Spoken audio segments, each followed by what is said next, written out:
Alright, folks. Oh, that sounds so much better. And, folks, I'm not worthy. Oh my gosh, was that just a silly mistake on my part? First I thought it like you heard Discord. But no, I had not realized one of my Twitch panels was unmuted. So I was hearing the echo. I'm not worthy, folks.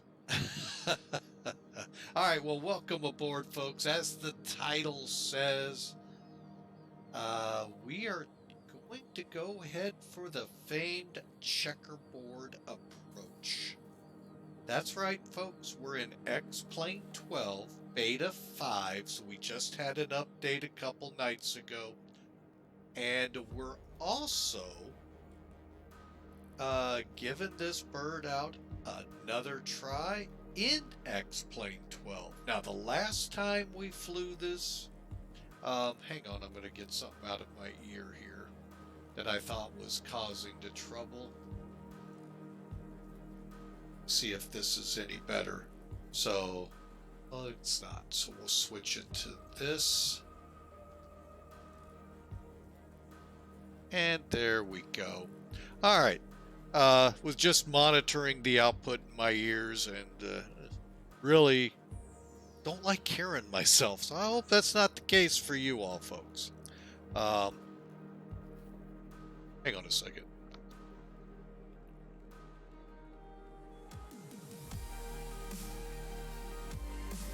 All right. I hate that program. But anyway, it's not my computer. It's the automated, I'm not even going to say her name, but it's one of those that you can just say the name and a command and it does something. Well, it's doing something behind me and I have no idea why. So, had to pause myself there. Anyway, we tried this plane once in X-Plane 12 from St. Louis to Los Angeles, ran out of fuel. Flew the plane successfully from Los Angeles right here to Tokyo, no problems in X-Plane 11.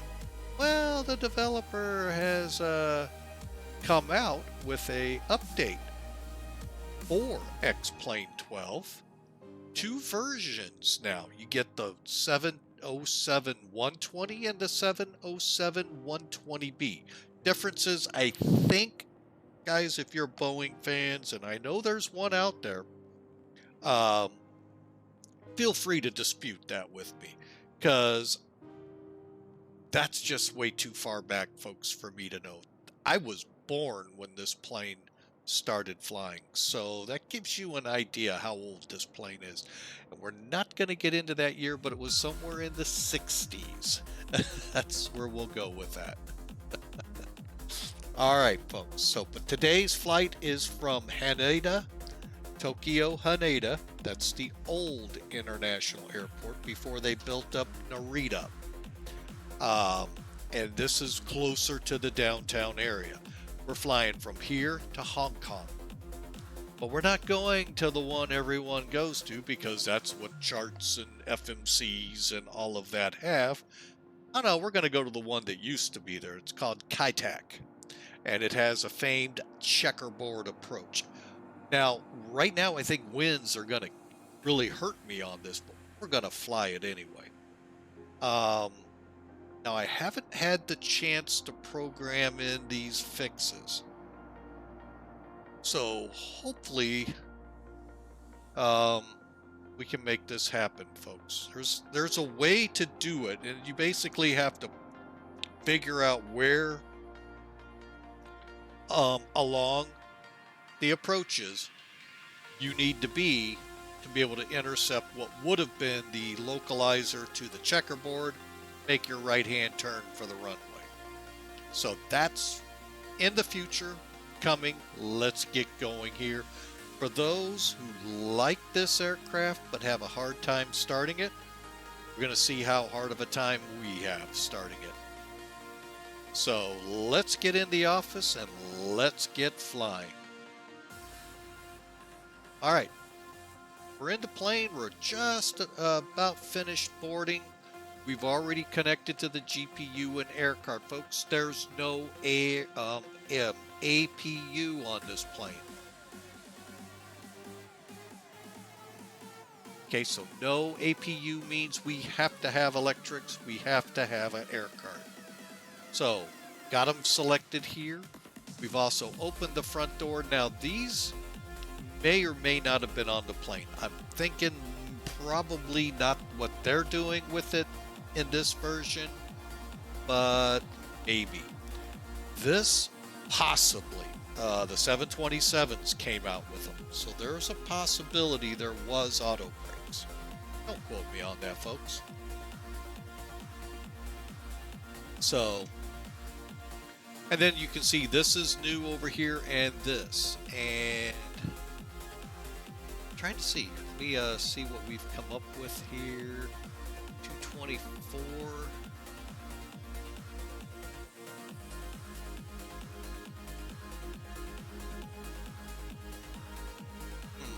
I'm not sure that's what I came up with. Let me take a look at our weight balance.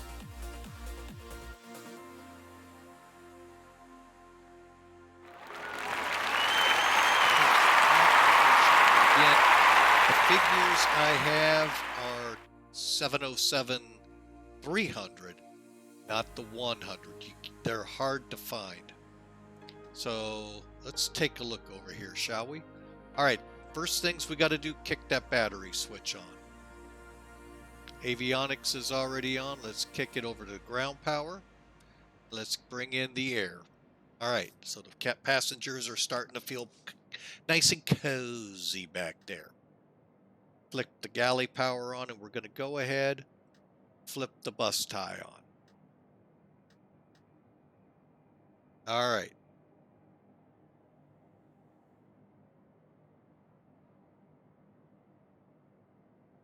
All right, from here, let's just set some panel lighting here.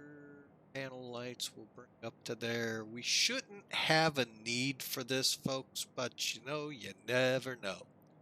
Okay, so got air. Let's check down below on the fuel.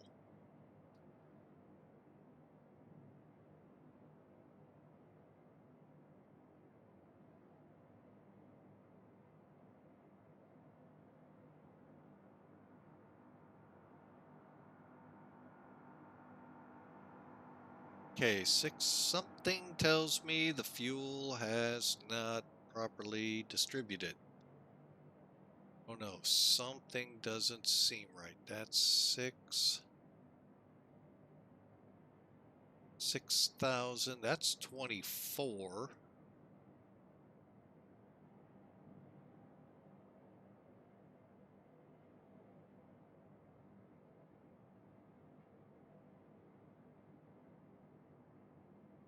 Plus, that's 28.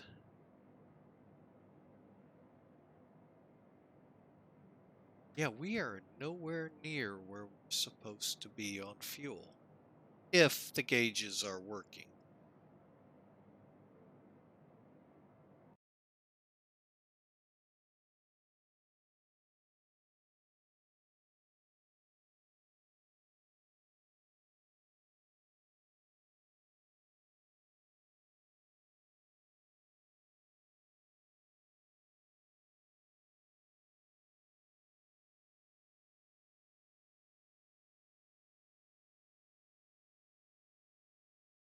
Okay, I am going to put us where the flight time is better suited for the run. Okay. Did the gauges move? Sevens? Not really.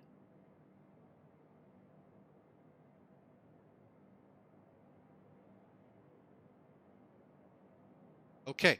First look here for me too, folks. So time, this is interesting how it's looking.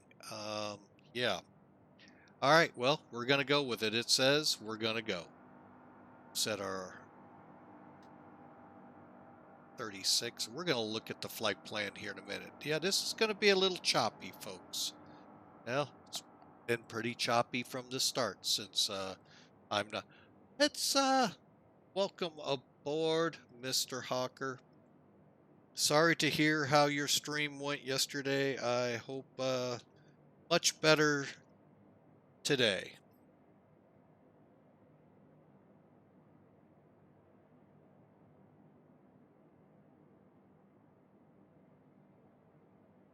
All right, but welcome in. Hope you all have a great day. Yes, it's been very choppy. We're doing like I said, folks, this is a first look at this plane as well for the guy behind the loose nut behind the wheel. So kind of bear with me as I'm working my way through this plane. Let's see, Haneda is 1018. Can I do that from this chart? Yes. All right. Real quick, what I'm using is the top. That's your millibars, folks. There is your inches of mercury. Okay. All right. So, you know what? We've had enough fun here. Let's bring up Spaceman. Welcome in. Oh, yes, we are, Spaceman. Extremely gonna have fun. Checkerboard, always a little nerve-wracking here for 3.5 hours away. It's a little nerve-wracking, but we're gonna have fun. That's what it's all about, folks. Having fun. All right, let me get up to the overhead panel. Check my lights. Let's go bright. Bright.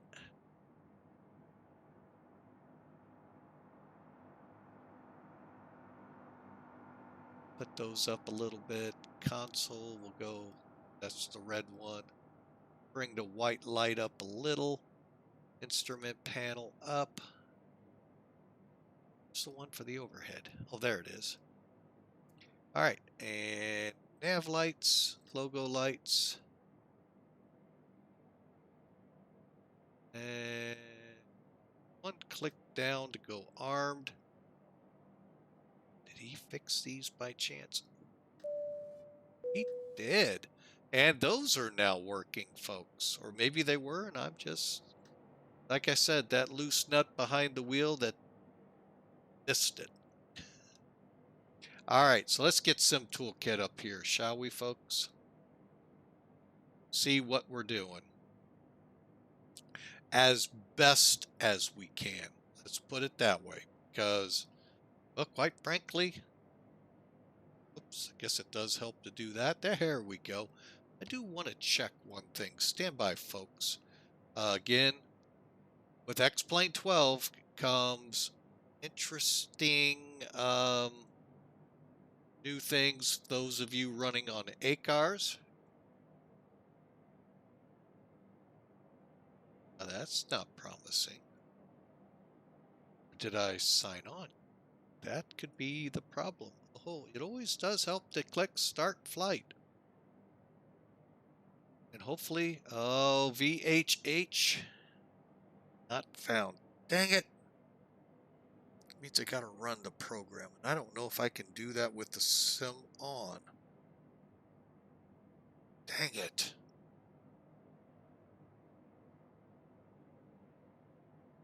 No internet for you. Oh, no.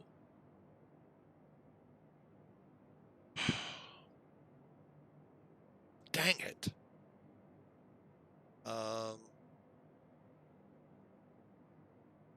Nope.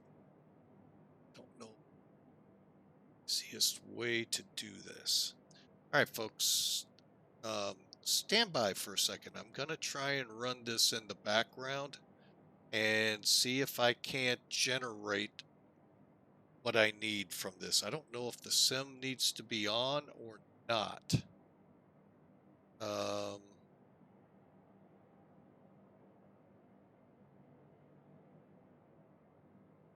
Hopefully, if Spaceman is still watching, do I run this scenery update with the sim on or off?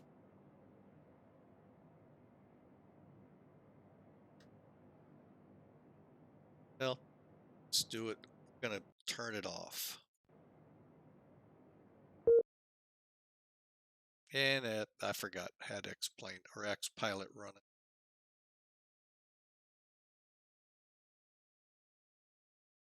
Oh, I could. Well, there's me being stupid. So you can run it with the sim on. Okay, so let me get it rebooted up.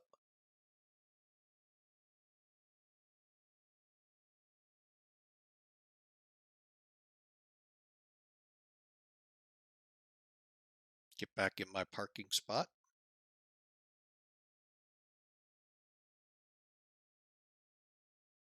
Like I said, folks, I'm doing all of this for the first time. What we're doing is trying to, well, since X-Plane 12 comes out, a lot of ACAR programs, unless they're very basic, you gotta, get updates for them. I have one for this, and I'm wanting to try it out. The other thing I'm curious in here is, and I know it's a weight thing, that fuel issue. Come on, Sim, you can do it. Get those gerbils running inside there. All right, just through the chat box there, folks, you're seeing the route for today. The Mago 31, I can't find out there, folks. I have no idea where that is. And click, click, click. Back here. Close that. That.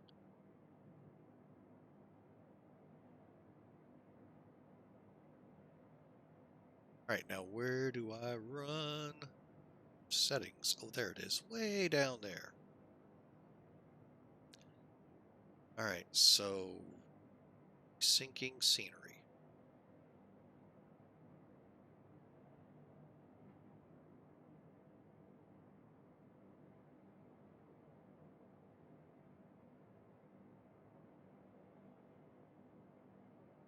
All right, folks, you can't see what's going on right now. I don't have this ACARS program windowed.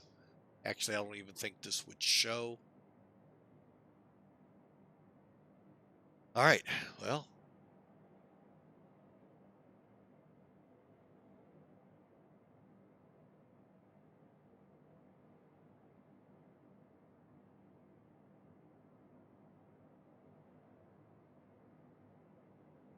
Still not showing in there.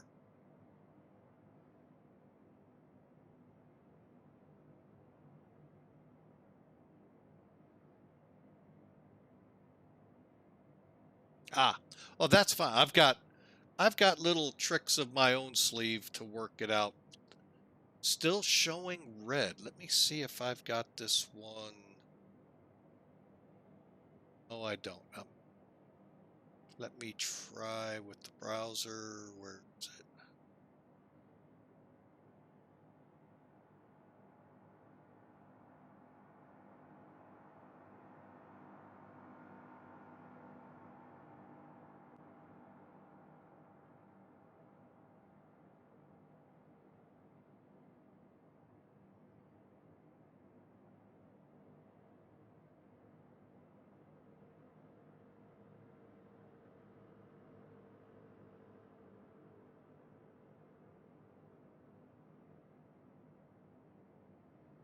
Okay, let me bring this in. Here's what I'm getting, Spaceman. And we ran the sync, and I'm still not getting VHHX showing up. So, I guess we'll have to do a manual for this.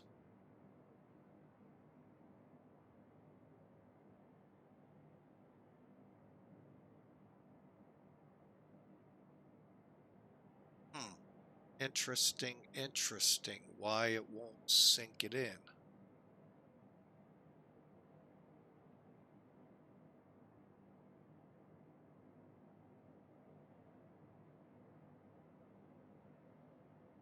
Okay. I can always restart Acres.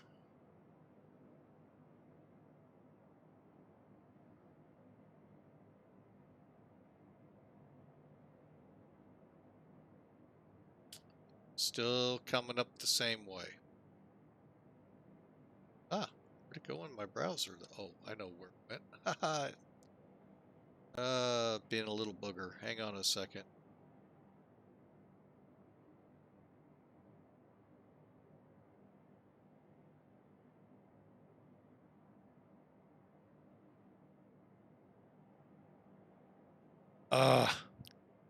That is just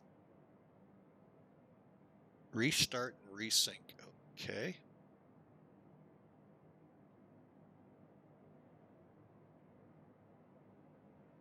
Oh, do I need to change this path over to 12? That's just for that. I would take it that's to put this plug-in in, which should be in there already.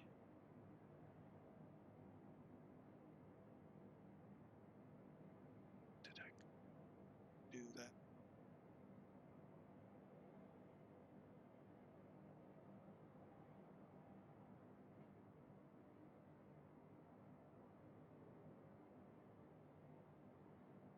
Okay, let's get that path changed.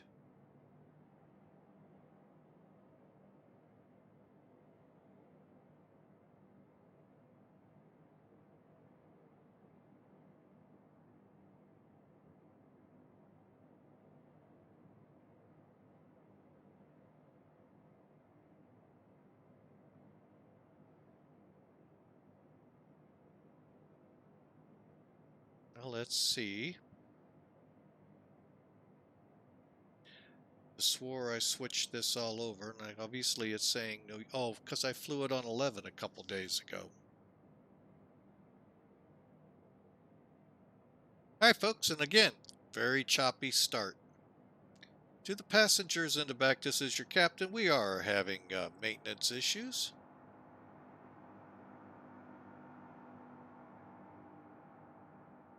Copying the plug-in just to make sure it's there. Which I don't know what it would say.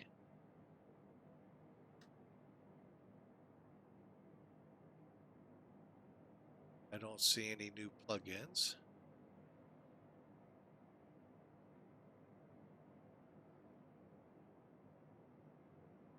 Really don't see any new plugins.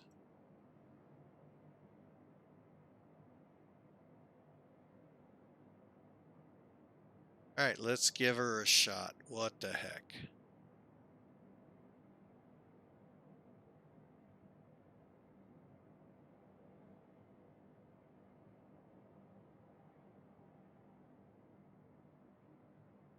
All right. I'm not fine. Oh, it's still red.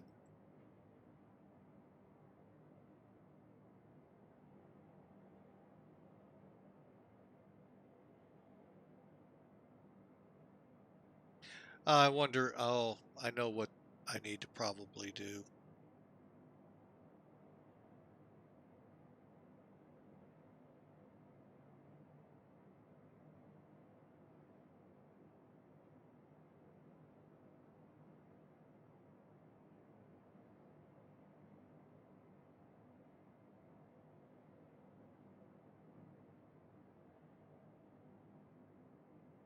I am going to kill the sim here for a second, folks. Bear with me as I load that into it.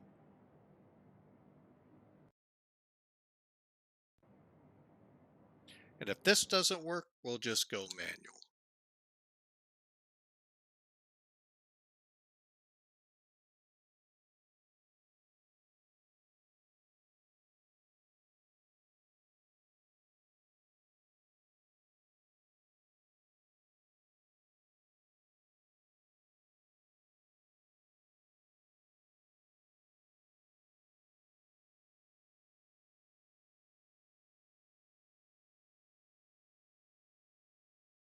I'm not sure if it's copying this plugin in.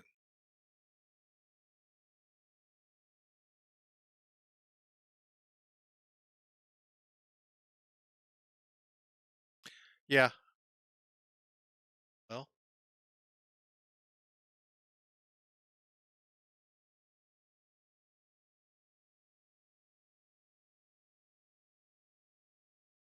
all right, let's bring the sim back up. One last try. If not, we're going to go on a manual PyRep.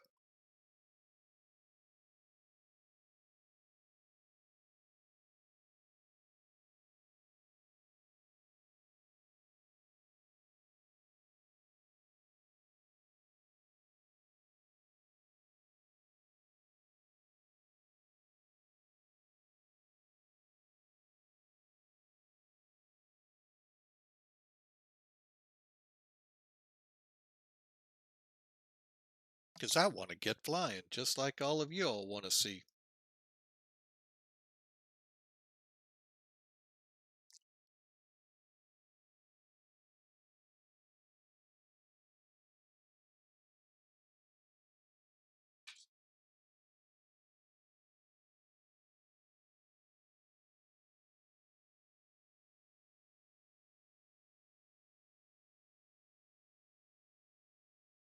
All right, I'm just getting a piece of paper ready in the eventual case I have to do this manually. All right, there we go. There's the plane.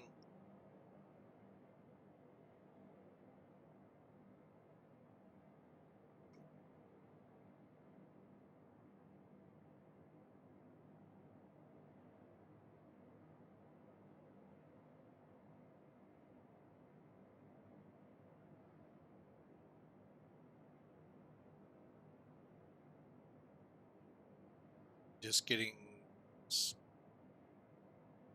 some toolkit back up and running so it connects. There it goes.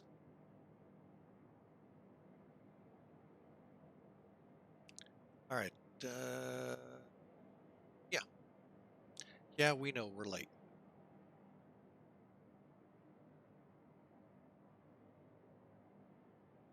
All right. And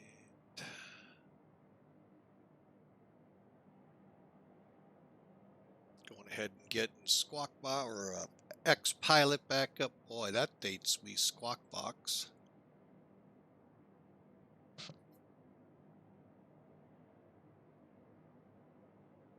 All right, and finally, ACAR's last try.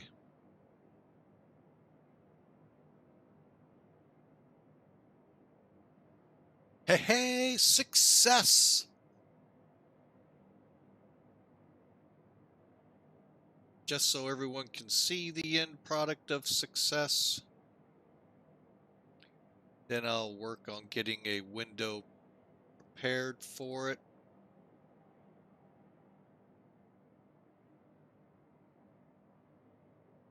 All right, so that's what it should look like, folks. We figured it out eventually. We did have to turn the sim off. That's what it was.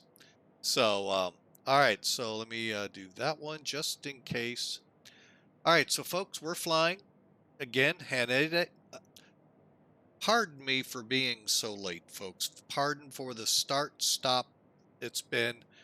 We're starting a couple of new programs here. One, the 707 you see tail-wise in the background. Two, Guardian Air Alliance runs I'm not sure whose ACARS this really is, but their program um,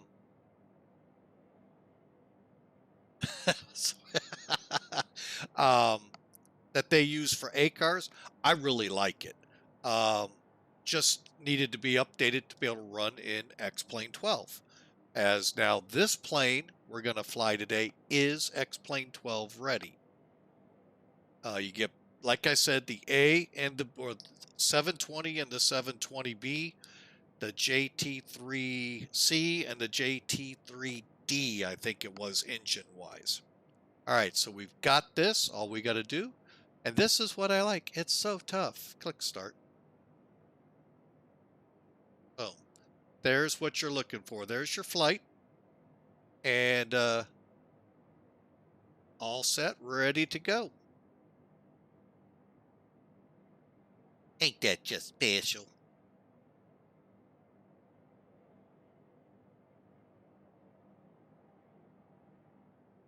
All right, so we'll get that out of the way now. Let's get back into plane. Now I got to reconfigure it, so stand by. First things up, connect, open, turn these two on.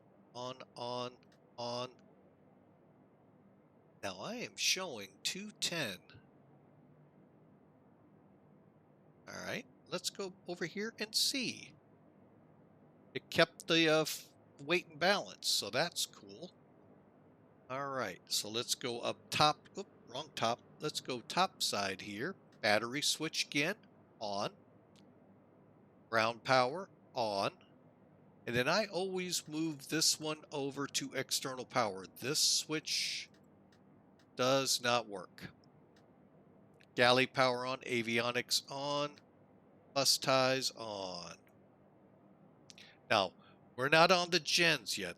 That's what these are. We just connected to the bus tie. And let's get the air flowing. All right, passengers, you're welcome to reboard.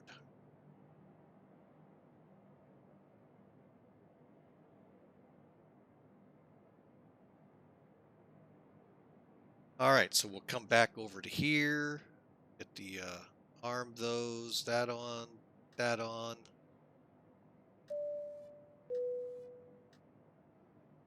All right, forward white.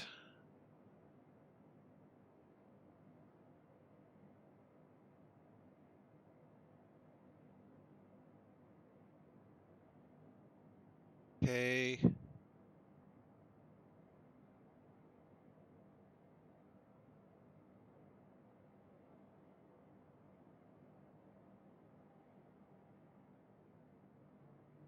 Sorry, folks, I'm just reading these because something's not looking right. Where is...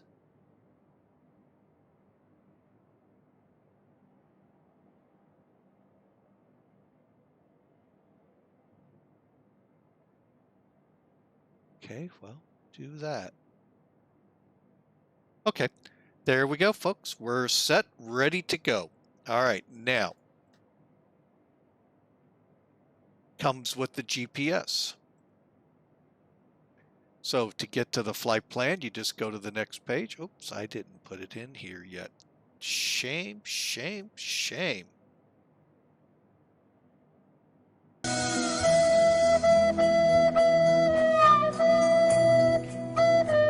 be in there momentarily.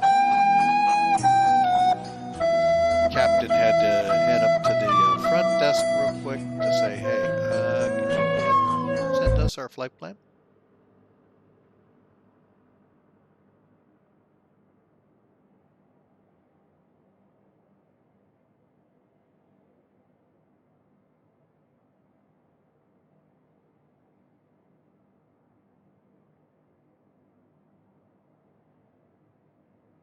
All right, now let's see. Hey, there it is. We're getting one step closer, folks.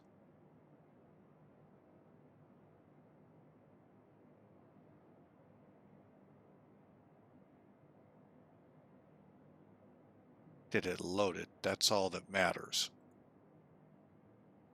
Oh, it didn't load it. You gotta be kidding me.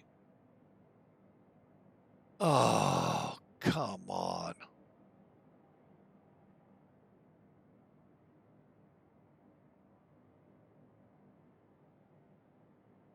All right, well, I wasn't expecting that one, as you all can tell.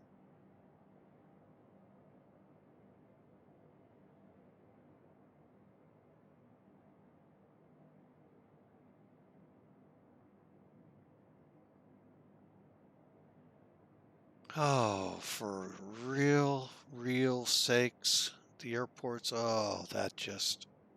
All right, well, we're going to have to do this the old-fashioned way, folks.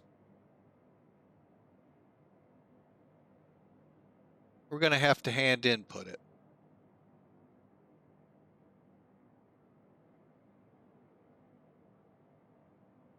All right, where is Sky Vector? All right. So, XAC, here we go, folks.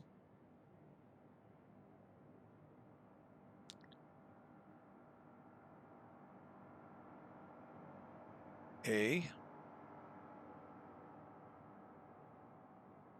C.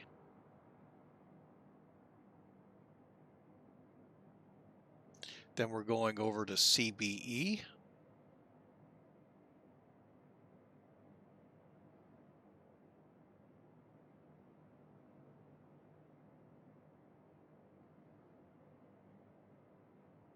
All right, now this is where it may get fun.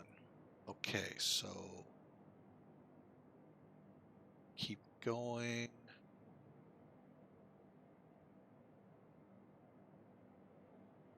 No, we're not putting them all in, folks. We're going to just put in that which will make us look like we're on the route when we really aren't. SUK.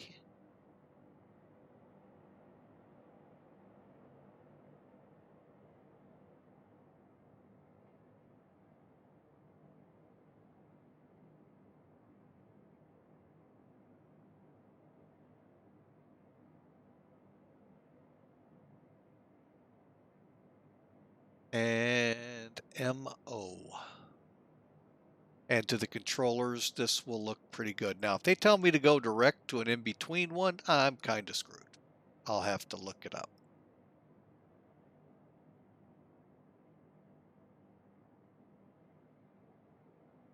Okay.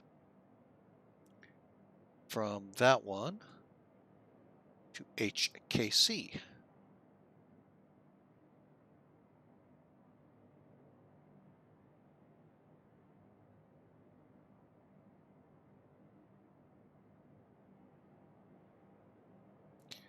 Off of that, oh, the A1. I do love the A1. Land, we still, it's like we're still, take it straight to Taipei. Apu.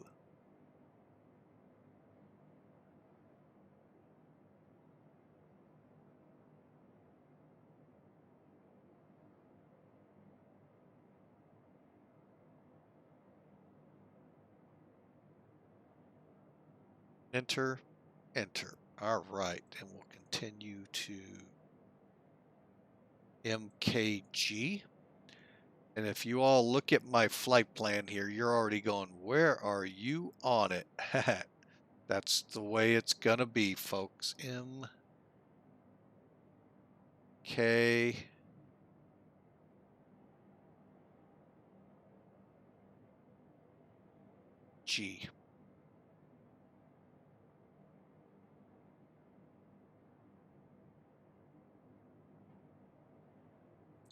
And accept. All right, then we go to Aleto. All right, so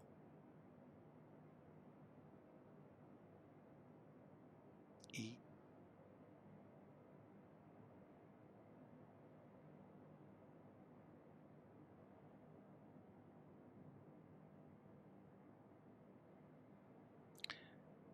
All right, almost there, folks.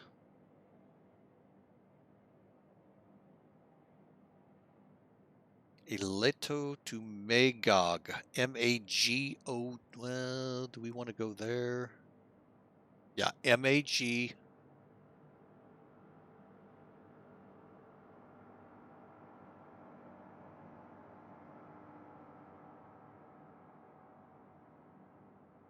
O-G.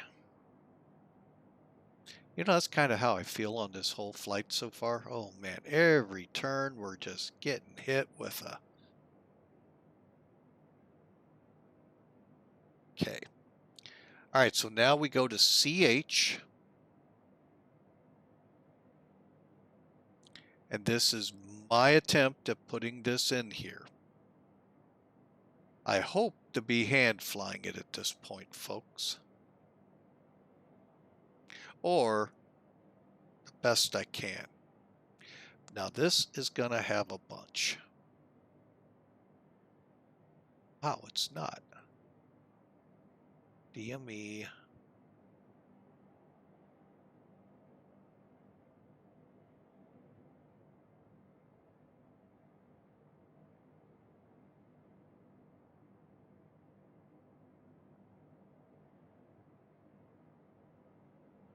Okay, I guess that's going to be the one. Reason I was thinking, because it looks like a Vortac here. That's why I was kind of taken aback. All right, so we're going to then go to, what is this one? SMT.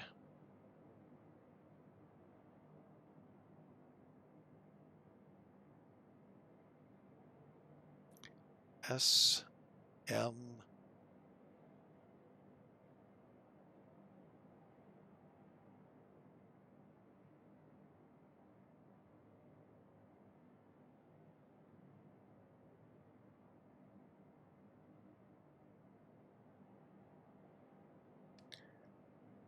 All right, now we're going to try it, but I know what it's going to say, but it's not going to get rid of everything. Or better not. Let's put it that way. All right, here we go.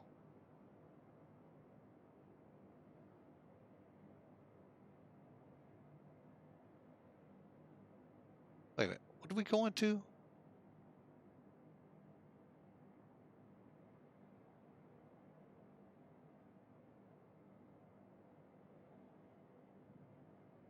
X.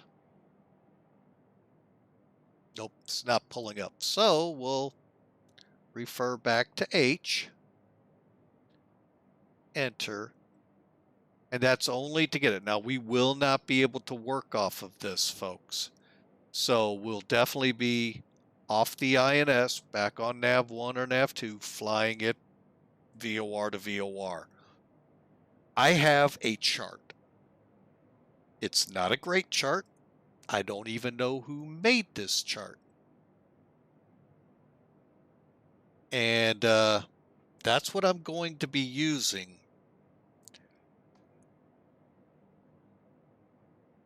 Fingers crossed, prayers said, please, that we make it.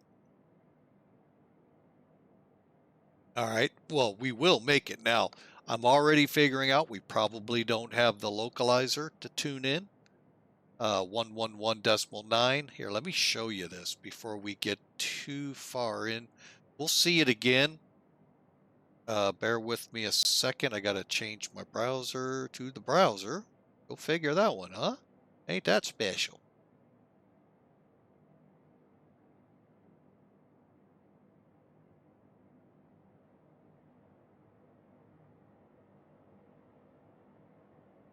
And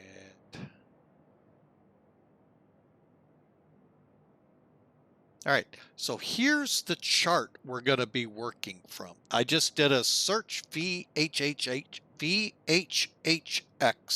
Saitek, and it brought me up this list of charts. And just so you all know and that I am aware of it, hang on a second.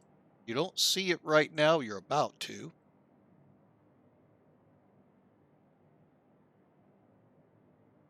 Valid 6 July 98. Little out of date.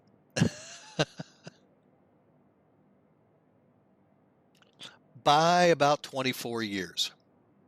So, but what we're going to try our hardest to do, folks, go to CH, that we can go to. Go to golf. We'll do that the best we can. 270. Hopefully we'll be able to dial in 7 miles off of that. Then we'll do our sweeping turn to 045. And we're supposed to intercept the localizer. We're going to do the best we can on that one, folks. Okay? That's all we can do in this situation. So, prayer said, fingers crossed, we'll hope for the best on this. What we can do out of here, though, let's go down here, select our departure, enter.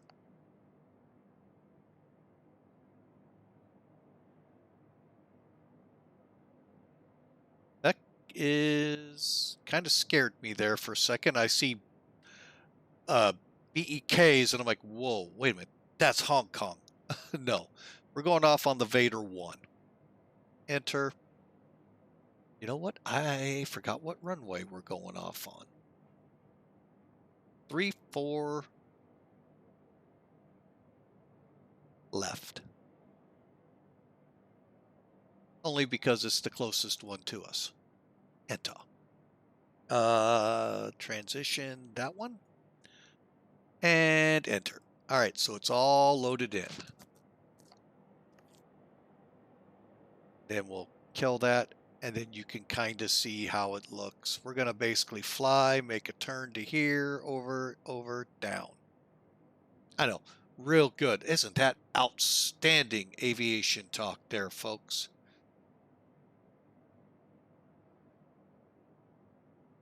Okay, and we're on the map. So here we go, folks. You know what? After all of that, I think it's time.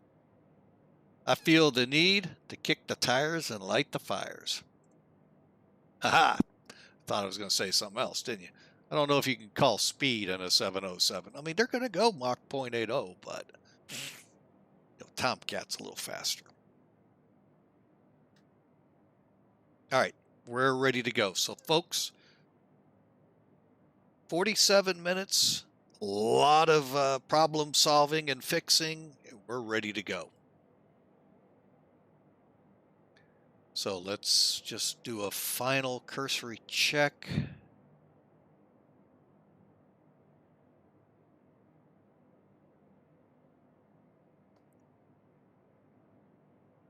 Okay, let's head over here.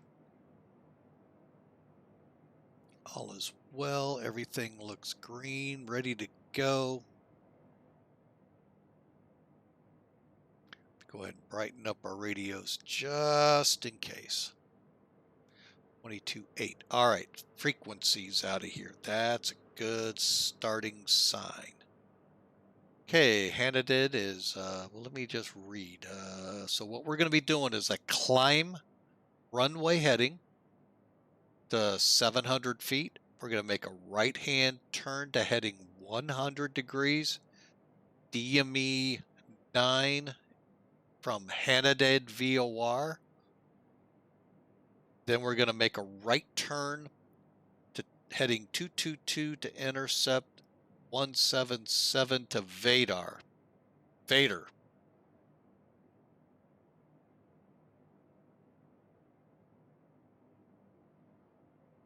And then, you know what's probably easier for y'all to just see this because it's actually kind of fun.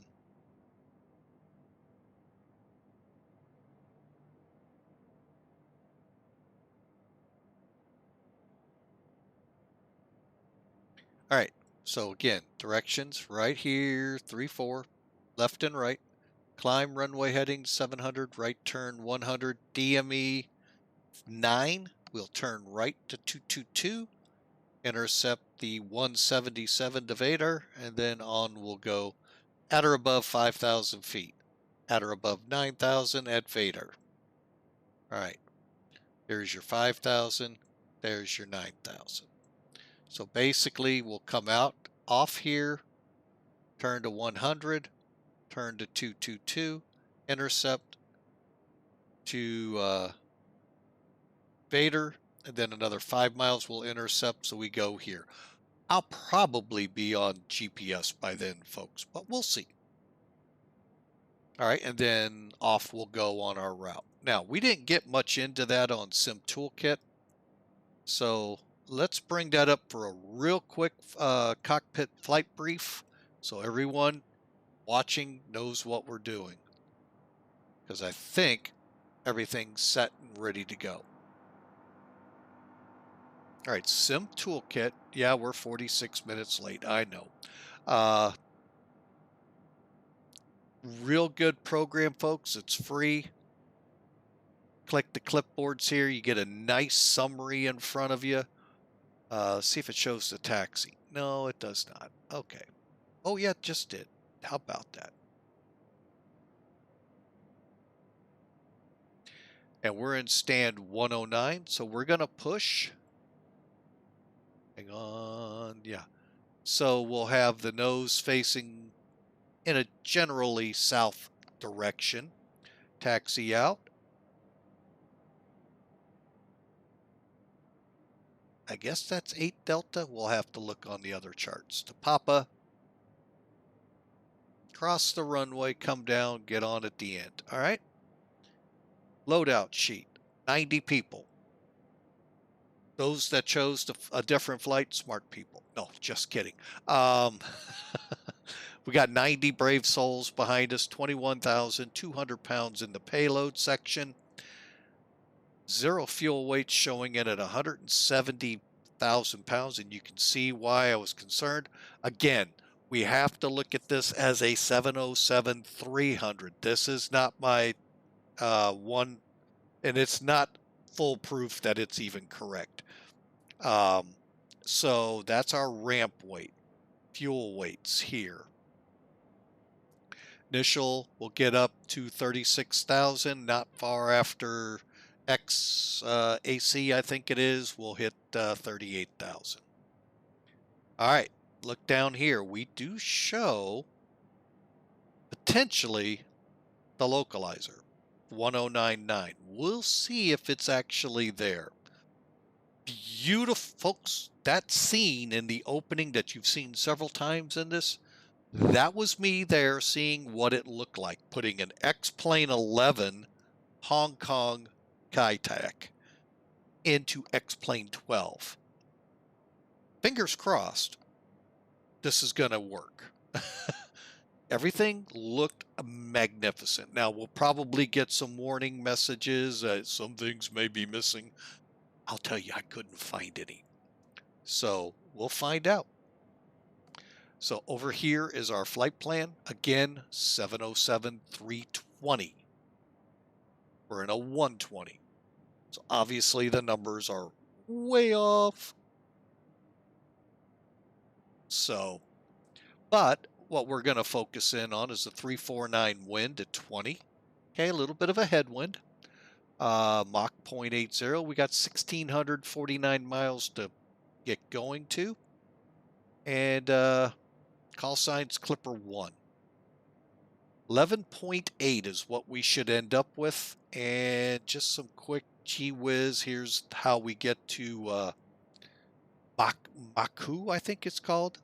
Folks, it's 35 miles away, but yeah, we got to go here, make a left, make a right, make a left, make another left, make another left, make another left, and by the time we get there, I don't see how we had 35 miles. It's a long haul to do the Beckel departure out of there, but that's what we got to do.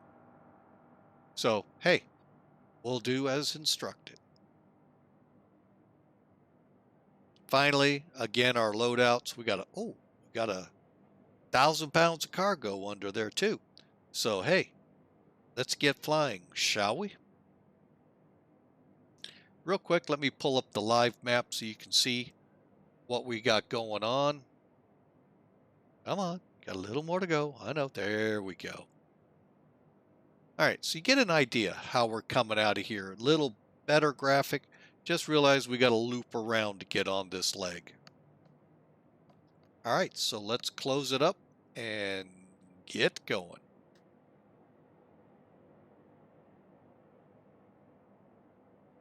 All right, to start this beast up, again, remember in the beginning I said we gotta have GPU air cart. They're on. Front doors now closing. For fun and ease for the flight, we've got the auto throttle and brake. Now, if you don't like this on the tail, then turn it off. I kind of like it, so we'll click Clipper 22 to Clipper 21. All right, we'll see you there. Haha, this ought to be fun. All right, here we go, folks, starting them up. First thing we got to do is turn off the galley power. Run through here, ground power's on, air cart's on. All right, now, only because I haven't done this, I'm going to start in this way. Actually, I'm going to try and get a good view of my engines, because what I need to see is N2.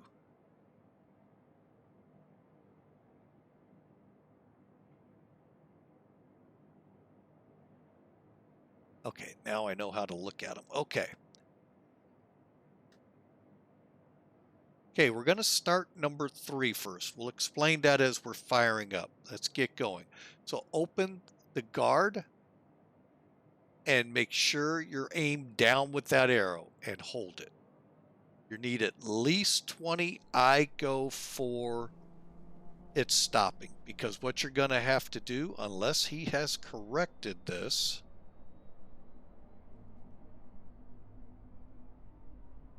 I think he has. Okay, so we'll let up. come down. Butthead.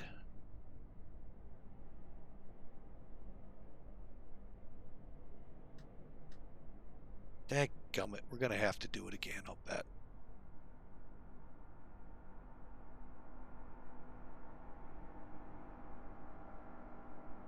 Oh, man. Yep. All right, let's do it again.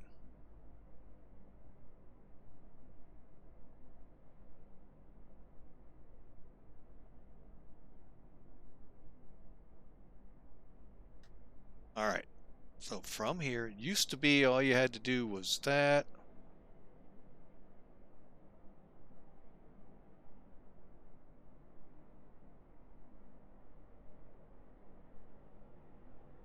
All right, so we're going to try again.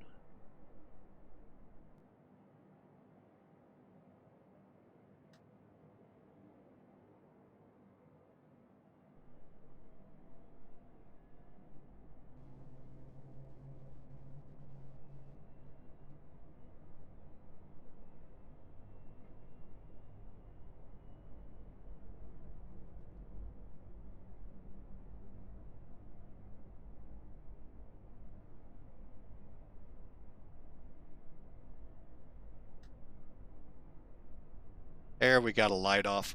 Basically, what you got it, and this is tricky, folks. And I understand. Reading the README files and all, I got it. Developer, great job. You know, I get it. And it is complicated. It would really be nice to have a guy up there to be able to flip it when he sees it at 20.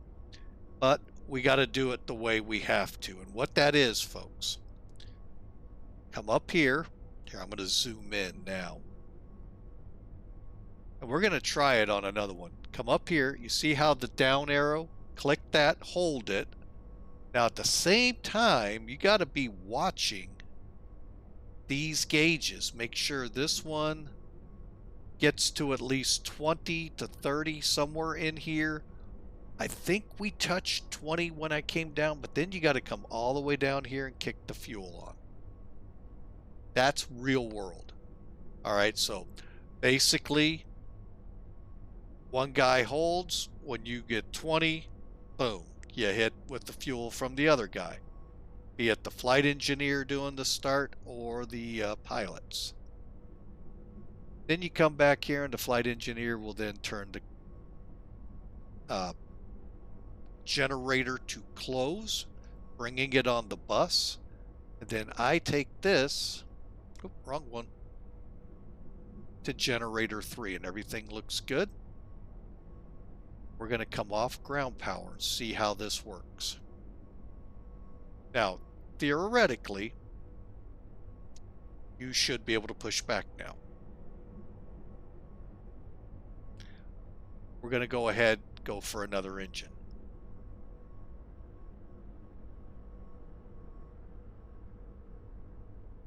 Yeah, I'm going to have to keep it like this because I don't know when I'm at 40.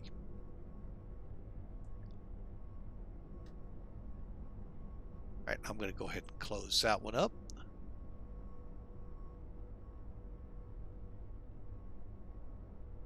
All right, here we go. Starting 4. See the pressure building there in the lower one, getting past 420 right now.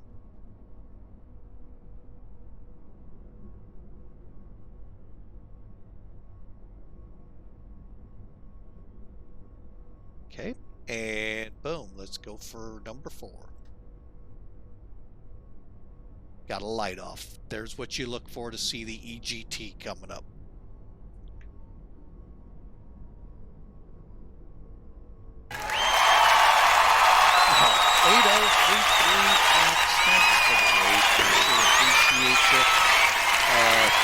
Thank you so much for coming aboard with that raid. Welcome aboard, Raiders. We're in the 707-120 for X-Plane. 12 build 5. Getting ready to head on to Saitek. Or Saitek, sorry. generator on. We leave that there. All right, and I am going to go ahead. Wish I could do it this way. Don't think I can. Nope, I can't. All right, so from back here, go forward. Okay, we got these two going. Let's get number 1 going. Do it.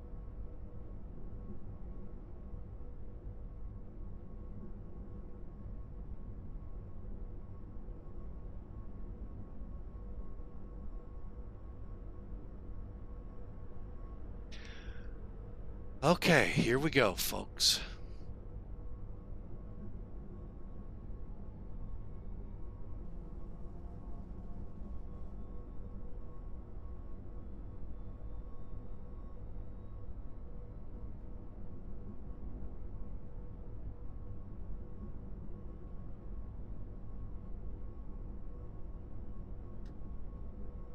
Perfect.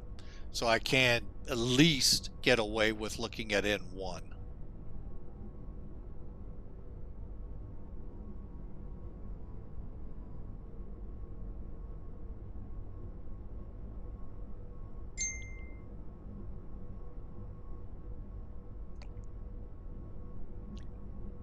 All right, so we got that one going.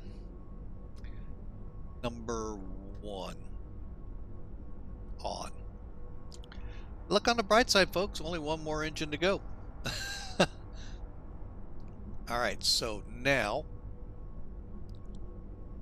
again, lift the flap up here, turning it on.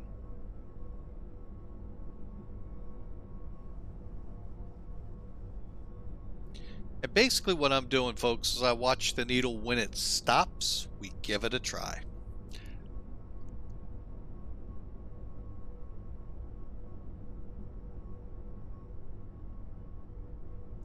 All right, let's drop down, see if I can't get number 2 spooling.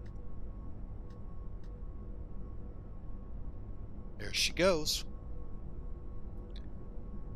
All right, you can tell. Okay, so here's your light off, folks. You'll see the exhaust gas come up like that.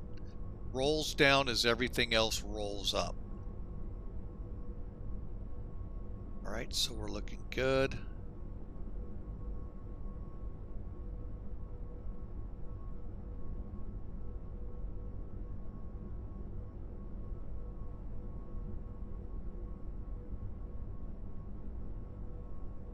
All right. 7,000 always makes me a little nervous. All right, so we got it on the right one. We are set, and we're going to go ahead and tell them push us back. Please push us back. There we go.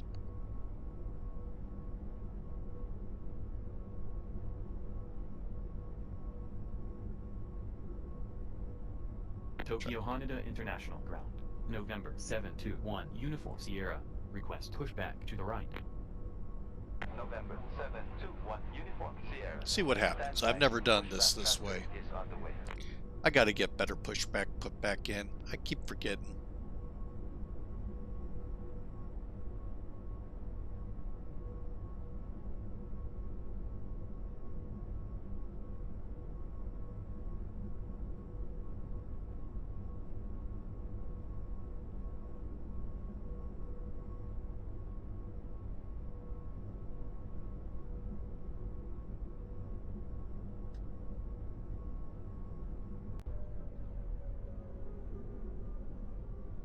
All right, where's the pushback truck?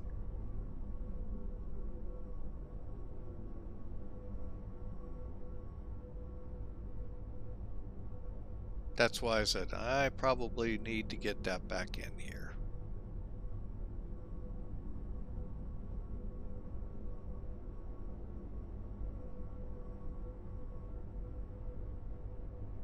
Give it a little bit more time to show up. Otherwise, we might just try and see if we can power it. I don't know if this had reverse thrusters back then. I think it did.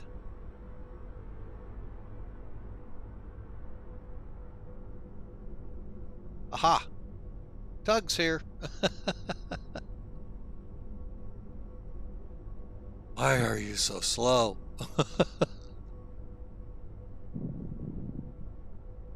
I can once we get going, because I got a feeling I put it to the wrong direction.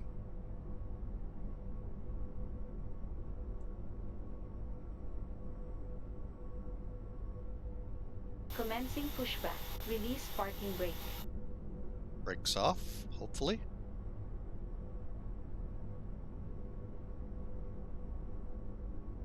Okay, that's a pushback, folks. Now remember, he's going to kick us to the right. Hopefully, to the right.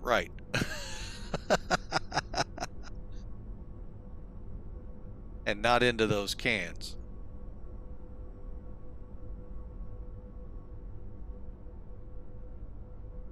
What?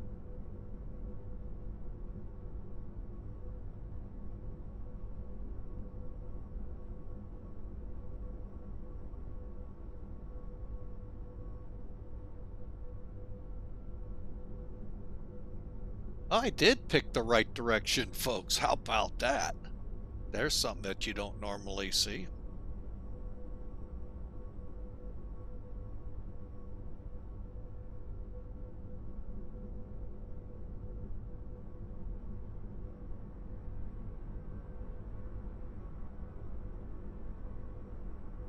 Don't jackknife, don't jackknife.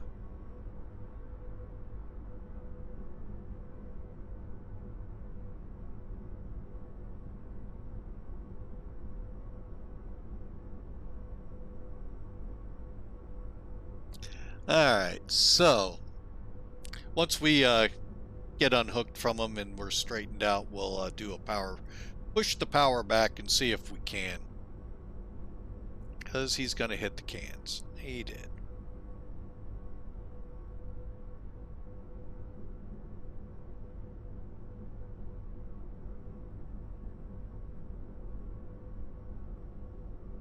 Disconnect. Pushback completed.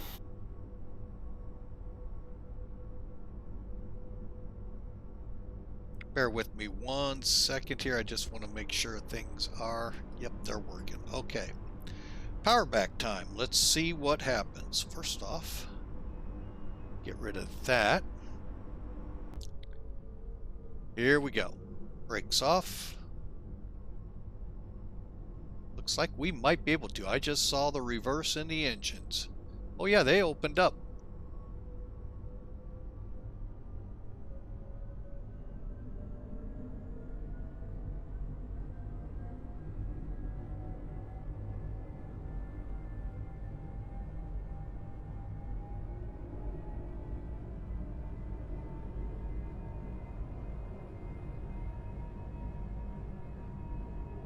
Yep, I think Spaceman, that is.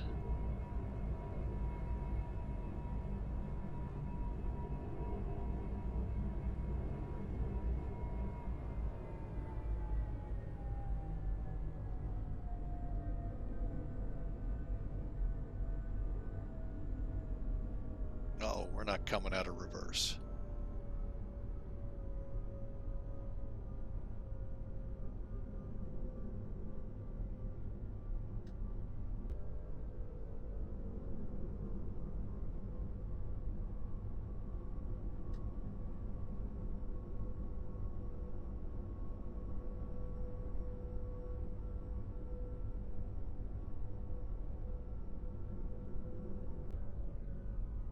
Alright, there we go. Flaps. Give me 2 notches. That'll put us to 20.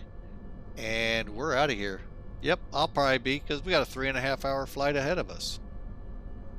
Alright, so here we go.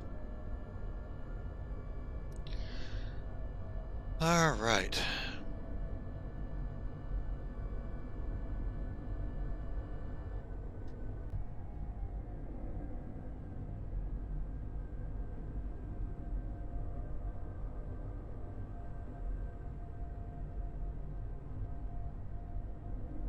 So worst case scenario, folks, you can power this thing back, just takes a lot of power.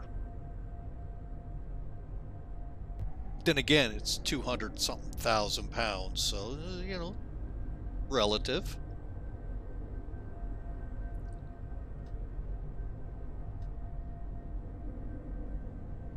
All right, let's see. Will the tug? Nope.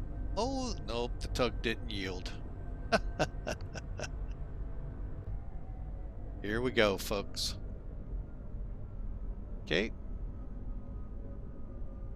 I did think about parking back here, by the way, folks. Next time I just might.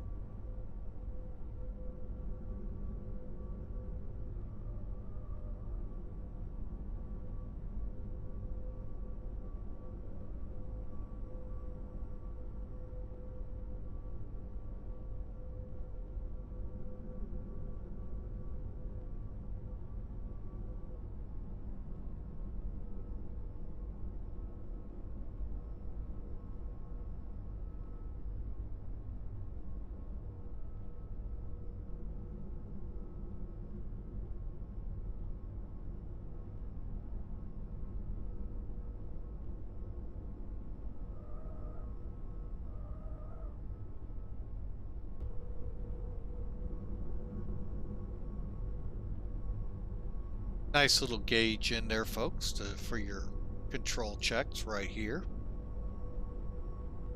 Actually pretty decent. It's better than the one on the 727. All right. All right, so let's get up here, get that galley power back on. And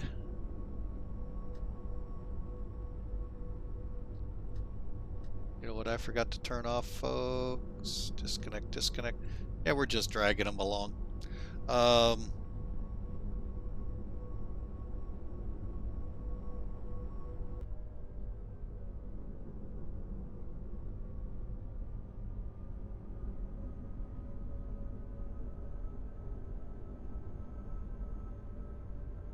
The other interesting thing on here, folks, there is no strobe light. So I'm curious how that's going to work for another VA I fly with that's really strict on everything.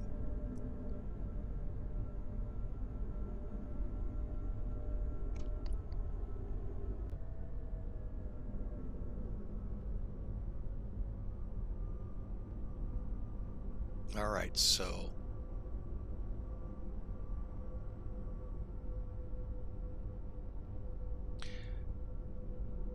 by the way, folks, I also forgot to mention, aside from this being the first trip in this X-Plane 12 version of the 707-120, and the fact that I have Saitek loaded from X-Plane 11 scenery-wise in here, this update, Beta 5, came in 2 nights ago, I think it was.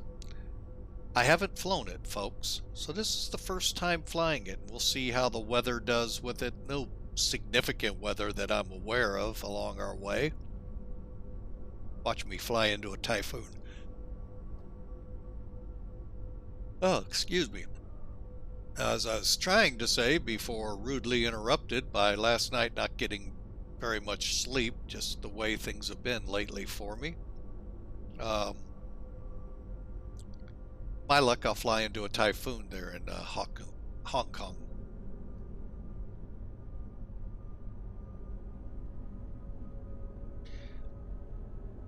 So far, though, folks, I don't have a bad thing to say. It's 1, freeware, this aircraft. 2, same with Saitek. So whatever happens at Saitek, it's free, folks. All you gotta do is get rid of it. Yeah, no money out of your pocket.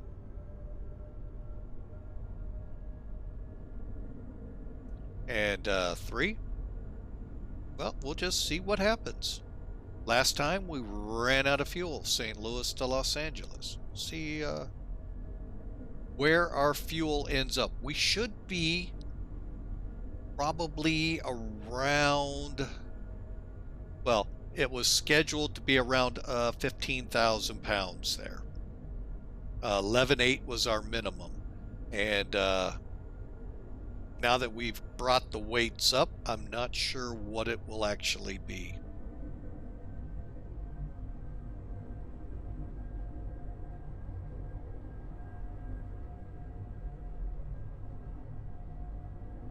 All right. As we taxi, final taxi here.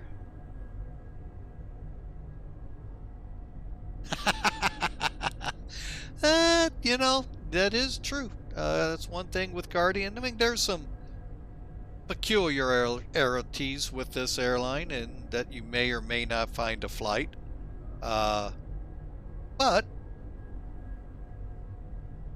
quick response from the folks there, and this flight became available. So, you know, but overall, you know, would I like to be flying the 747 there? Yep, but I'm not far away from getting promoted up to being a captain, so, or a first officer, or flight engineer, or heck, garbage can dispenser. All right, so here we go, folks. We'll stop at the hold line, do a couple quick checks, make sure our trim is decent, and because folks, I don't have any performance figures on this plane.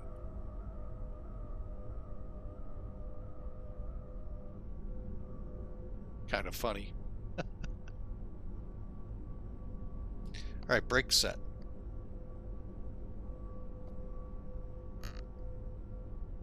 Okay, come on, airplane. Truly, truly, truly. There we go. All right, so let me, you know, there's a few things I do need to set. Runway heading. 338.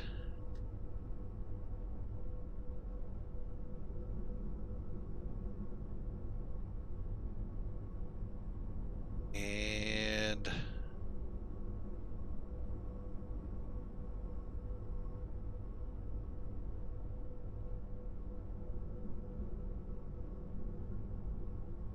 intercepting 177.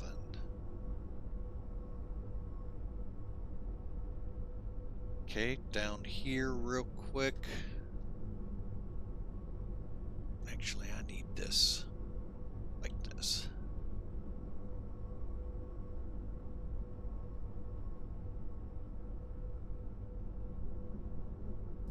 All right, so Haneda 12.2.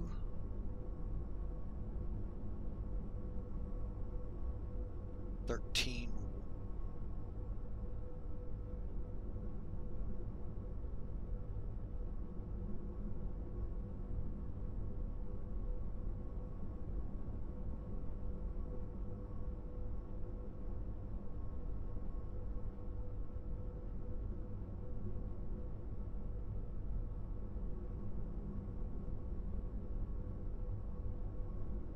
All right, I think we're set radio-wise. We're set there. See what the GPS says. 12.2, 12, okay. All right, and all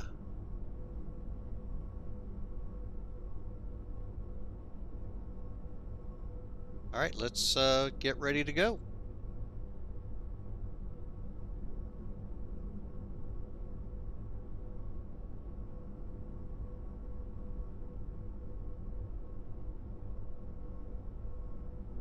Since I don't have TCAS, let me get in the vicinity. Uh-oh.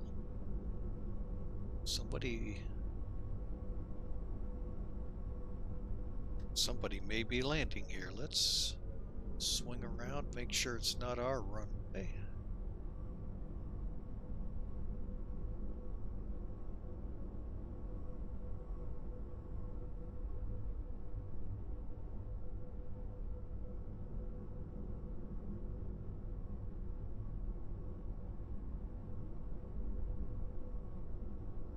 I think it is our run.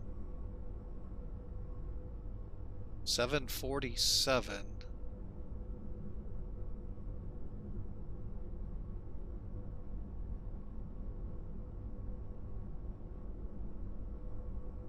I have no idea where this guy is.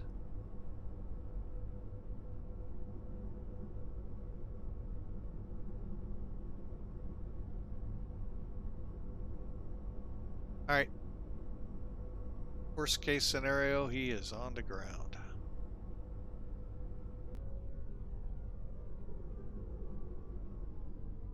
Just want to make sure.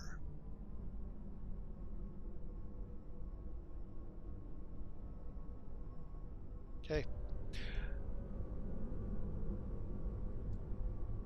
Haneda traffic. Clipper 1, heavy. Departing runway 34 left, fader 1 departure.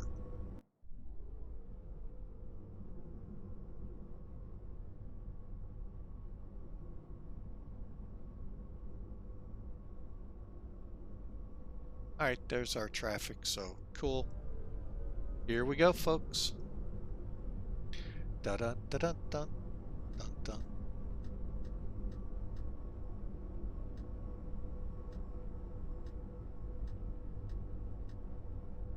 Brakes off. Here we go.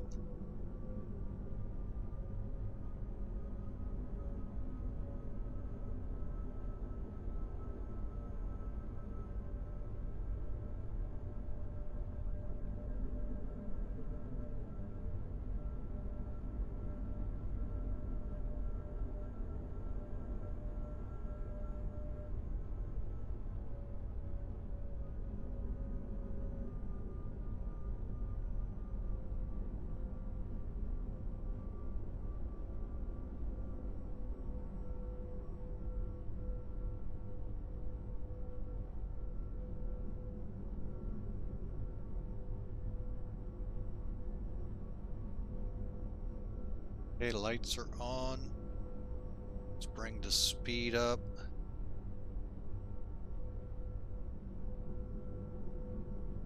Nice, comfortable 220. Trim. Throttling up.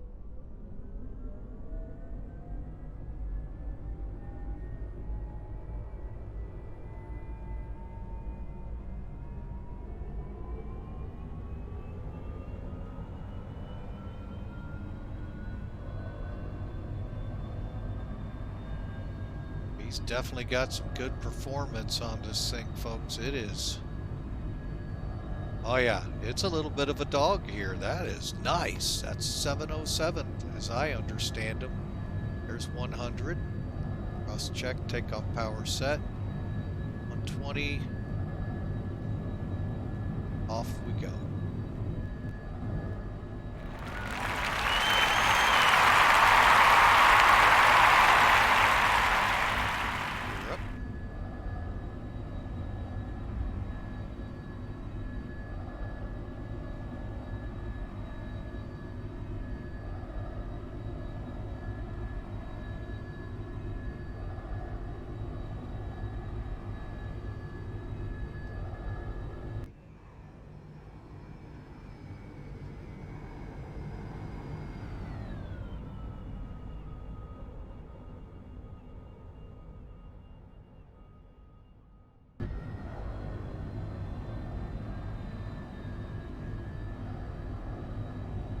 Let's make that turn to 100.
Alright folks, there are no VORs we're tracking. Only thing I'm tracking is DME for the 9, and that's when we'll make the turn to 222.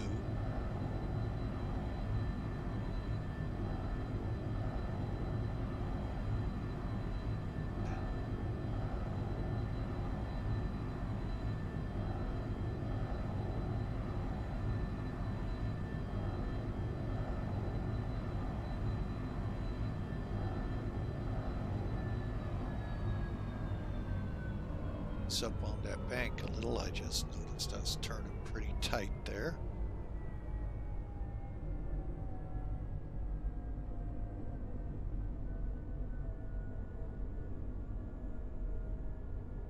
To get us a little faster, but I can't keep it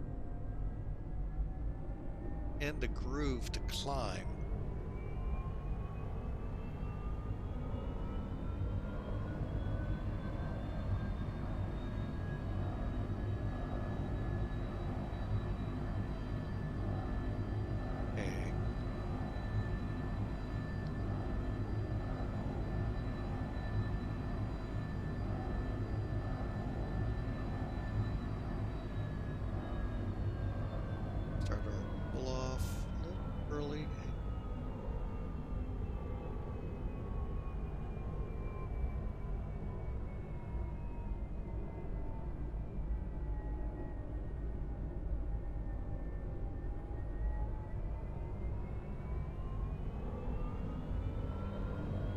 Alright, we're gonna go ahead.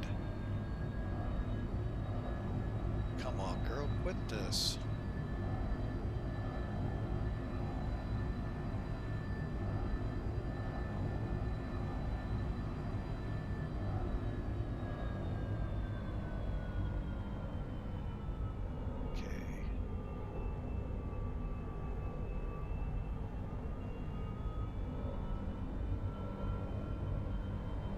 Okay, get the autopilot on now.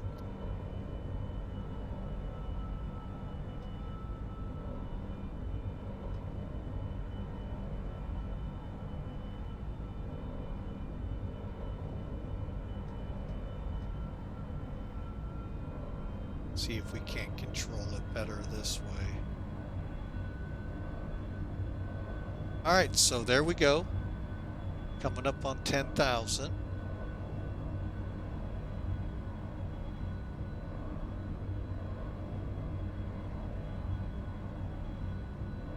Alright, after takeoff, landing, gears up, flaps up, and degree.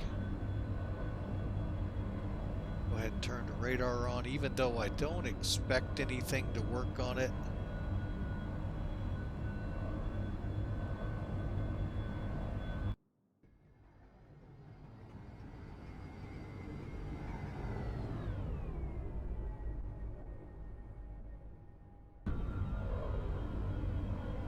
Okay.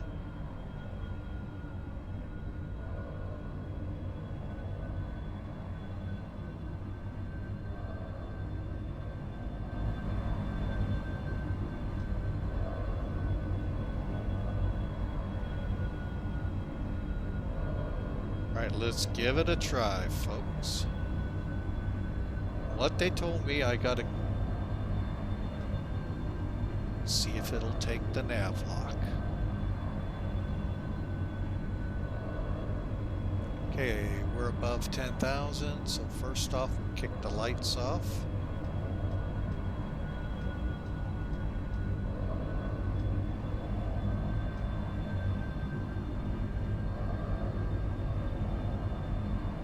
She goes pretty good on the nav lock, and we're gonna run the speed up.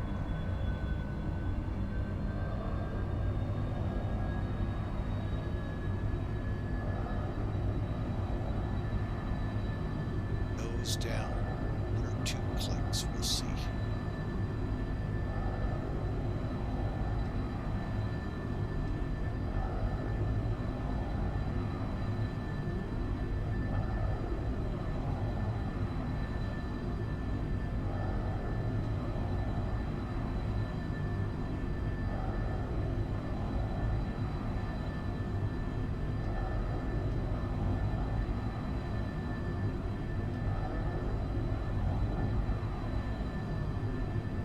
Okay, there we go. We'll use that as our base for the climb, and now we're going to go shift up our GPS, flight plan, enter the menu, activate, CDI, GPS, watch this.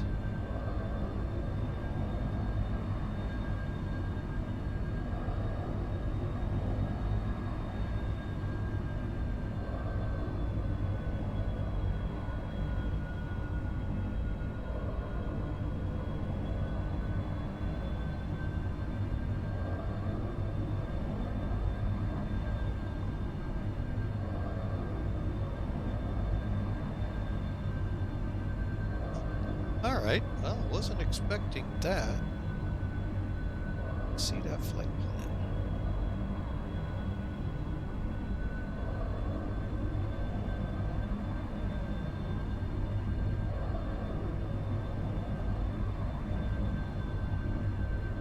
Okay, so it's flying direct XAC. Ah, okay.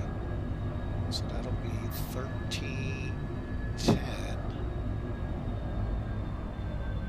I don't think we're 30 off of that. Alright, well, there you go, folks. There's the climb. A lot of learning on this plane still to do. Obviously. And,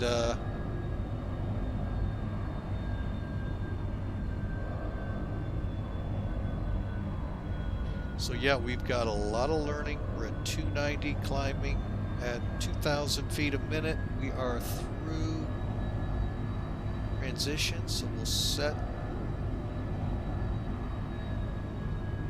299212, 1013 up in this area, and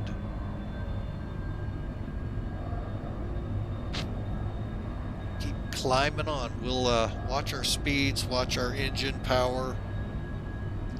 Doing a lot better, folks, over here today. When we flew that St. Louis flight, boy, trying to get even 290 out of it was rough. Today seems to be pretty good. I'm going to go ahead and back off the power a little. Actually, I'm not even controlling the power. It's all on the plane. All right, so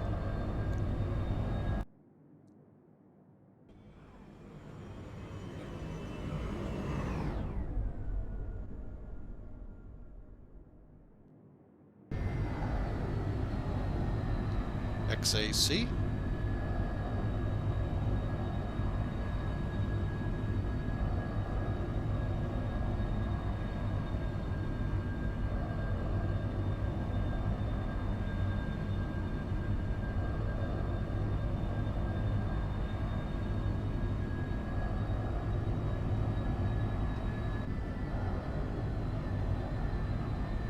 There you go, folks. You got a beautiful shot of the... You know what? I'm not sure what the name on this clipper is. Jet Clipper Carib. No, we're pretty far away from the Caribbean, so...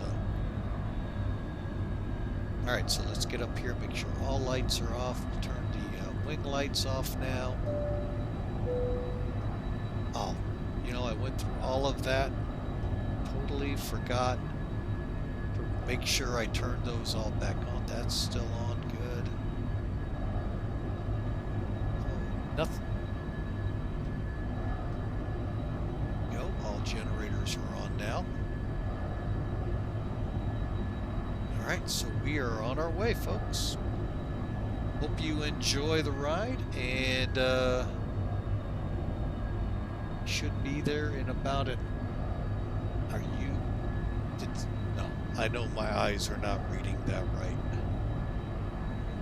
Good. I'm glad I just did what I did. My eyes were reading an hour and 45 minutes. I know from Tokyo to Hong Kong is not that... Rob Valkyrie, welcome in. And appreciate you coming aboard. Hope you're having a great day. We're heading to Saitek. We're going to try and see what this checkerboard approach is all about. I have shot it. I do remember now one time. It wasn't pretty. I didn't have charts, pretty much like today. We don't have the fixes in there, pretty much like today. And we're going to see what happens. Hopefully we end up on the runway and not like some of the aircraft that have done this in the past in the real world. End up in the drink or worse. Appreciate you though stopping by. Thanks, Rob.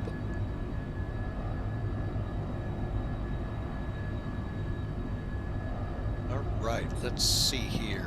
It's really hard to follow this thing, folks, because my nav graph doesn't have charts for it, so I can't track it on nav graph. Well, I could, but I'm not going to go that route. So we'll just do it the best we can. All right, so where are we altitude-wise? 28,000. Okay, airspeed is starting to show signs that it needs some help. No, by the way, folks, on this plane there is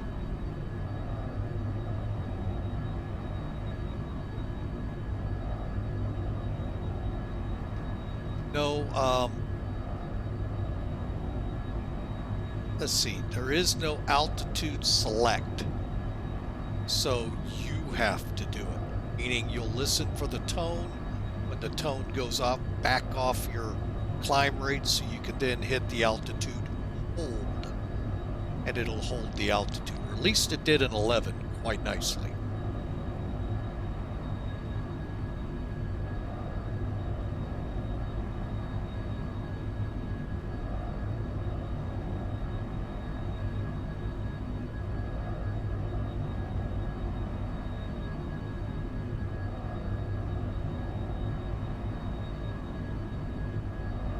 See if that's helping us. It's not helping us much in speed at all, so let's keep coming down.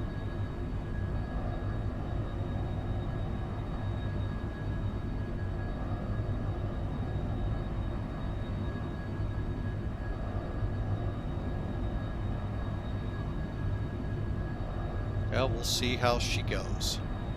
This is kind of a little bit of the troubles we had climbing. Well, no, it wasn't this bad. We're actually doing not too bad out of here.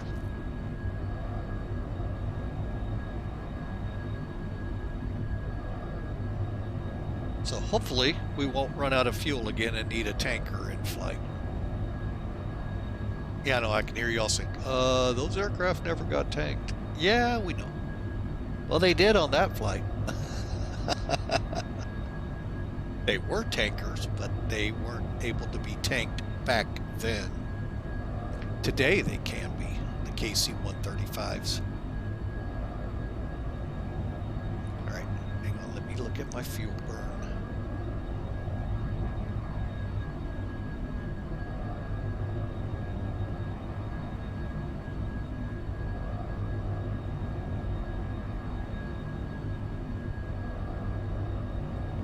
Everything's looking good, I hope. Again, this is my first flight in the X-Plane 12 version of this.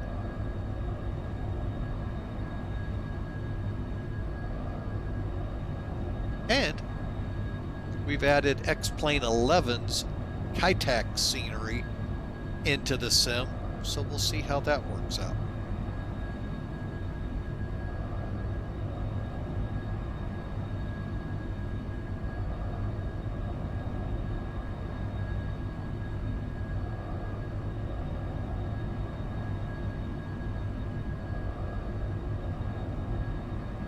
Just getting through 32,500, I think. Yeah.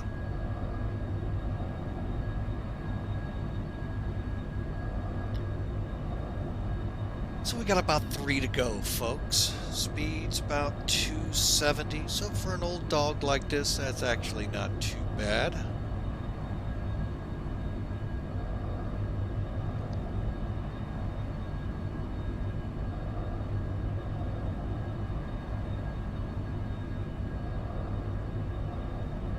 Weather here in X-Plane 12's patch, or not, what is it, beta 5. I'll kind of watch. If I have to turn the weather off, I will.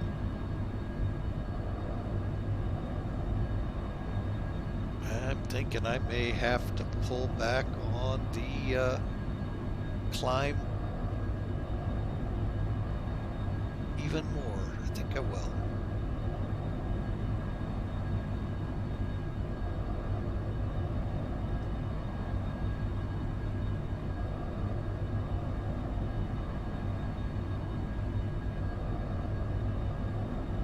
Okay, so it's going to take a little bit more to get her up over the hump.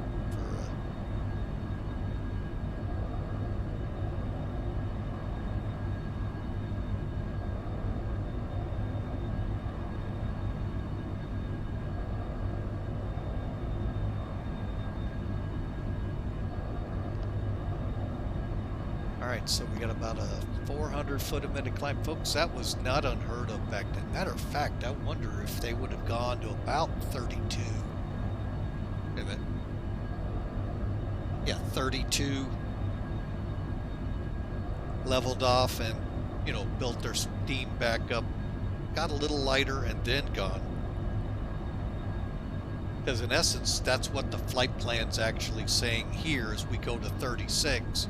Level off, lighten up, then up to 38. I don't think we're going to make 38.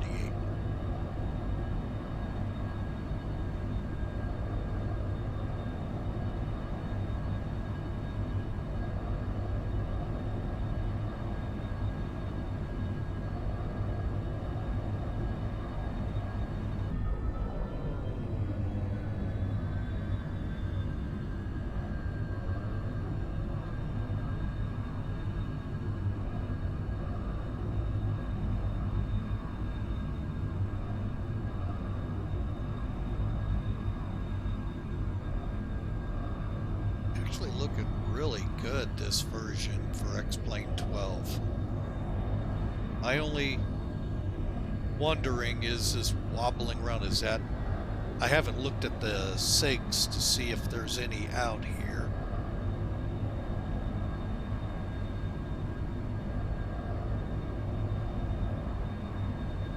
I'm gonna do that right now. See what we're dealing with here.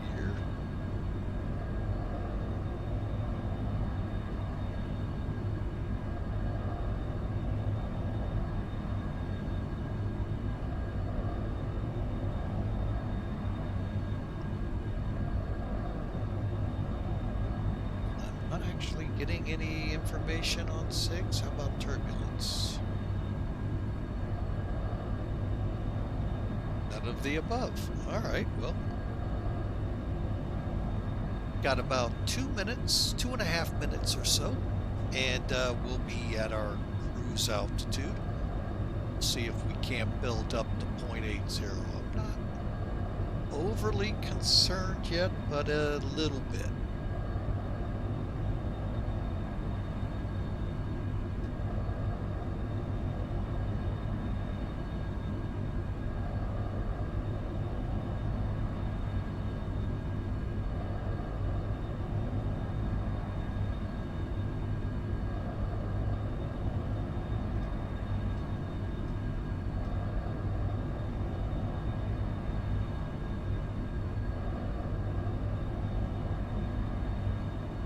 Alright, 1 to go, folks, so 2 minutes. We're already pretty well nosed over, so once we give it that 2 minutes to get up to 36, we'll be good to go.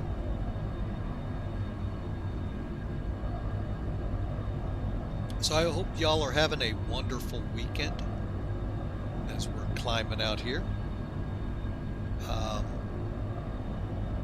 I actually have I think, my first and weekend in several months. Actual 2 days off weekend. So, hope you all are having a great weekend. I am looking forward to Saitek approach, but hope you all are having a great day, and the weather is not too bad. My prayers are still deeply rooted towards Florida with the devastation I've been seeing, both Facebook and on the news. What little news I actually watch. In all these years I've been on the earth, folks, finally learned, don't watch the news. It's just not worth watching. But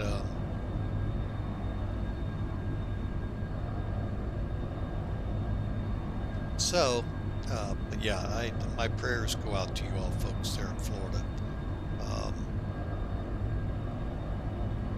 Scenes in Fort Myers, just unbelievable.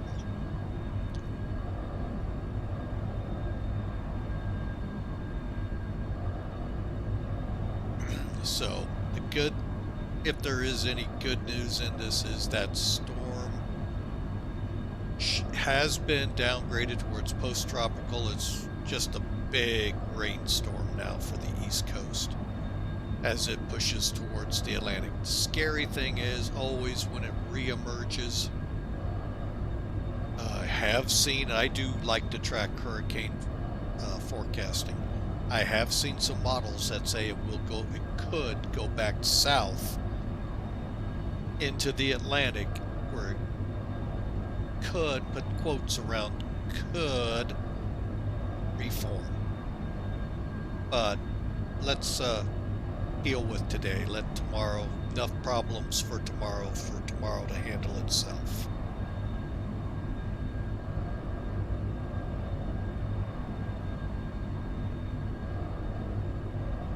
And hopefully you all get power soon, and the basics back before we get into the gee whiz niceties. I mean, I've been hearing unbelievable stories of stuff down there, folks, and my heart and prayers go out to you.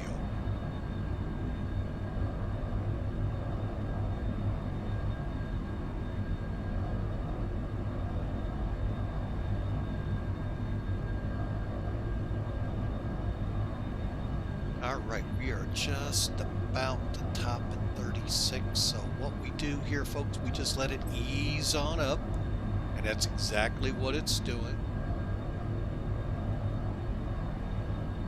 What is this?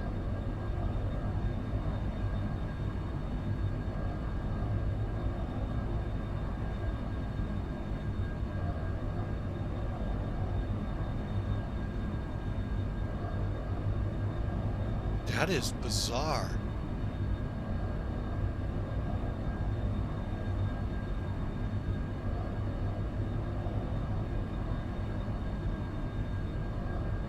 There's 36. We're about to lock in now. Now, it will hold. It should hold. Now we'll see if we can't get it to accelerate. If not, we're going to descend to 34.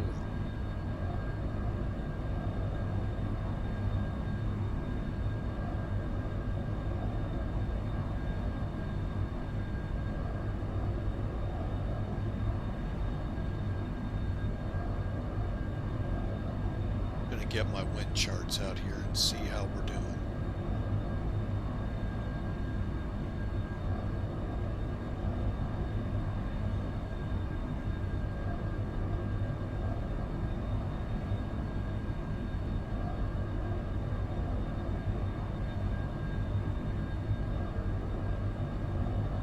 All right, significant weather, don't really show any. Got a jet stream cutting into the north of this, but along the way down, see some volcanoes lighting up on here, but really overall, bad.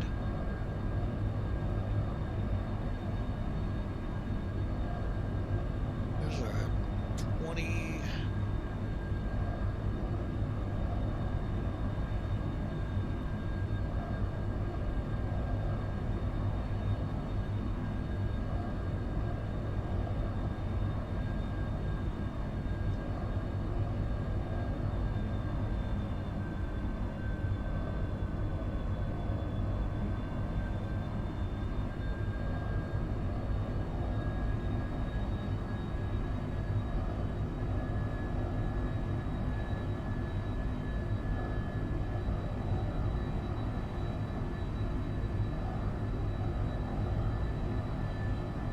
And yes, folks, I turned the auto throttle off.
Alright, I see Hawker's put a prediction in for the landing.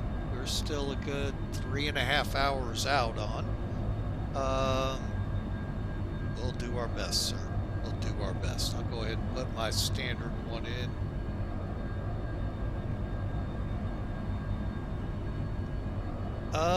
Right now, the fact that it's...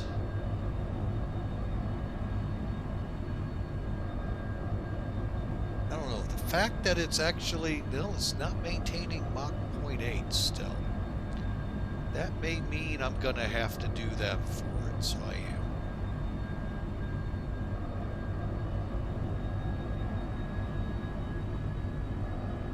am. And I am going to go ahead, bring us down to 34.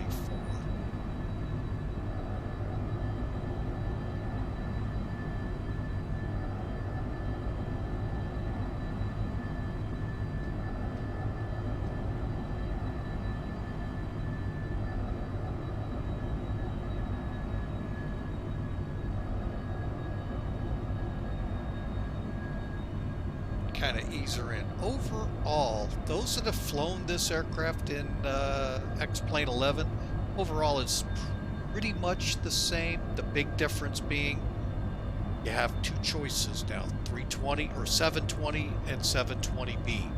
Basically engines. Get it that way, folks. It's all about engines.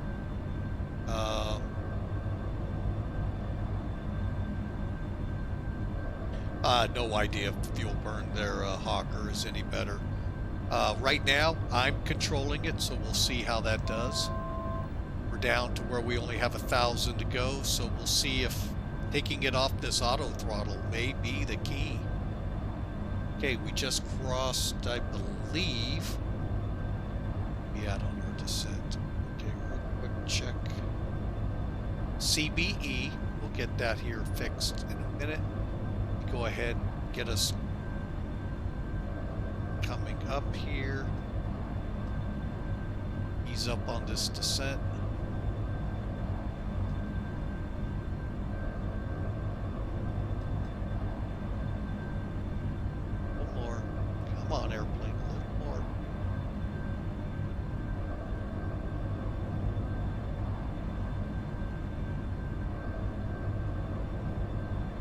gotta reset my throttles, so. But yeah, overall, the engines are okay. I don't really have a lot of problems with making sure all the flaps are indeed up. Alright, and autopilot's back on auto hold. I'm not turning the auto throttle on.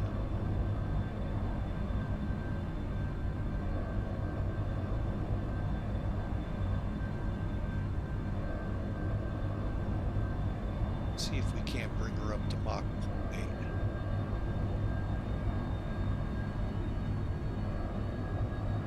But overall, I think it's working better.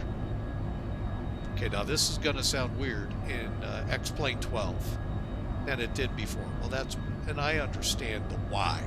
It's because it was an X-Plane 11 aircraft in 12, and yeah, there are going to be problems. See if I can't get us to 0.8. Then I'm going to try and set us. I'm going to fly it like I would the 727, folks.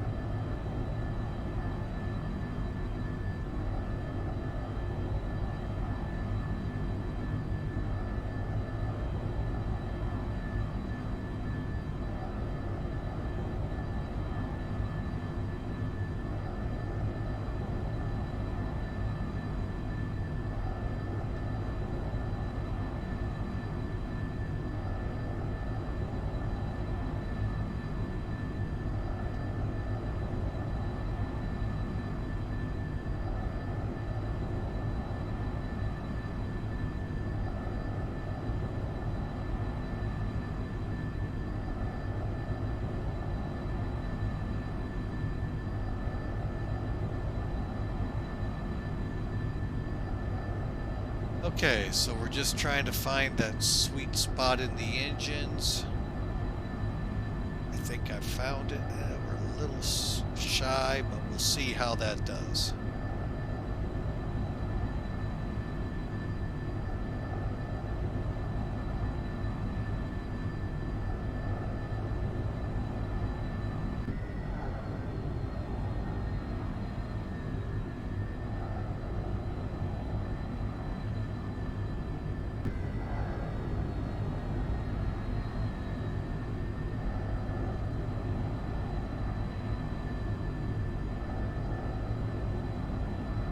Okay, we'll just try this out for now. Let me do a quick nav update here.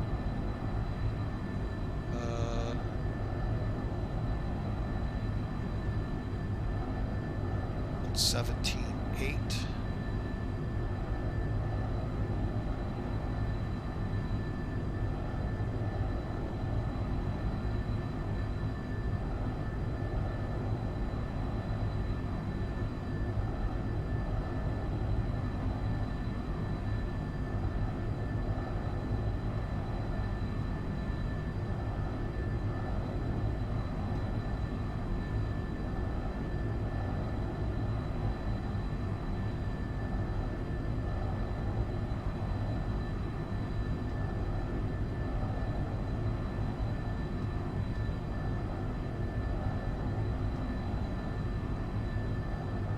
Alright, we'll see how that does, folks. I'm a little concerned we're still running pretty firewalled here, but we'll see how it goes. But we're at least at 0.80, which that was real tough to get to in the other one.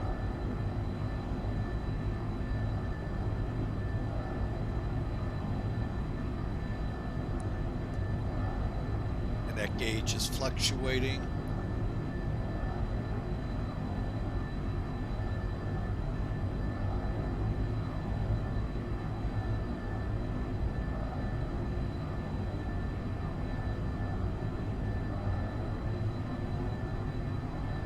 Alright, so we are looking good overall. Got a good airplane here so far, knock on wood.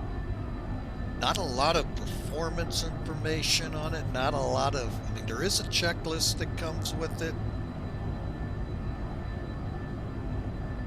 We didn't run it, folks. It's a lot of stuff in it, but a lot of stuff that I don't think is fully functional yet in here. Boy, if he ever gets it fully functional, wow.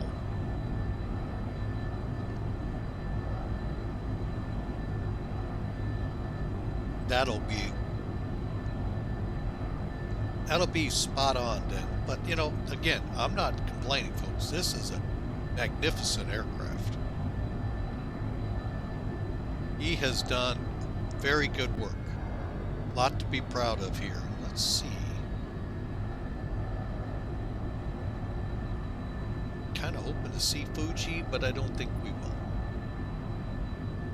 I think we're way too far out.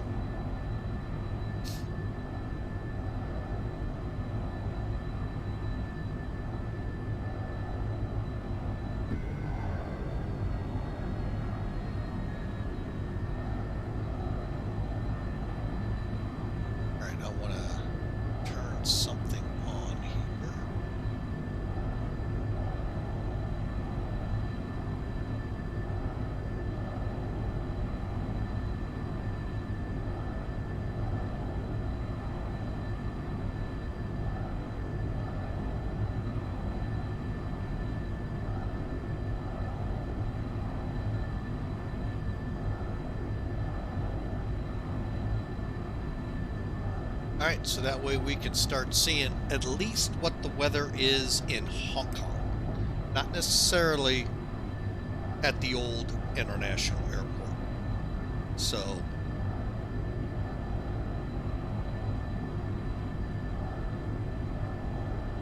and with this in cruise, let me make sure I've got them out of their seats.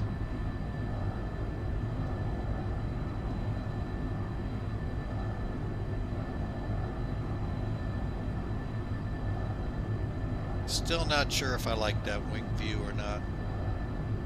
Just seems like those engines are way out on the wing. And I'm sure that's what it looks like in the real thing. But it just, I'm not 100% sure on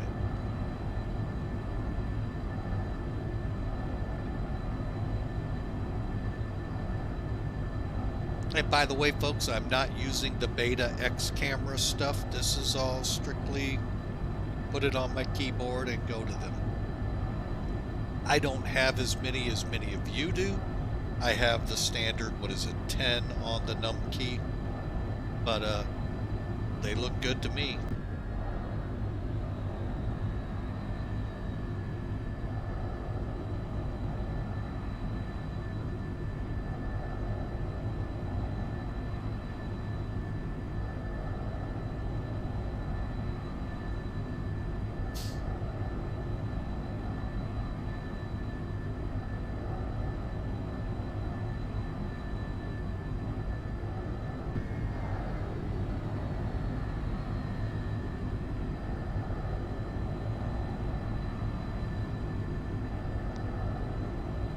Alright, but we are on our way, folks. Oh, what do we got, about 3 hours? Yeah. Yep, just under 3 hours, folks. Got to get out of Japan, down past Taiwan, and then we turn in. And with that, folks, I am going to go ahead and get some music going. And,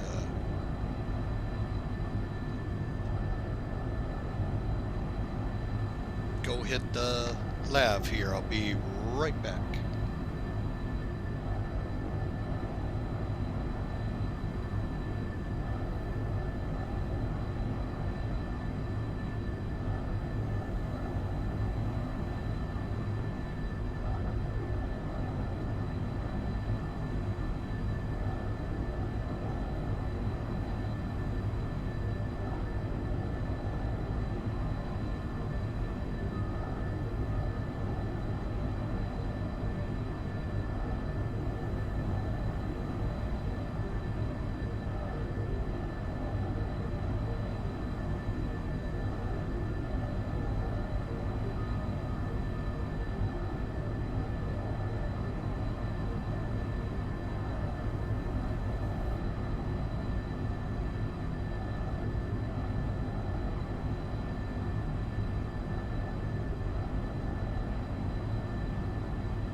Alright, folks, we're back with you.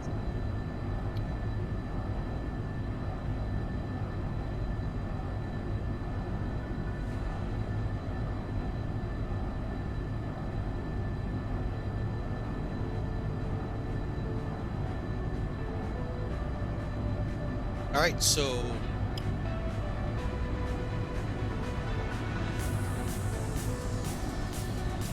got a little too loud. There we go, let's try that. Alright, so looking at Sim Toolkit, the ETA is 2 hours 47 minutes. We are cruising not at 36 like I'd hoped, but we're down at 34 and just cruising along. Let me take a look at this panel here.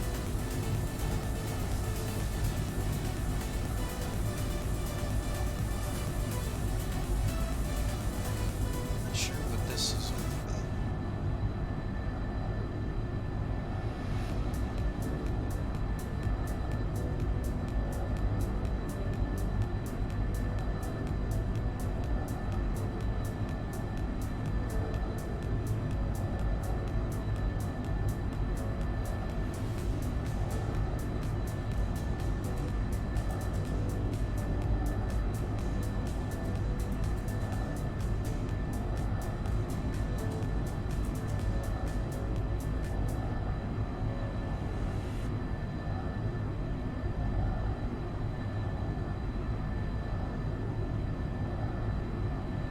Just seeing if that had any effect on the airplane. It shouldn't have. It's pressurization only. But you never know. But again, good job this gentleman or group did to put this plane up in the sky. Great job. Sounds are pretty good. Really don't know what this plane sounded like. Like I said, I was born pretty much around the time it was put into service, so don't know.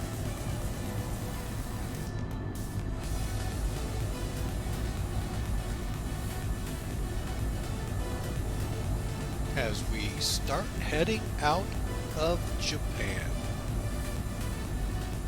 Well, let me rephrase that. We're still in Japan, a lot of islands. But the main island. Matter of fact, is that Kansai Bay or Osaka Bay, I wonder? Let's find out. Am I, nope, we're way, well, yeah, that is pretty much, yeah, it is, okay. My bad, yeah, it's back here a ways, but yeah, that was where Kansai was.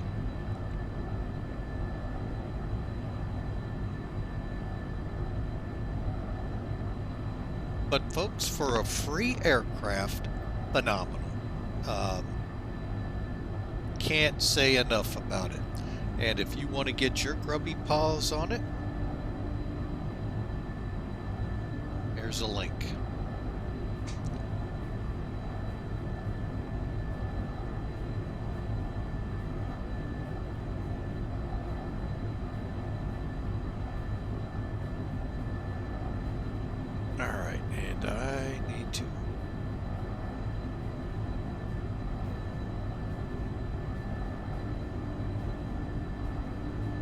Just do something here behind the scenes.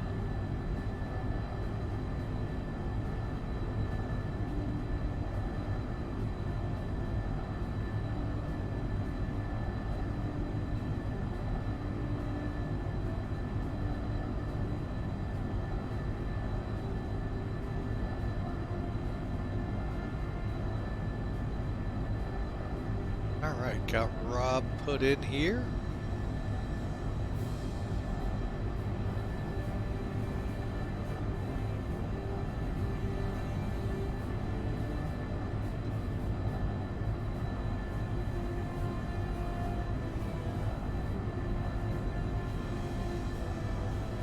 Beta 5, I wish I could have... okay, folks. understand. I'm just kind of wishing I could fly on the Hurricane again with this beta on to see the difference in the weather. Now, I did fly into it over Punta Gorda in beta or patch or beta 4. Clouds were just wrong. That's fine. However, the winds, I think, were pretty doggone close. And the effect on the plane, you know, this old guy totally didn't think it through. But when you're trying to land an Airbus 319 with 100, I think it was 100 knot wind in your face. Well, let's put it this way, folks. You better be ready for the fact the plane doesn't want to land, because you've got enough wind over the wings to fly it. So yeah, that was impressive. The rain, off and on, that's kind of what I was getting, looking at some images, but I wasn't. Now, sometimes it did get pretty hard, but a lot of times it didn't. But again, folks, that's to be expected. This was default scenery or default weather. And now I was told it was turned off for beta 4. Well, if it was, there's a video out there on YouTube, folks. Feel free to go out there and look at it. You can watch the flight. So it's impressive, folks. My YouTube video there that was also on Twitch, over at Facebook, will show you what X-Plane 11 was with the quote weather turned off. I'm sorry. Like I said, I have a hard time buying that. Not saying anyone's fibbing at me or anything. I'm just saying it's hard to believe when you see what I flew in. But again, that was default. And as I did in that video, and since, Microsoft has come full circle with weather improvements. What I watched of another streamer, they were amazing what the weather looked like. That was one of my big... Microsoft went and did a lot of eye candy to the scenery, but the weather was kind of wonky always looking. And I'm sorry, folks, I'm going to use very technical terms here. Wonky. Just didn't look real at all. Don't get me wrong, the scenery does. But when I saw that the day before I flew, oh Lord, I was just like, wow. Came close. It was starting to get me to think about looking at Microsoft. So I'll warn you ahead of time. By fixing that weather engine, that was amazing, folks. Now, let's get X-Plane 12 into some good weather. Let me rephrase that, into some bad weather, so that we can have good weather showing on the screen. But yeah, let's see how that looks, because I'd like to see it now full tilt and see what their clouds, because I think this actually looks pretty good right here, folks. I mean, for spotty fair weather cumulus, that looks good. I mean, there's improvements, don't get me wrong, but it looks good for default weather. Now let's get it into some good weather. Let's get it into that horribly bad weather and see how good the weather engines are.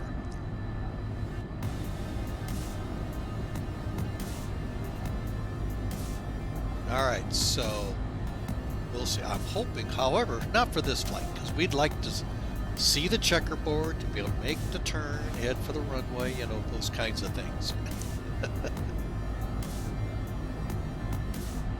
So now, for those of you who may not know, there's a lot of you all that were born after 1999, I think, is when they opened up the new one, and they closed Saitek. So there's a lot of you that may not even know or only know of it through the sim. That airport did exist. This approach was the approach. You can watch videos on YouTube of it. Real world airlines going in at it. A couple of good KLMs went in there that had troubles. They're on, if you can find them, you can find one where a 747 scrapes an engine. Or was it a 730? One of either a 37 or a 47. And some of the reasons why they had to close it and move it. So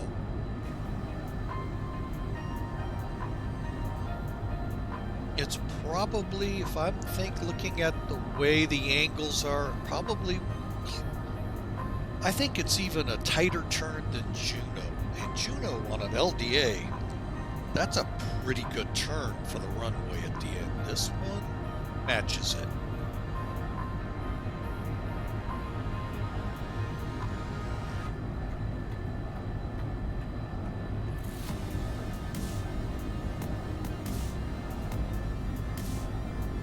I'm just looking ahead here, folks. 5.3.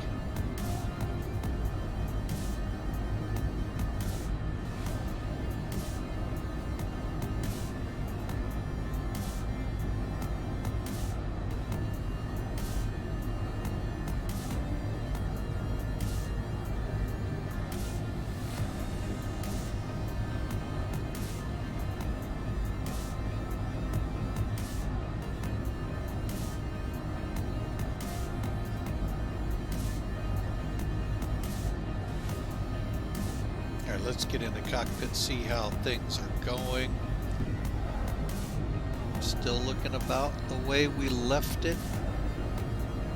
Holding a little fast, that's always good.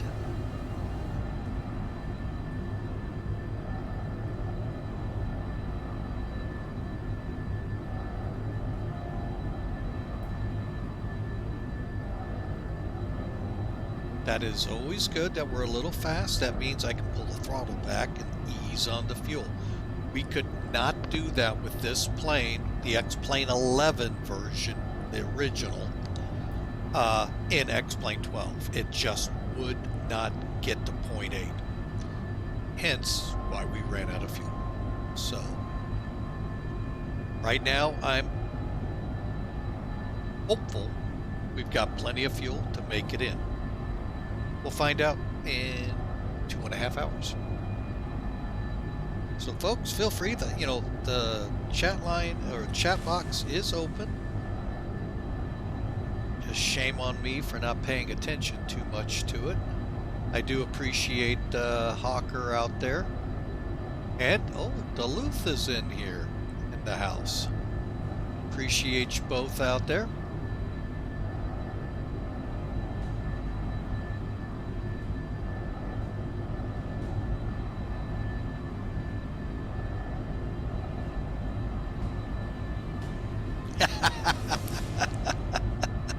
Spaceman 634, yes sir, it's wide open.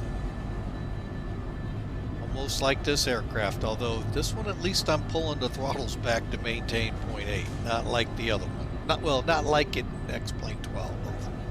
So the other version was in it. So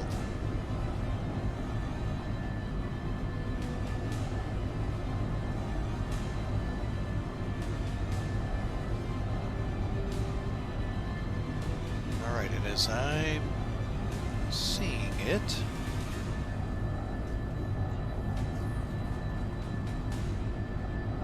let's go ahead and dial in HKC. I believe that's where we're at right now, at 140 miles out.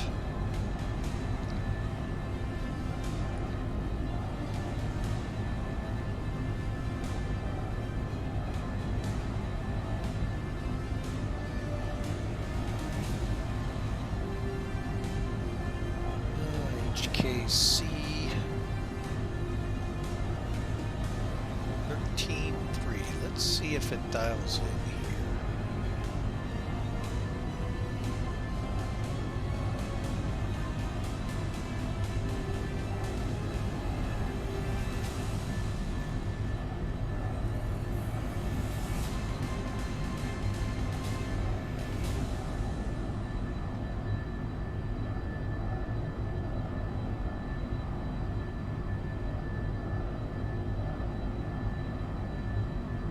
Appears it is. All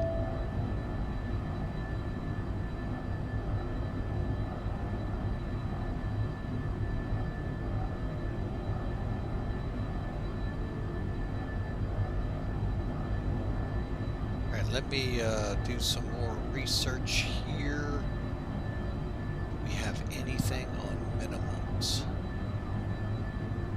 675.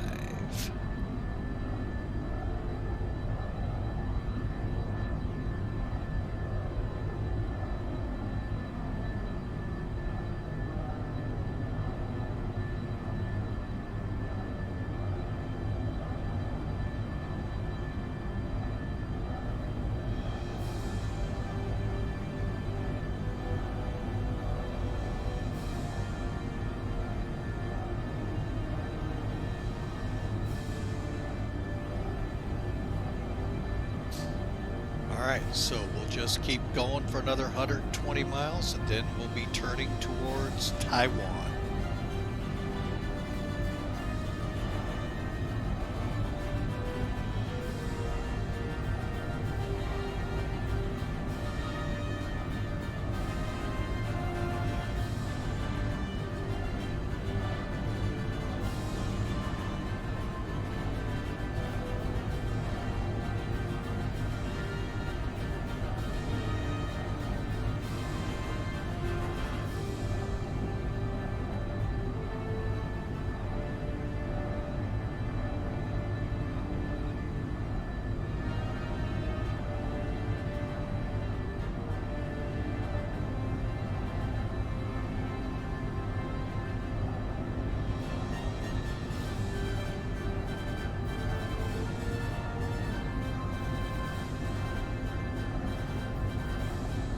Just got an email from xplane.org. World Traffic 3 is now supported on Xplane 12. I'll have to look into that after the flight.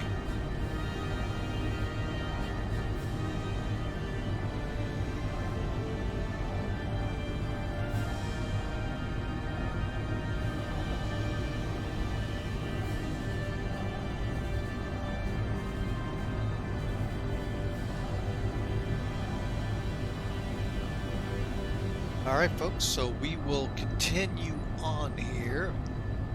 About 2 hours, 20 minutes, or is that? Yep, just under 2.5. Alright. So once Taiwan, we should be... We'll start looking at that chart again and really get an idea. The route that you just saw, the Mago 3.1, I can't find out there to know what we're talking about. So what I've done with the chart I have, well, I did create, try to use a little better English, an arrival very similar to the chart that I have, and I ain't guaranteeing anything with it, folks. I don't even think it has a name other than IGS runway 13.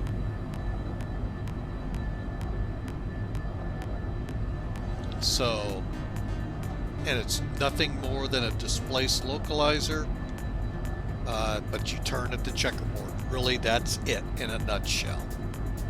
So, some of these NDBs, this DME, they're not existent anymore because the airport's non-existent. I think it's a mall. I've heard rumor of. One of these days, I'm going to try and get a good picture of it.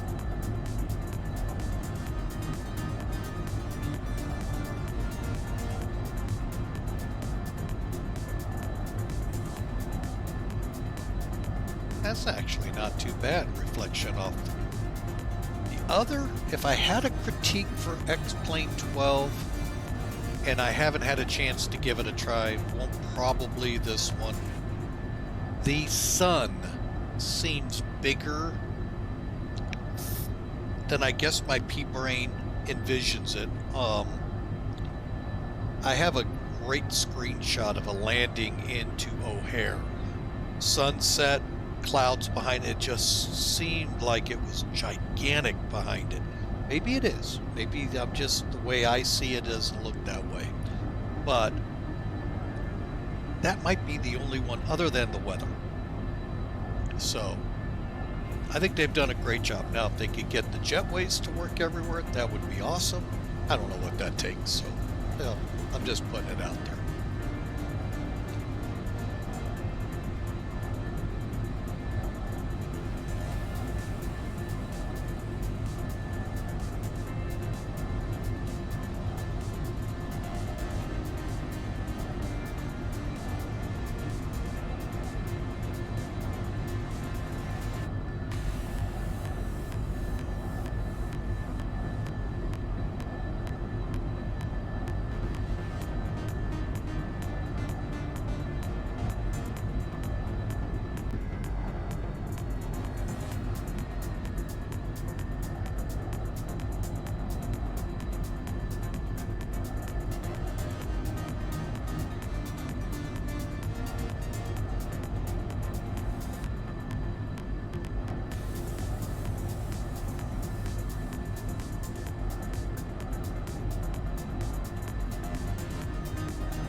Oh, and one more thing on the chart that we'll be seeing here shortly. In a second. Okay. It's valid. 6th July, 1998. A little out of date. But if for our purposes, hopefully it'll help us get right on track. Well, you know, worst case scenario, we'll find out. We'll do our best to fly it visually and see what happens.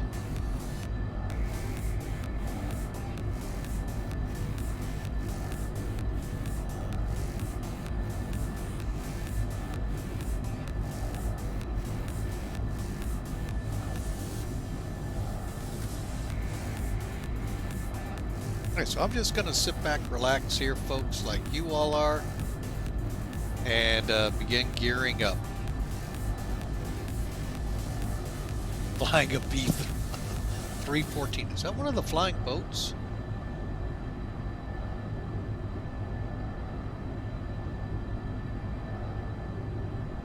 Oh man. That would be a long flight. I mean, top speed 210 knots or 210 miles per hour, even worse.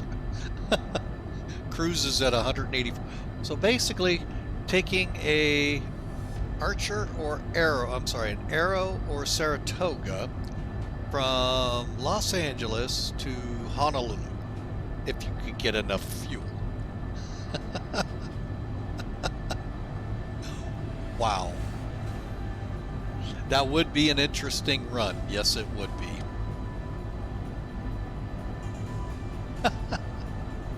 You know, that reminds me, my dad once said he was a navigator in the Air Force during the C-124s, the double-decker with the opening nose. That was the precursor to the C-5, C-141.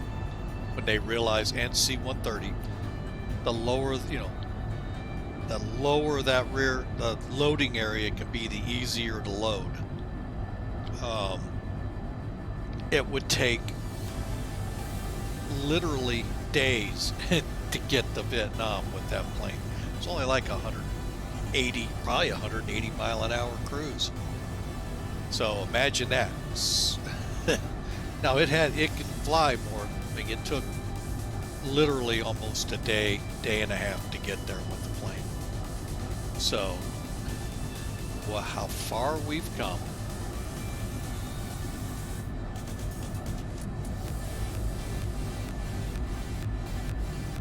But yeah, that would be, you know, there are, I think, some out there, the 314 or the other one, the other original Clippers, and it would be challenging, but boy,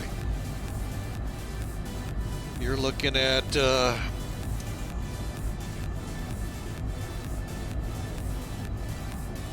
17 hours to go the maximum range, 3,500 miles. Wow. There you go. 17 hours for you. Now, that's long haul flying. The sad thing is, you know, we do 17 hours now with these things and we can pop. Ooh. Now there's somebody, Hawker ought to be parking up on that one. The old TriStar came up into the conversation.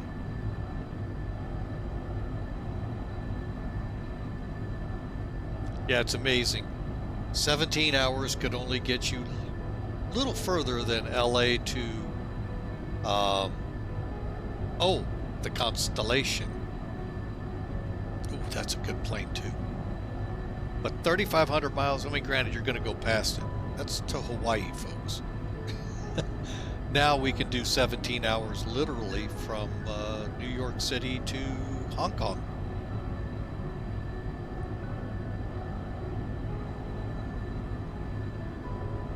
Yeah, the Connie, that is it's one of my favorite prop planes.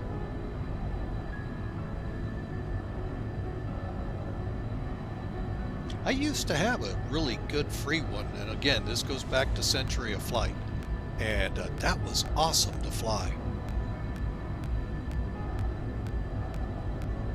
The gentleman, I think, might have went to A2A or whatever the Constellation is and prepared, and maybe 2020. You're saying, I don't know. I don't follow Microsoft too much anymore.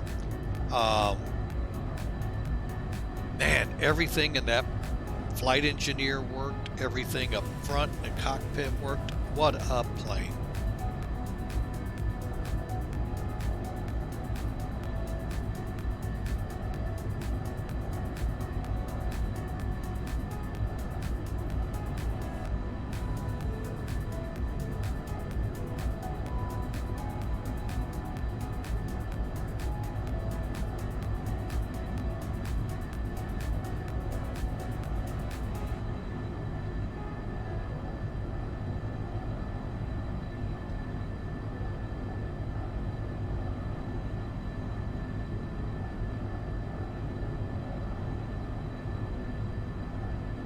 First thing I'm going to do in Hong Kong is eat.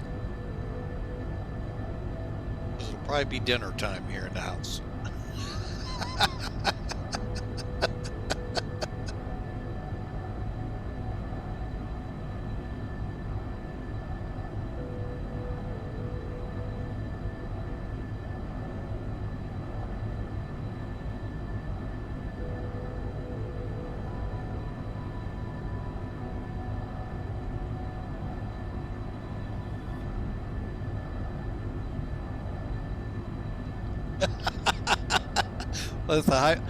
I really don't even know if I ever was in Hong Kong what I would do.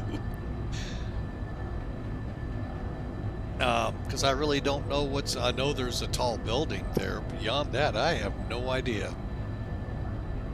I know the Amazing Race has been there a few times, but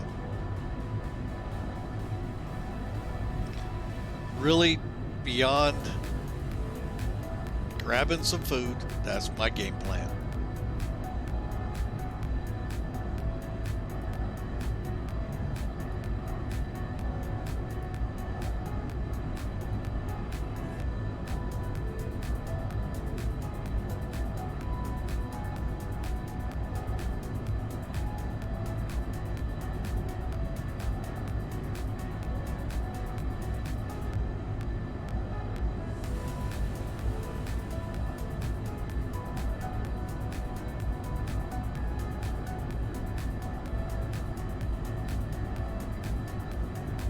Alright, so we're about to cross HKC.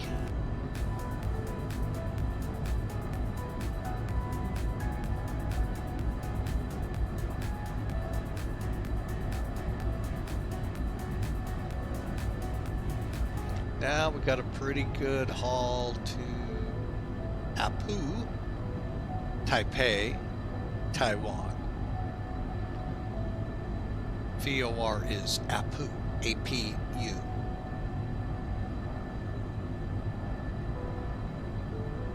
Now we do have a segment out along the way, so we'll see how that works out.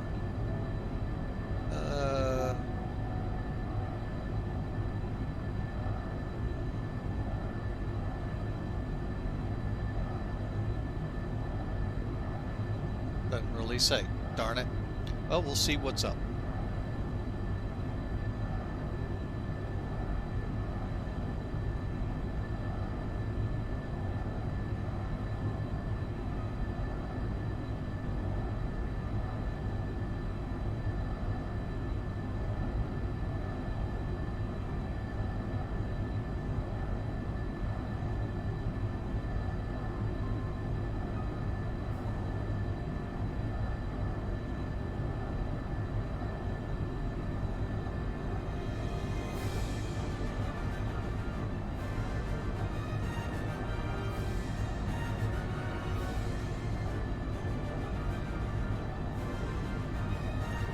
Alright, just looking at the weather here.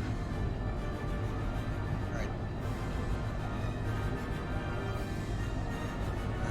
Apu is 1250. So let's get in the aircraft, set that up on, we'll go with this one. Well, better yet, use this one. Because I know it's not going to pick it up. I'm sure we're like...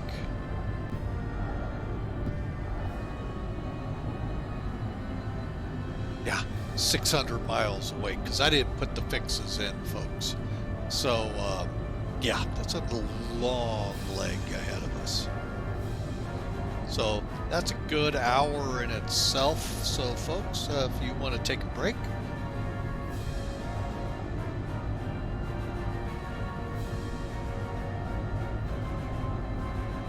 nice. Hopefully I'll be able to see things. But it would be a good time if you want to grab some food, folks. Grab the beverage of choice.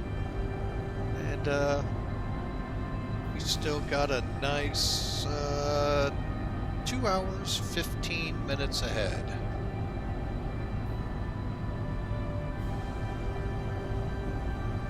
So,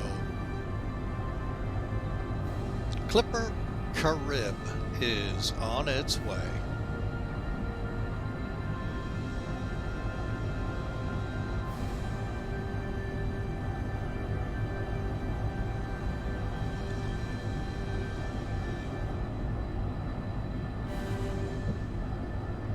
Weather right now is not looking bad. I got a few clouds. Now this is for the main Hong Kong airport today. A few clouds at 2. Scattered 3,000, 28, 25. Okay, so nothing significant. So hopefully we'll get a nice run in. Excuse me. So I'm going to go ahead and set minimums for 400. Website reports light rain and medium wind over Hong Kong. What? What? Where is that coming from? We just got the METAR as of 2100. Man, I tell you, can't trust anything out here, folks. Okay, so it's 42 minutes old. Let's go look ahead. Oh, great, there's a segment to the west.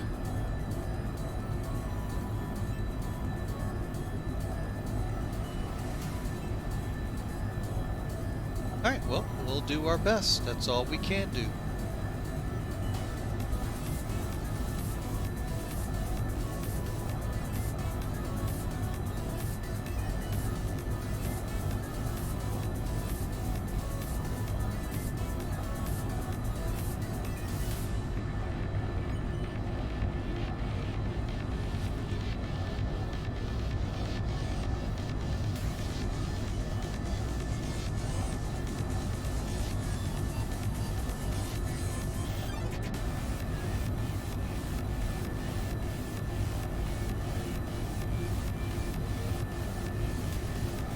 Oh, we dealt with gale winds a couple days ago with an A319.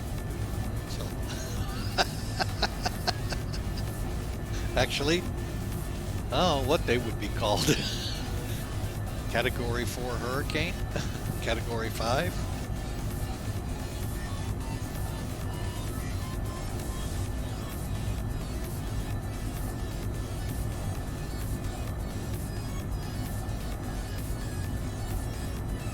Well, we're gonna find out here in 2 hours, 12 minutes.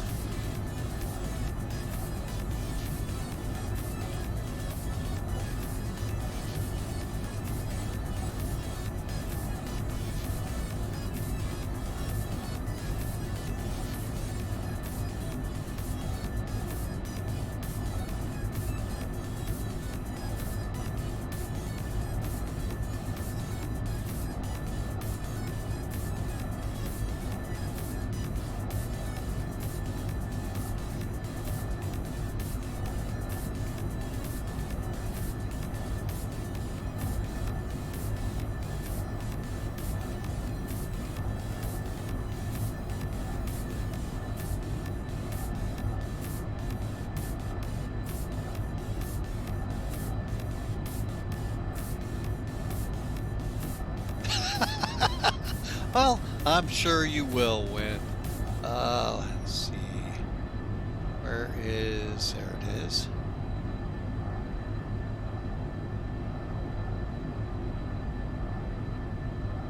Oh yeah, you got me probably by about, a good 15, 20 minutes, I'll bet. At least that, well, yeah, at least that much.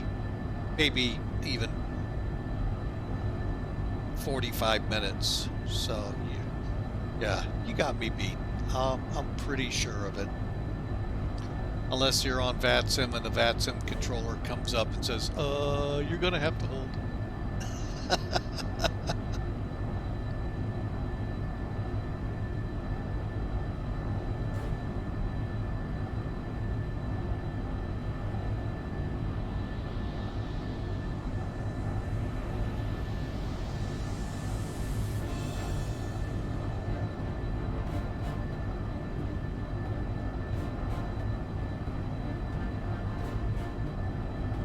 Alright folks, I will be right back. Got some laundry to fold.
Alright, folks, I'm back.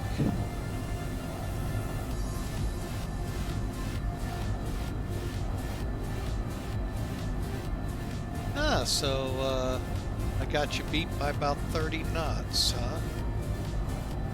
Well, let's see, are you on VATSIM? Or am I on VATSIM, man?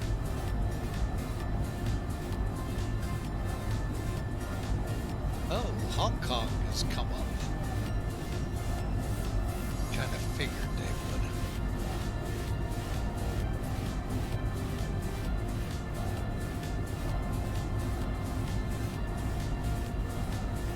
Alright, well, we'll have to decide if we stay on VATSIM or not.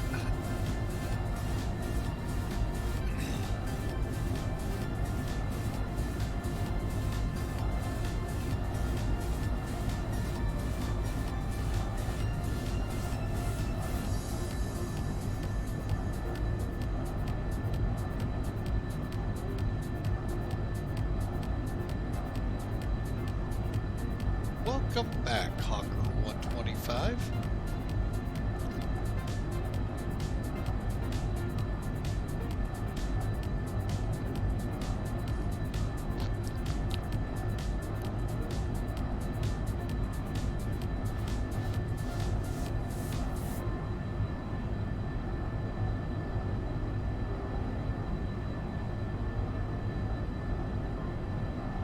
Watering the grass, huh?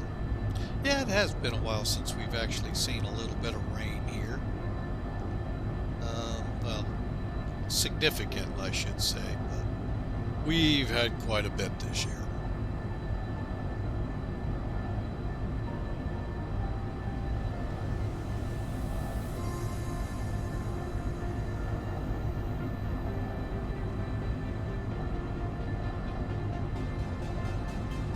Looking like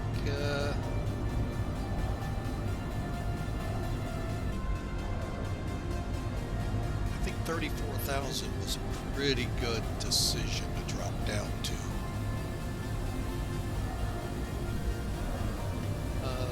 Yeah, it seems like the airplane is behaving a lot better. Fuel looking good. So I think that making that decision was pretty decent. Alright, so we just under 2 hours out of Hong Kong. Reading, let's see, we got an ATIS now we can read. Maybe. Was there, now he's gone. Go figure.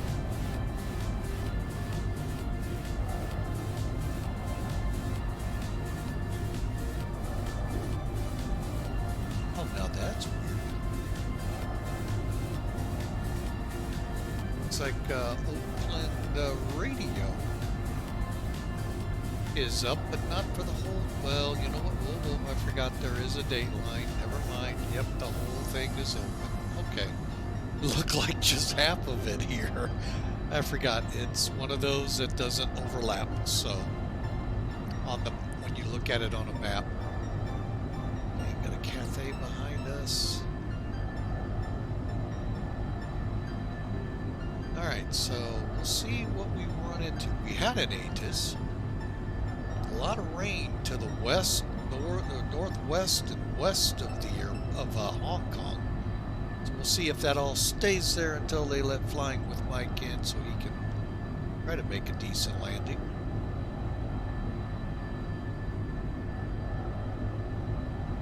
Got 470 on the ground speed, folks.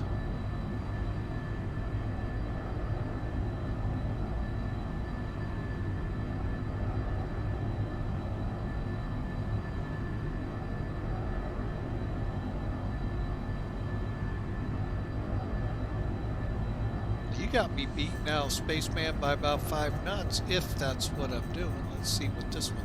You got me beat by a couple of knots, so I think you're still ahead of me there by a pretty good chunk, so we'll see. If I was over Taiwan, I'd start wondering if who's going to win. But I still got a good 467. Yeah, I can't get the N2 down, so EGT is also kind of in the yellow, but oh, I'll be right back. Dog needs let in. Hang on, folks.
I got about 20,000 pounds of fuel per the gauge. These are empty down here, so yeah, I really don't get this plane in gauge-wise, but hey, it's flying, it's doing a really good job. You know, hey, let's see what happens.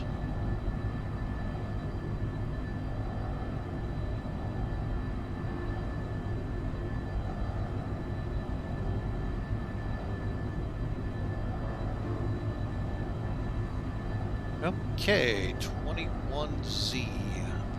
Is that still the same time? Yep, about an hour old now, that VTAR. 110 at 8, so that's good. Yeah, that's good because it's 13 we're coming into. At least across the bay, everything's lined up right.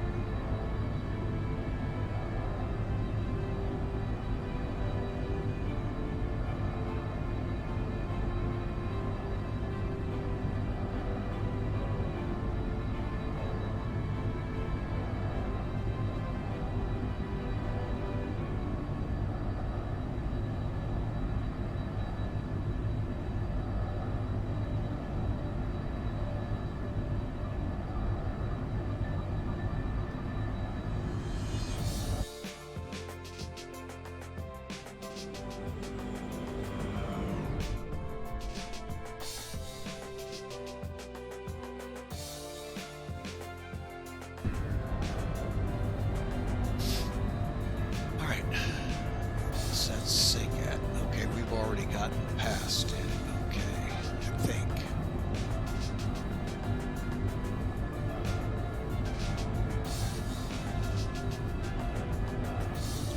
Alright, folks, so enjoy the ride. Yeah, we're right where that SIG is. We're just coming down the Sea of Japan, or Sea of China, however you want to say it. Headed towards Taiwan and then Hong Kong. Hong Kong. Fooey.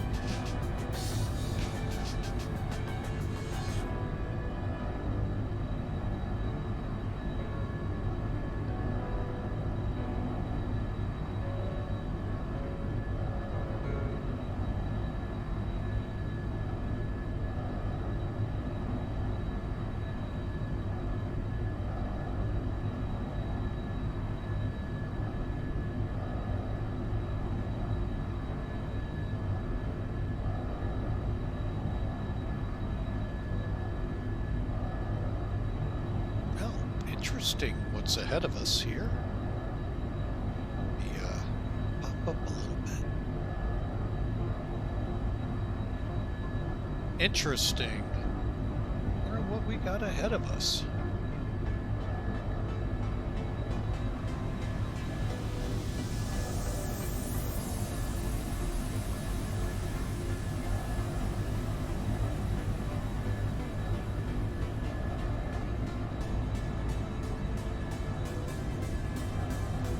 Little mountains in the sky.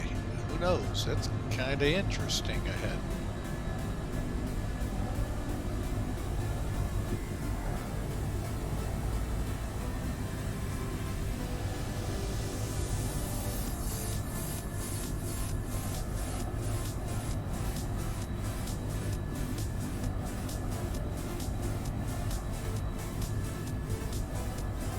First, I thought it might be like perspective cloud decks going out from it, but no, they came up. That'll be interesting to see what we got. My luck, it'll be severe turbulence and who knows? Cats and dogs living with each other, mass hysteria.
All right, so 1 hour, 40 minutes. Figure about 30 minutes or so, we should be getting real close to Taiwan to make that final push towards Hong Kong.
Yeah, I'm not really sure what the weather engine is trying to paint here.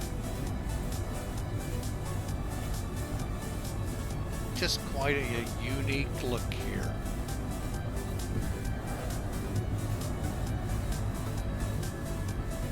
Well, we're starting to get some good wind change. See if that doesn't get out of hand.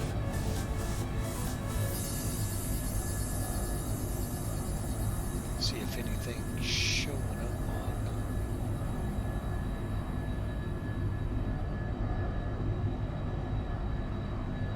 Oh, no, nothing showing up on Sky Vector.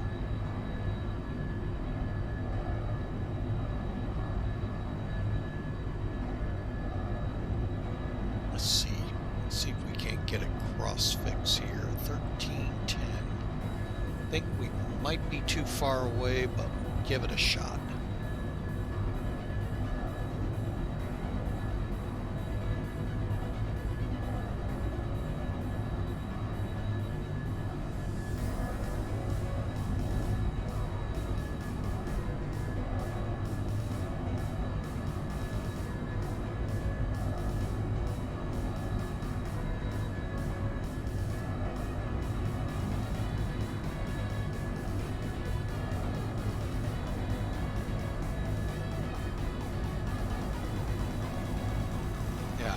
to this. We're far away. If this...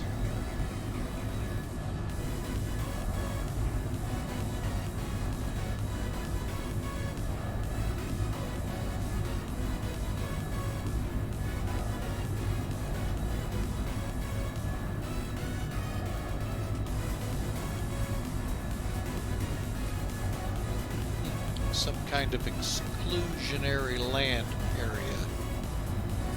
So, let's see what Kadena has. 1200. Okay, we'll try that next.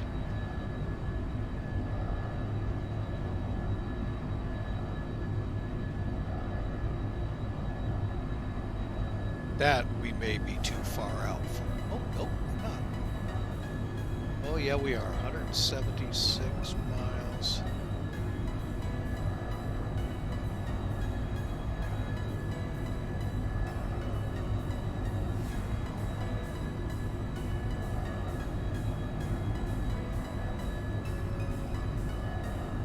Yeah.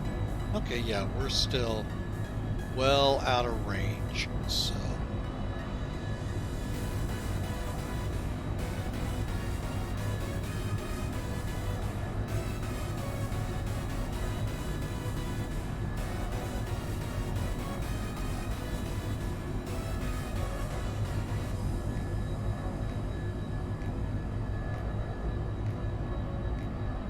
That is just really weird, this, what's being depicted here out front. Huh.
Okay, we're back with y'all. Sorry about that.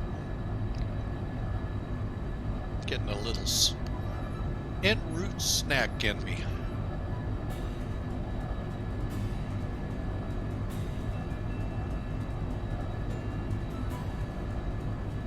And for those new joining in, welcome aboard. Thank you for supporting Flying with Mike. Thanks for checking us out. Interested in the 707? You see on the screen? Here's how you can get a hold of it. Now, when you download this, you're going to get 2 files. One inside the zip is for X-Plane 11. One is for X-Plane 12. Inside both of those are 2 different aircraft.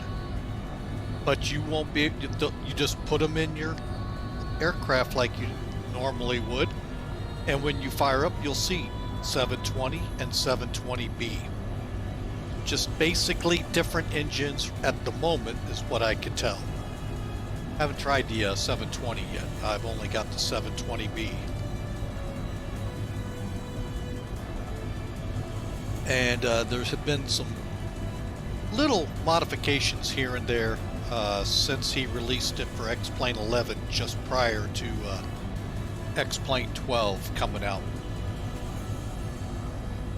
So really good job. I think for a free aircraft, dynamite, folks. Well, we haven't tried landing it yet, so reserve the full, but that part could fall on that little loose nut behind the control wheel, so we'll see.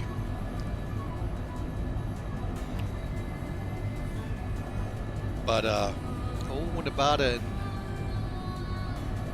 hour and 32 minutes, we'll be on approach to Kai Tak Airport, Hong Kong. And we have veered off course. Why have we veered off course? Alright, this is why I do heading.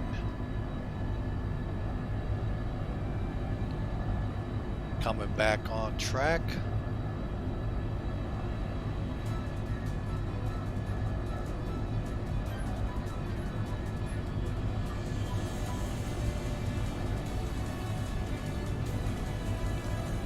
Alright, let's figure that one out. We went off track here big time.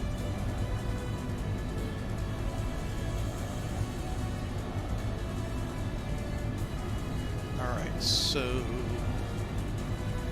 let's do this.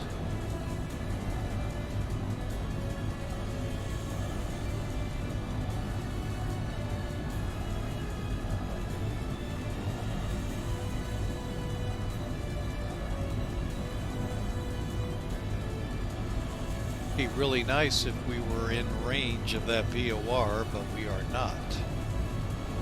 So we're going to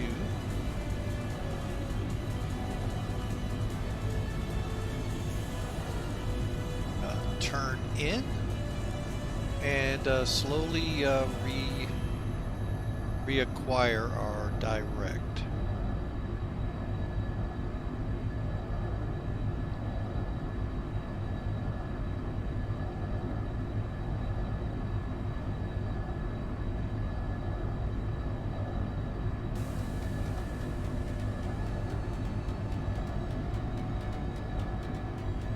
Gotta love it when little hiccups like that happen, folks.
Alright, we've got a backup plan in play here.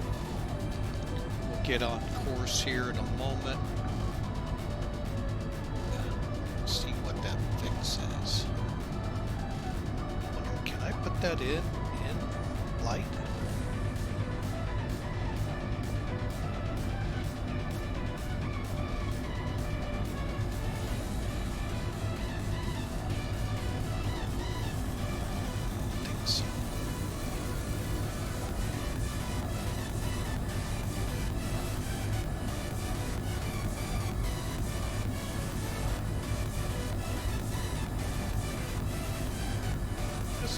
What's the worst that can happen? I'm not even on the GPS for the moment.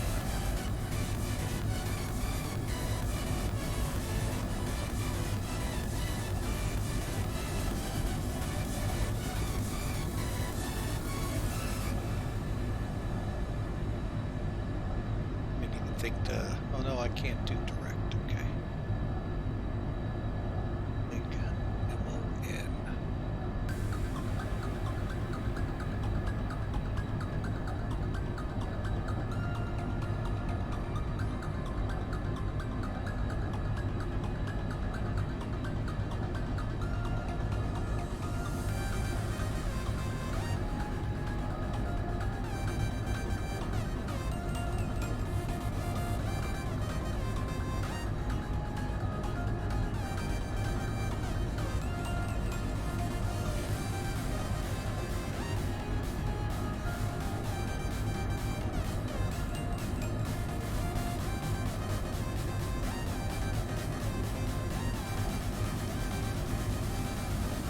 Okay, so it's heading down now to recapture A1, the airway we were on,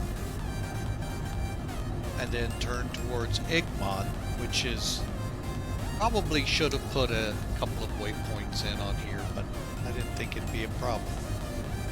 But it turned out to be one, so no big deal.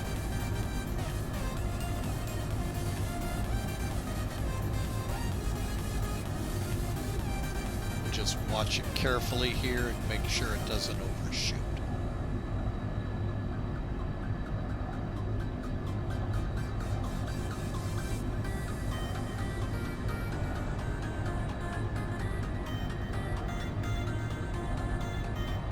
But again, I hope y'all are having a great weekend. I know I am, being it's one of the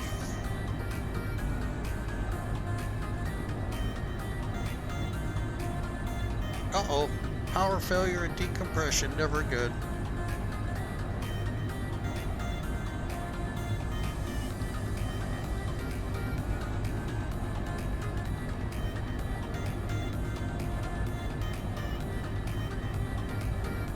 And in your location, really not good. There is nothing nearby other than turning back to Vietnam, or I'm not sure what that little notches that comes out of Asia before Hong Kong. Alright, let's make sure we don't blow through this one a second time. Yeah, I don't know what happened. Oh, we are making the turn, so we're heading towards Igmon.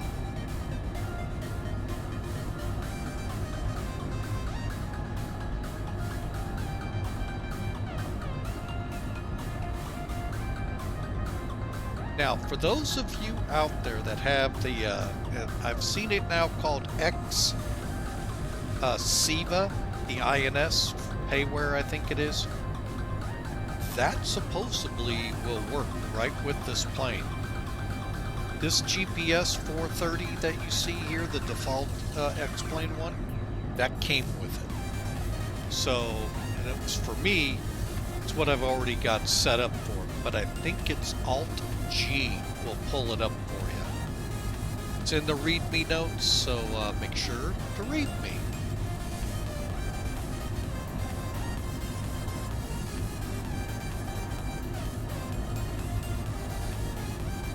Oh, wouldn't just be the same way, wouldn't it? I mean, the 430 is not a bad, it's just not as big of a screen, that's all. Works the same way. So, but it's up to you, Hawker. I mean, you would just have to, I guess, swap out the 430 for the 530. Or FMS, whichever one you want to use. I like using these GPSs just for the visual of the route. Granted, they didn't have all that luxury back then.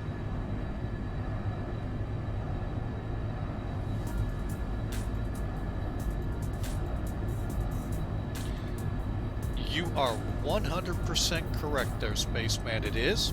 I used to fly with it many years ago, back in the Century of Flight days, with a better for pushback, I think it was called 747-200 dynamite aircraft. But I knew there was a but coming, folks.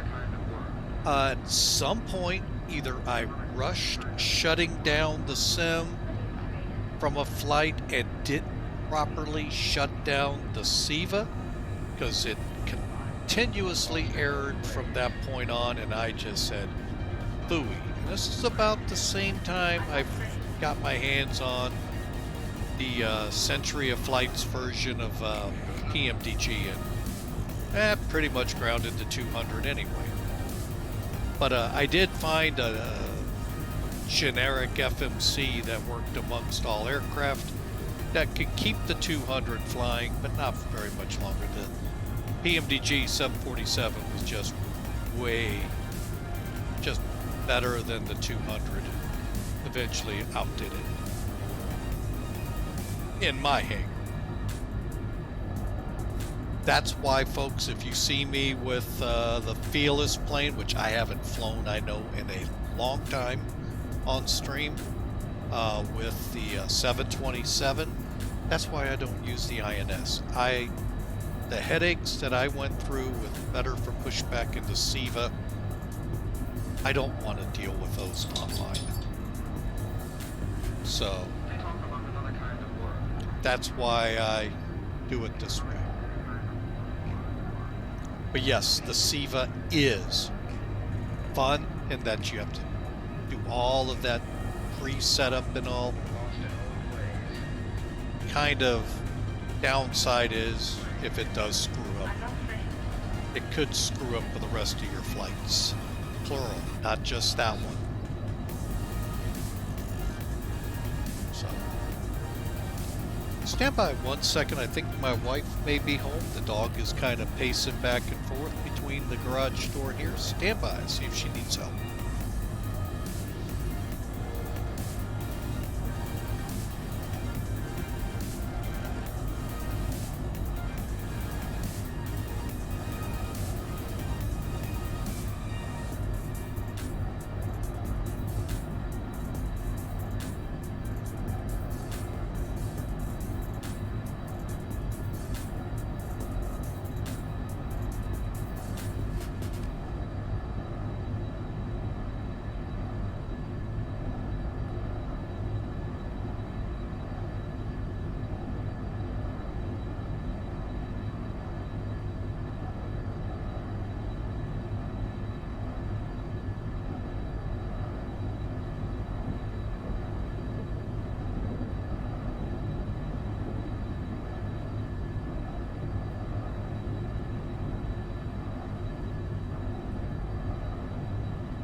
All right, folks. Sorry for that.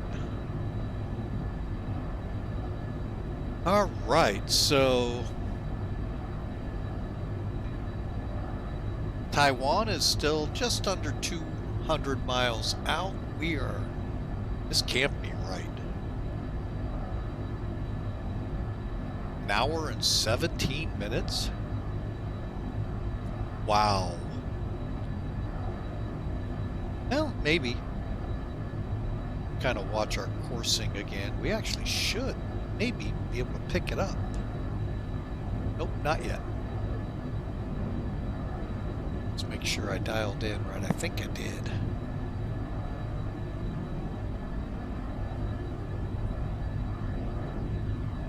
$112.5. Ah.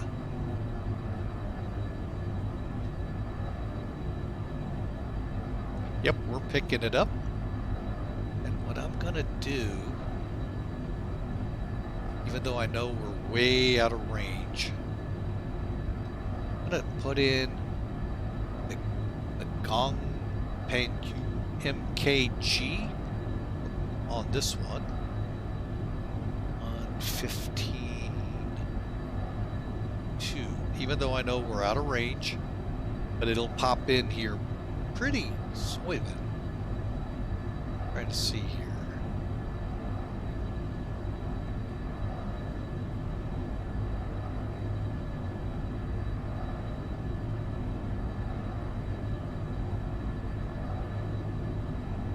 Yeah, MKG. Okay.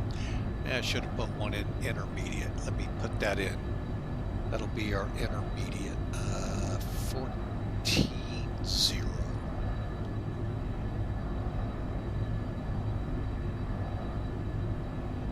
All right. So,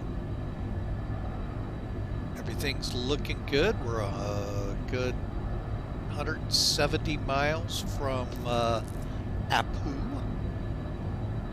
And getting our heading set. There we go.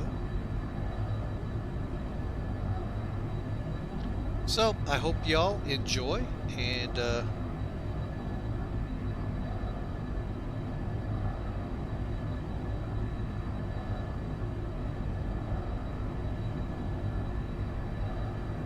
we're just gonna kind of keep cruising along here. People, bad attitude. Welcome in. What airplane? What airplane?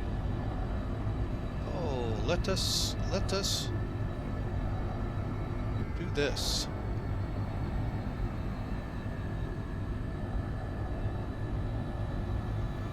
And this is the new version. You can find it here.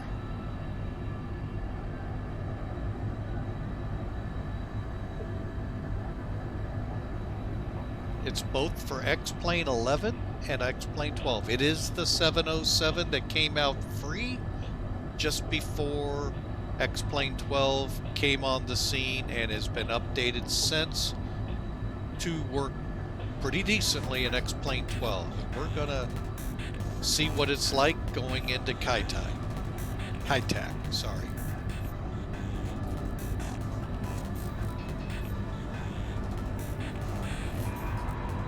And the famed checkerboard approach. Well, we're gonna, hopefully the checkerboard's there. I didn't check it out before I came in here, folks. So, getting our first look at the 707 in X-Plane 12, supposedly geared up for X-Plane 12. Then, when we get there in about an hour and 15 or so minutes, we're going to see exactly how the Hong Kong Saitek scenery looks in X-Plane 12. It's X-Plane 11 scenery. It's the first piece of scenery I've put into this X-Plane 12. So everything else you've seen, folks, has been the default scenery, the scenery from right out of the box. This is the first one I added. It's not in there, folks. That's why.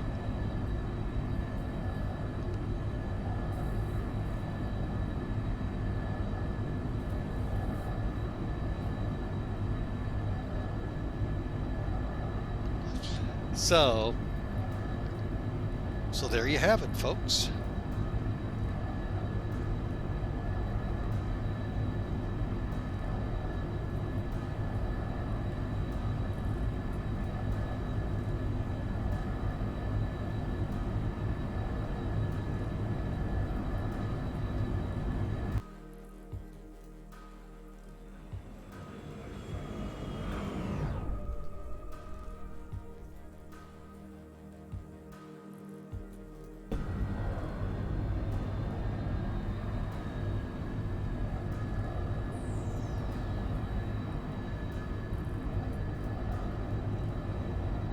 Reflections on it, I'm not sure I don't know. Seem a little too much, but you know, it's free. There aren't many deals like that out here with an airplane like this, so well,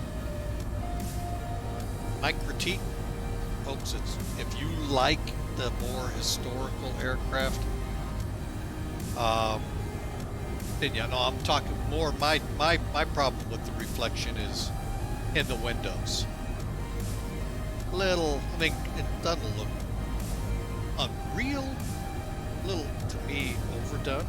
But you know, hey, to each their own on that one. But the belly part, that's I think also a little overdone. But again, folks, it's free. I'm not gonna sit here and say. If that's the only problem I find with it, folks, it's free.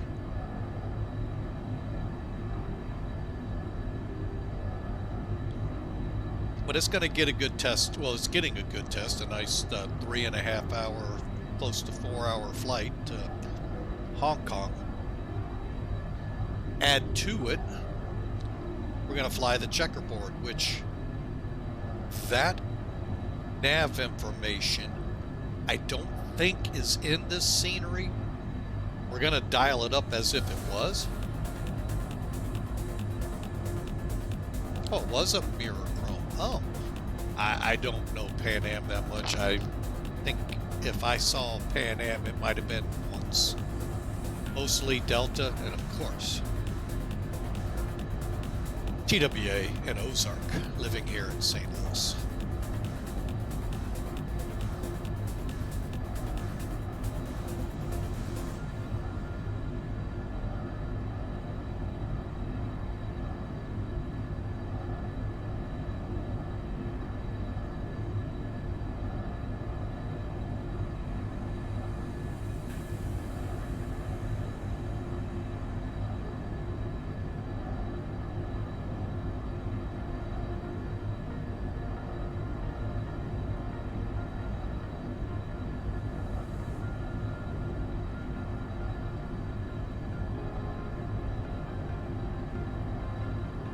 Well, another positive note, but then again, we had this kind of a positive note.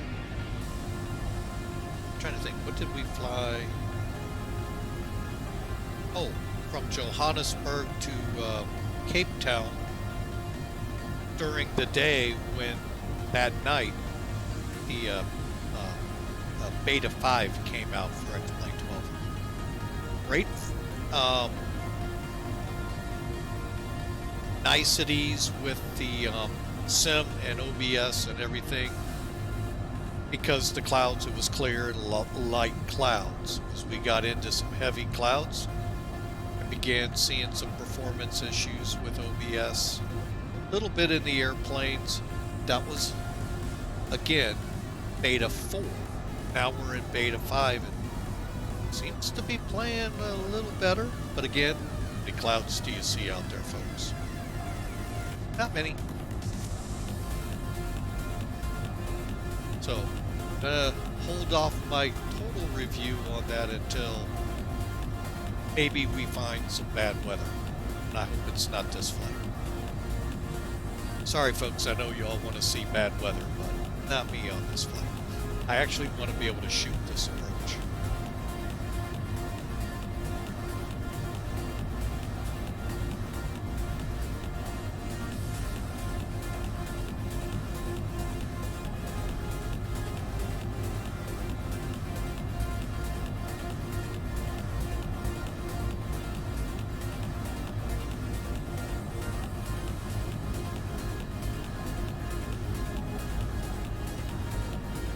like I said, folks, overall, this is a wonderful plane. And the fact that it's free makes it even that much better.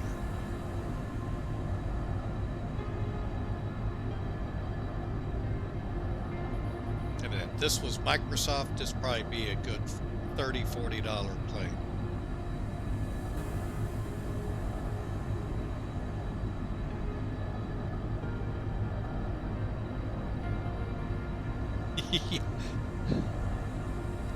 Yeah. Oh yeah, we're planning coming in on a visual, but we're gonna try. We're hoping. You never know what's in these scenery files. They may actually have that localizer. What NDB? I don't know, because what's in the sim today isn't what was back then, and that makes it very hard to try to recreate the actual approach. Now I know people like V1 were able to. I don't know if they're using the same scenery that I did, or if they actually had a different one. But what I had, folks, yeah, that looks, it's gonna be, I'm hoping, amazing.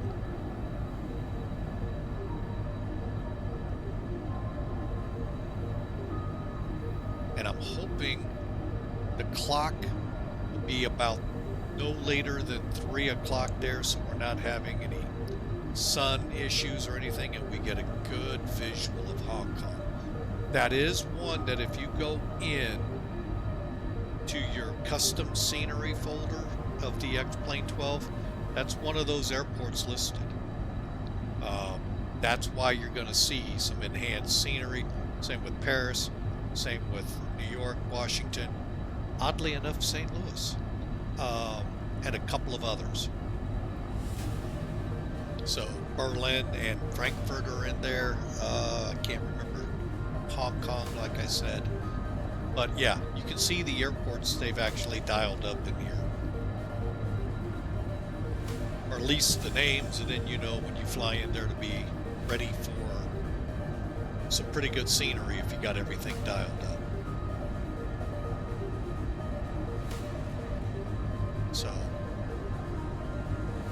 I'd show the opening image, but you know, if you just go to our Discord channel, just come on board with us. You can see it there and get a feel for what we're going to be flying and what the scenery will look like.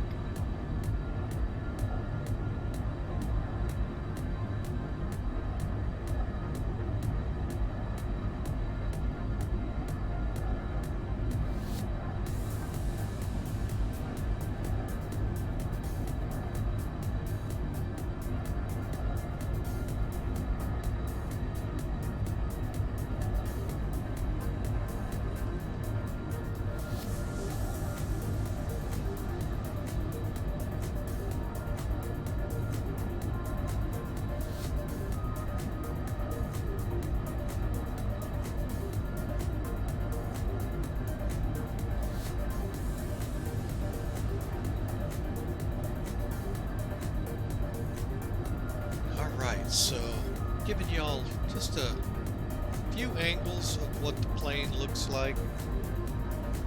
Like I said, really good job texturally with the plane. I mean, I think the chrome may be a little overdone. Some people think it's perfect. It's going to be your liking. But overall, I think it's exteriorly outstanding airplane. Oh, we can quibble over more moving pieces on the outside, like cargo doors and the other side, but you know what, folks? I'll take this. This is fine. I mean, yeah, do I like my Tolus? Yeah, I like my Tolus A319, but not because all these pieces open up and close up and all of that, but the way it flies, operates, all of that I like. So it's just nice accompaniment company. Well, I'm not even going to try it, folks, because I'm going to get it wrong.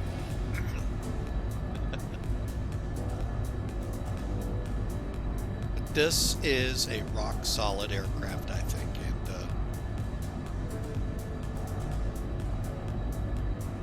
I think if he puts any more operational systems to work in here that you can physically turn on, turn off like you would in the checklist that comes with it, folks, it's really that good.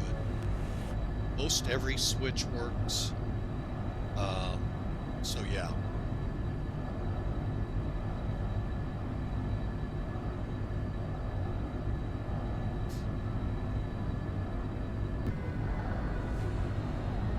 Okay, we're 66 miles from the island of Taiwan.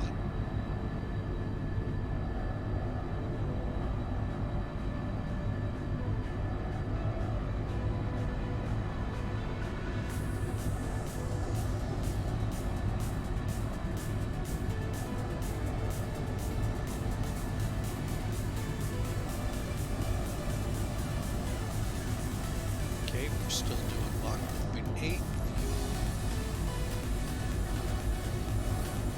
Still looking good overall. Pressurization and electrical systems all appear in the greens. Like I said, this is one thing I'm not 100% sure what this is for and how it's used. So that's why I still got it off. I don't even know. I think it just does that. So I don't know. What else do we have up here? I can turn the brightness up on the reds. Got oxygen up here.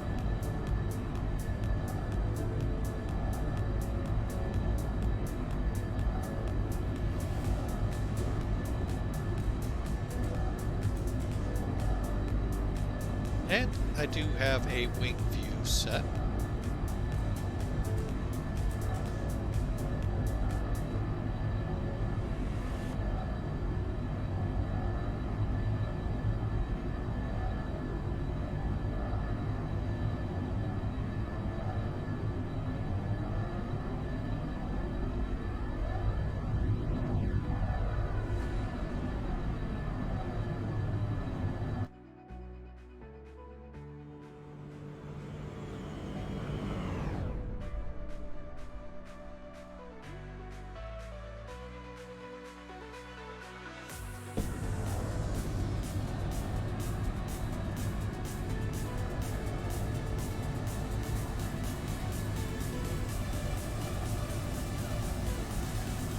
So, what say you all? What do you think so far of what you've seen? You likely thinking about it? Like I said, folks, you can't beat the price tag on it. It's free.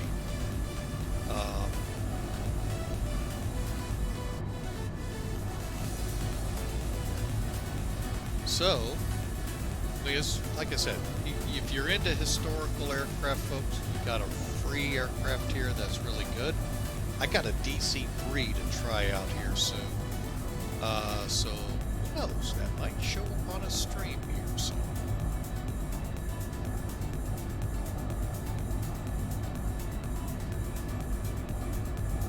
That too is free.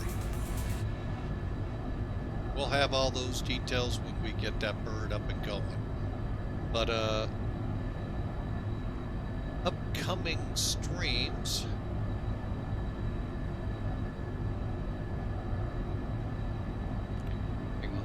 Just trying to get it opened up here. There it is.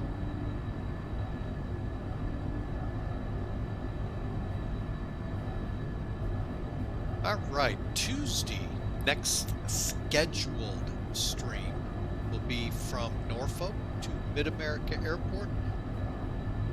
October 5th. It's a Wednesday. We're crossing fingers and hoping we can pull this off.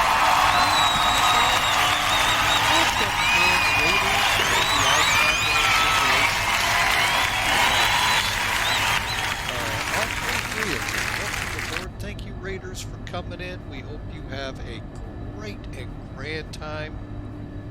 Just going over that Wednesday the 5th, we're going to fly from Pasco, Washington. That's if everything lines up here, folks. In the Caravan from Thronda on XP11. Unless, of course, they happen to release it to X-Plane 12, then we'll amend and maybe have to do change in plans. Chilling, welcome aboard. Thanks for the follow. Sure love having you aboard. Iowa Scotsman. That applause was too loud. I didn't even hear it. Well, let me do this. And then, once we get to Boise, Idaho, we're going to switch into the X-Plane 12 Flight Factor 767 freighter for FedEx and take it to Oklahoma City. So that's what's coming up in the next couple of days. Then on Friday, we're going to go back to X-Plane 11, unless, of course, I'm not holding my breath on this one. FlyJSim has the 727 up to date. CC7903, go down. So, and that'll be from Salt Lake to Denver. Probably another destination off of it, but who knows. So, yeah, I'm not hearing my alerts. Why am I not hearing? You know what? With all the problems we had in the beginning, we're not going to. So, but again, folks, from the Iron Condor Simulation Raiders, welcome aboard. We are about an hour out from coming into Saitek. And yes, Iowa Scotsman, this bird is free. Find it right here. And available for X-Plane 12 now. When you download this, folks, you get 2 versions of it in the zip. X-Plane 11, X-Plane 12. So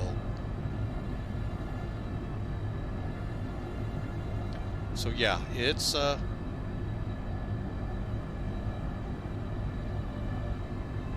so there. Yeah, it's a great plane, folks. So you can do X-Plane 11, X-Plane 12. Now, if you remember when it first came out, the GPS wasn't available. Well, it is now. A Shift or Alt G, I think, is the key. The README has the info. But yeah, you can at least get that GPS up. Your SIVA, if you have that, will work too. And it's a fun plane. And folks, if you're looking for a virtual organization to fly for, you know, Guardian Air Alliance, who we're flying for today,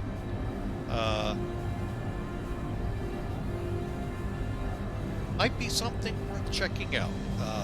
They also have a DCS side to the house. I haven't dabbled in DCS in quite a while since blue screens were hampering me big time, but they fly Pan Am and TWA and Atlas. I know, what a combination, right? So we're over Taipei right now, folks. So that puts us within about an hour or so of our destination of Saitek International Airport.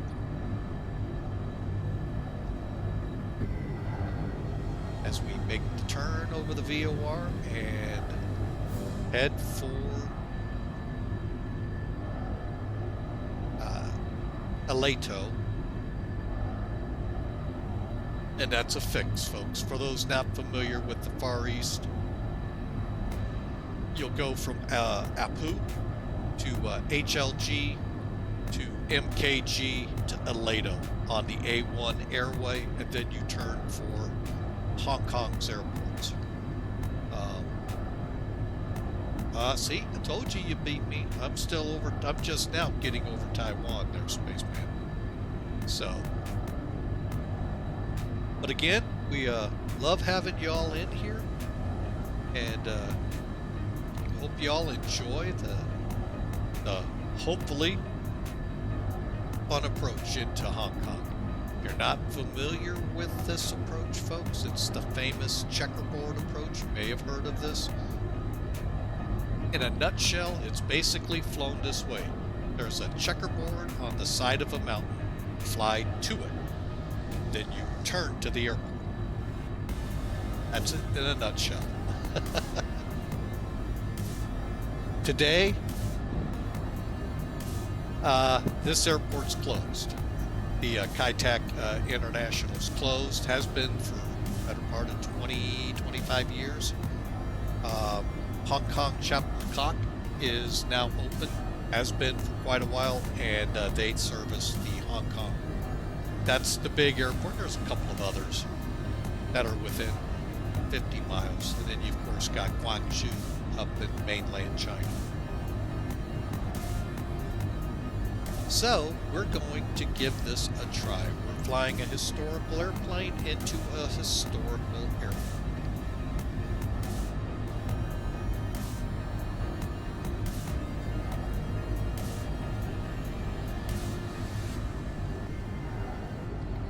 Let y'all get a little flavor of the X-Plane 12 scenery.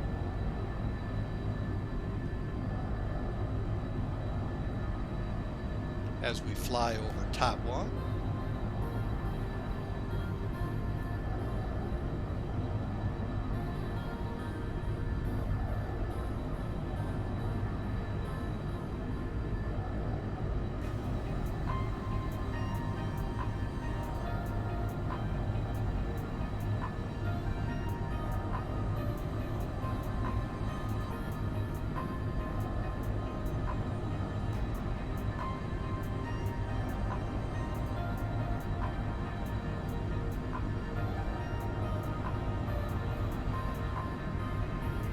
Now, if you try to find the Mako 31 approach, I can't find it. Now, that was for runway 31. I don't know if there was a Mako 13 or not. We are going to be going in on runway 13. And fingers crossed the weather will play nice with us, wind-wise.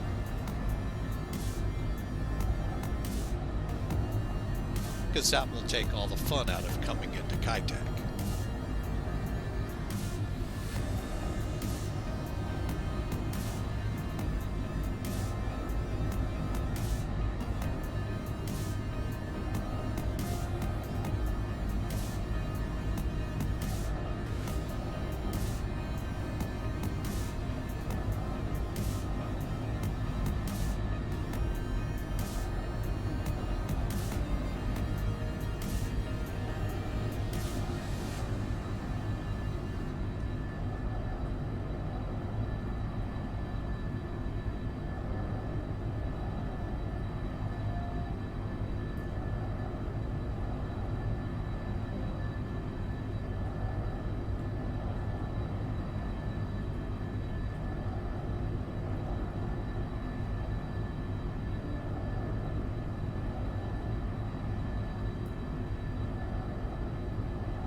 Alright, folks, you know what I will do right now? Since we're about 50 minutes or so out, give me a second, let me make sure it's still pointing to the right place.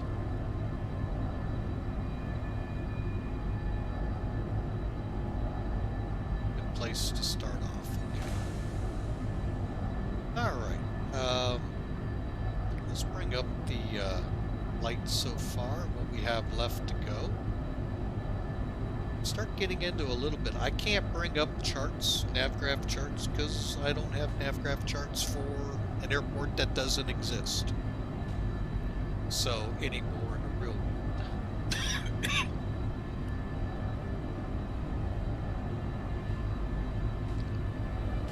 Oh, my apologies for coughing in your ears, folks.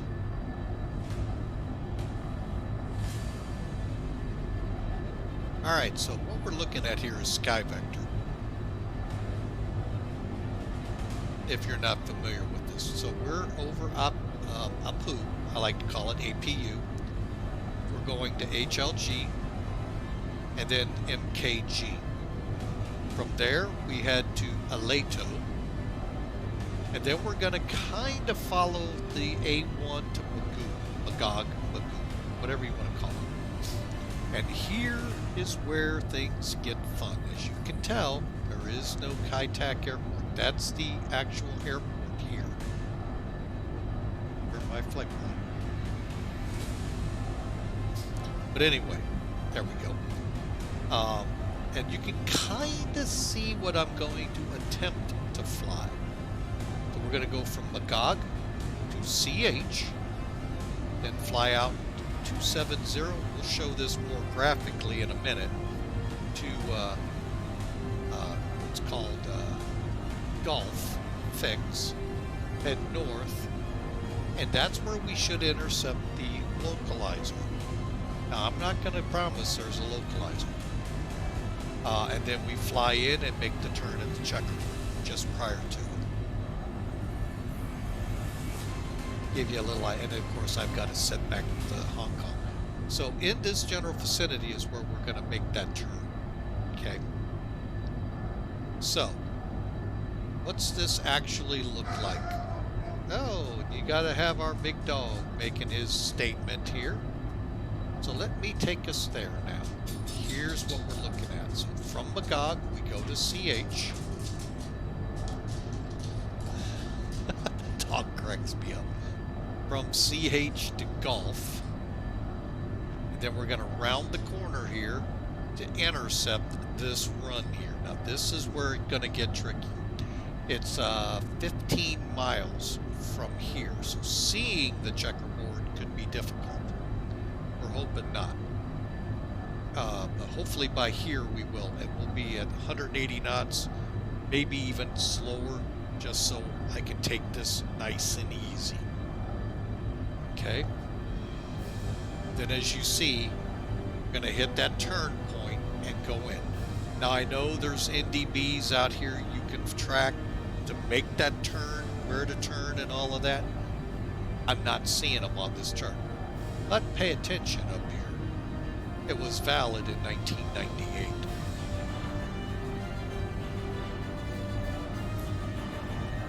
So, we'll see how this pans out.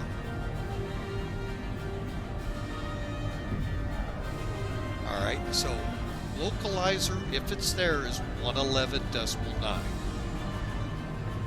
If it's there. This is the only NDB I'm getting to show here. Even though I know there's a couple more throughout the area, but they're not on this map.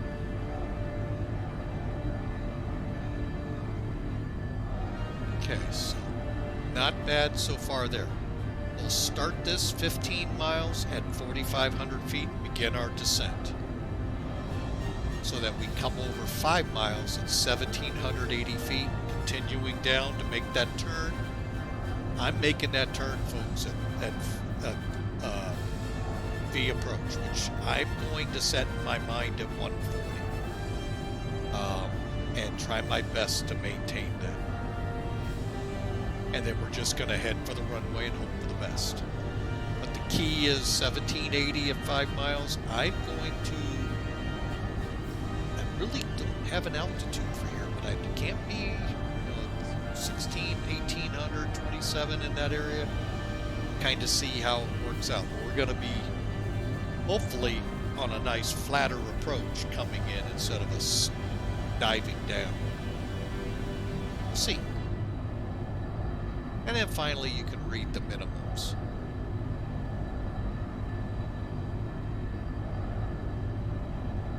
But my hope is right in here, 130 to 140. And then we'll touch down hopefully around 120, full reverse, and hopefully we stay on the runway. 9,000 foot runway, 200 foot wide.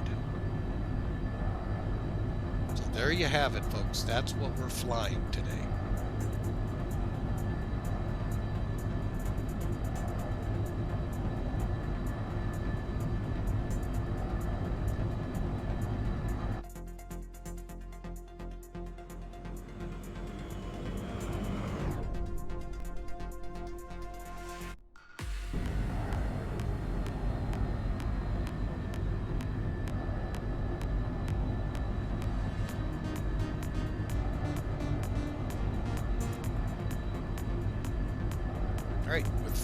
25 minutes left on the clock, folks. I'll be right back. Feel free to leave a prediction, exclamation mark the word predict, put a space in there, and then a negative number.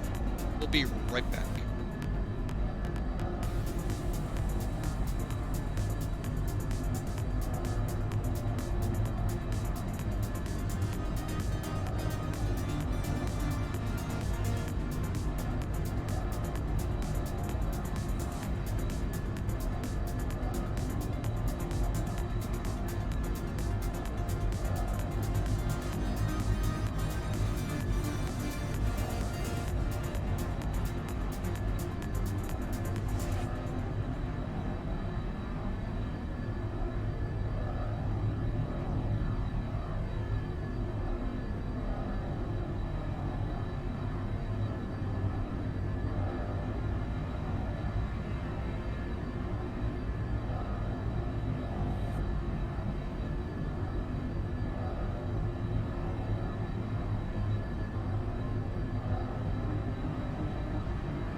All right.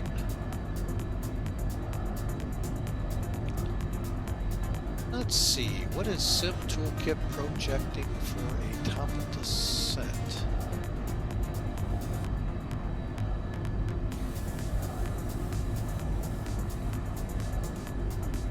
Okay, this all makes sense now. That was for 1.31.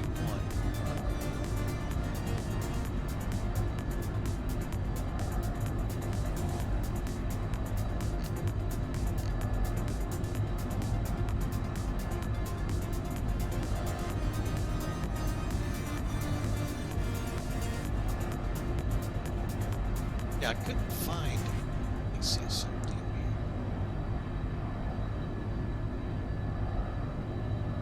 Oh, jeez, it sure was.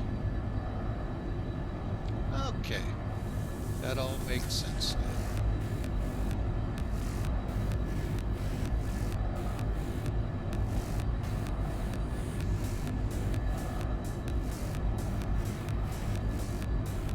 Alright, so we top of descent there. We need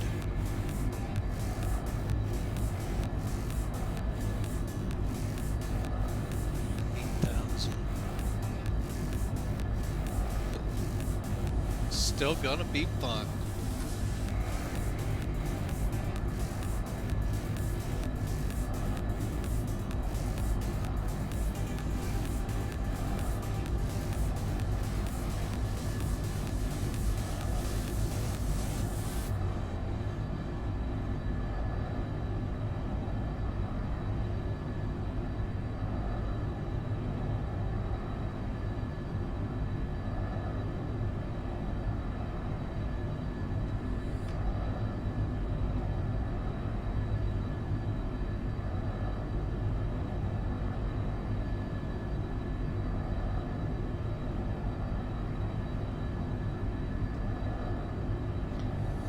So we're drawing in a little closer, folks.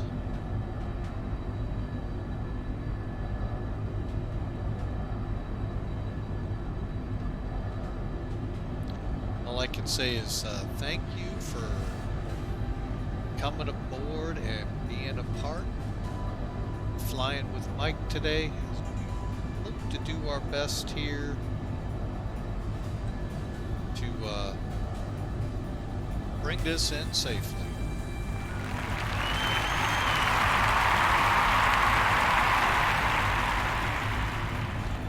Hey, why am I hearing or seeing words?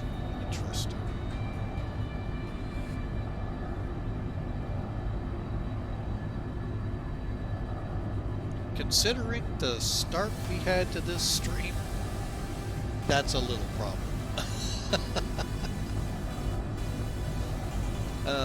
So, alright, so let's,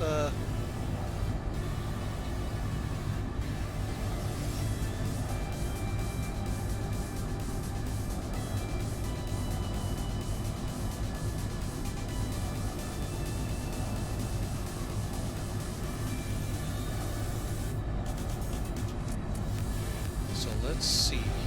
So getting ready to cross MKG. So next up,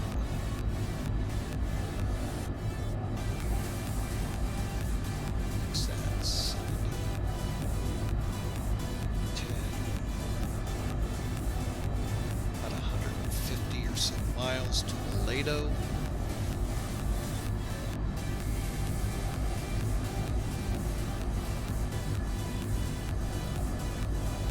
Alright, so we're getting close. We're gonna start figuring that time of descent.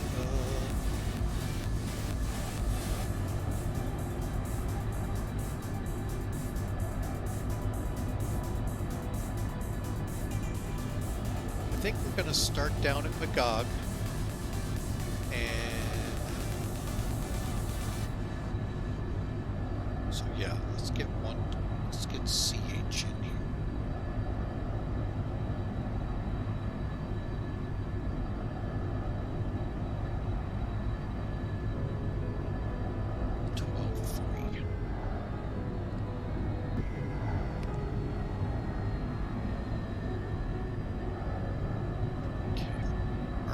Set up. 12.3, that'll be a ways before we pick that up. Actually, TD will come in first. Alright, so here we go.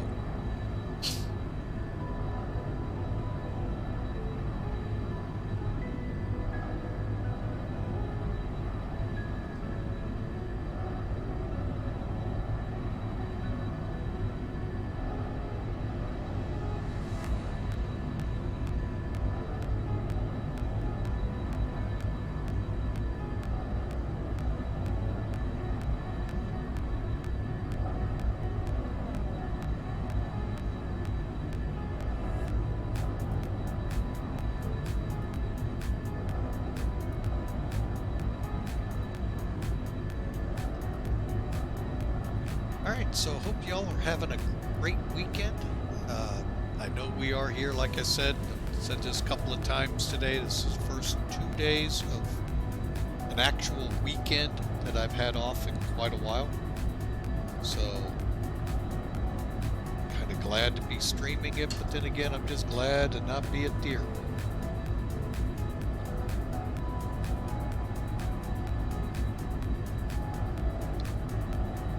Next up is on Tuesday. And again, that'll be from the Norfolk area to Mid-America Airport in the just released not long ago Flight Factor 767-300 for X-Plane 12. And then, like I said, Wednesday, October 5th, we're going to kind of do both sims, unless things change and Thronda comes out. But X-Plane 11 with the Thronda Caravan from Pasco to Boise.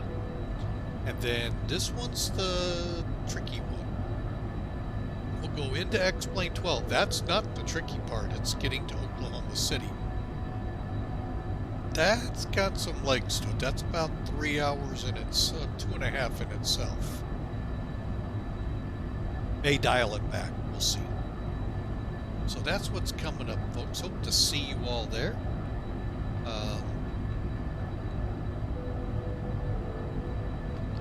Sorry about that. Frogs are just always jumping in my throat. So, let's see here.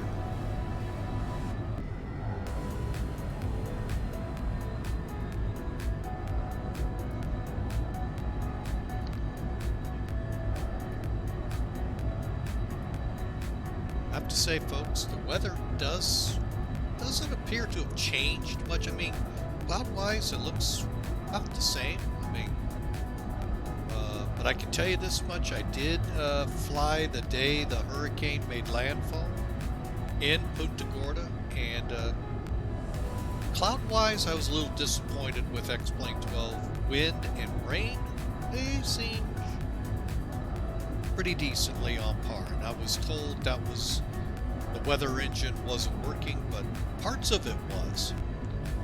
We had that good 100-knot wind, 100-plus knot wind coming in. Yeah, yours truly behind the control wheel didn't take into account was enough wind to keep it airborne. So, oh well. That's why I'm not a real commercial pilot, folks, but I was a private pilot. Although, if I was flying in that as a private pilot, yeah, that would be with a license anymore.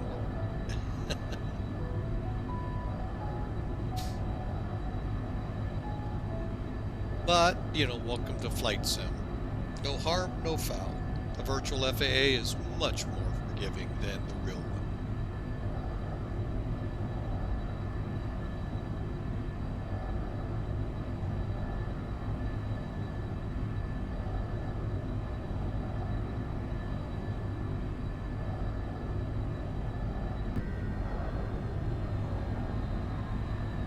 Again, for fair weather clouds, that does not look bad.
This is real or not. I'm going to go ahead and set it.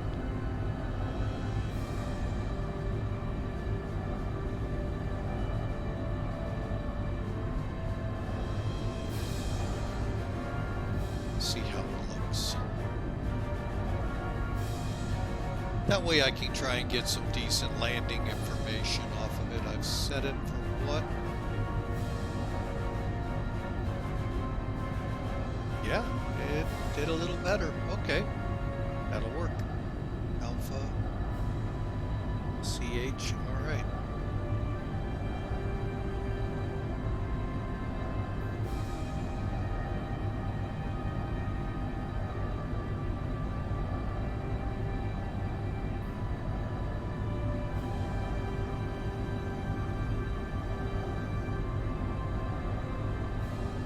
All right, so top of descent will still be 4 Mach, aiming for 8,000 at CH. Okay. And then from there, we're on our own, which is fine.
power back a little more to maintain NATO. Perfect. So what's that? Oh,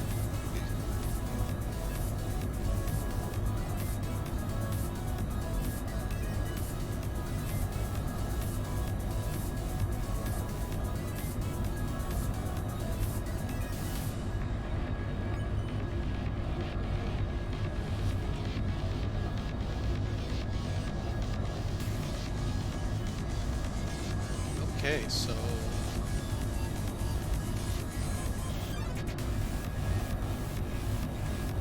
60 miles to Leto, then we turn inbound.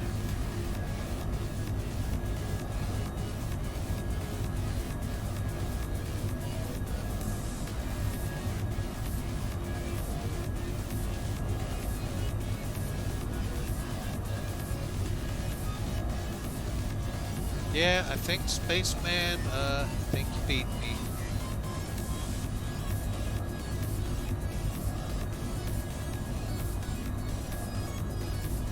Since it looks like you're getting into the approach.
Alright folks, we're inbound now. We just crossed Toledo.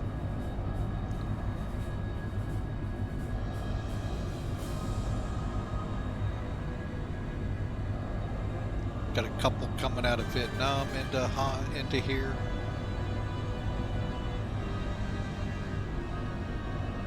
Alright, so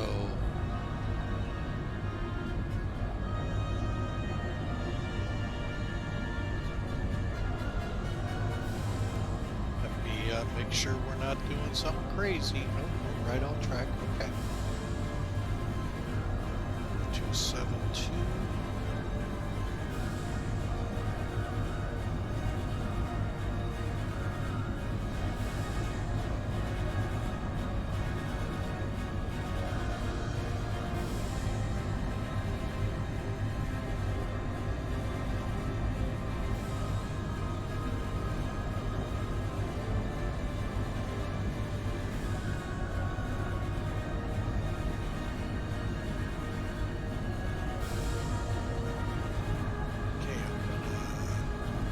Say in about 40 miles we're going to begin our descent, so let's go ahead and begin our descent checks.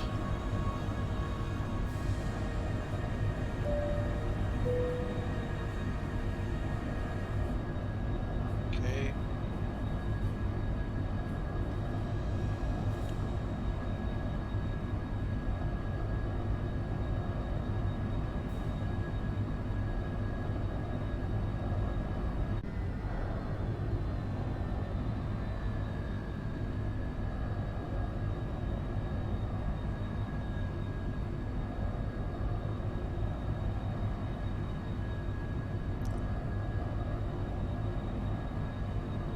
Been a pretty bumpy ride all the way, and watching this plane rock and roll like it has.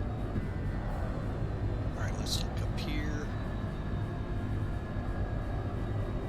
Okay, everything appears to be decent. Fuel, plenty in the tanks.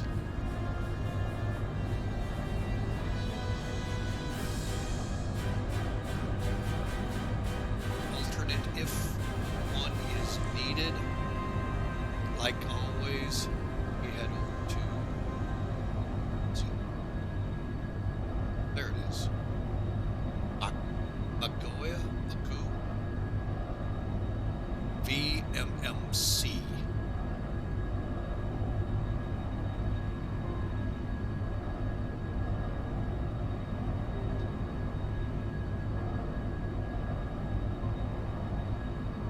So thinking about 50 miles from Magog, I'm going to start down for 8,000. Should be picking up CH here soon.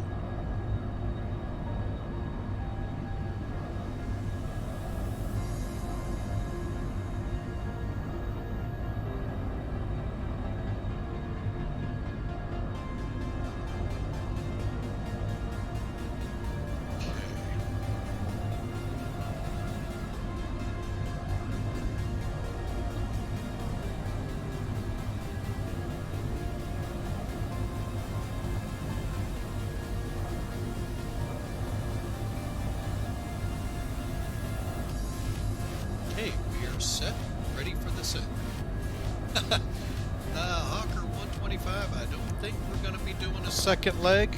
My daughter is over and dinner awaits. But we'll let you know. But right now I do plan on, once we get on the ground and wrap things up, that'll probably be it for today.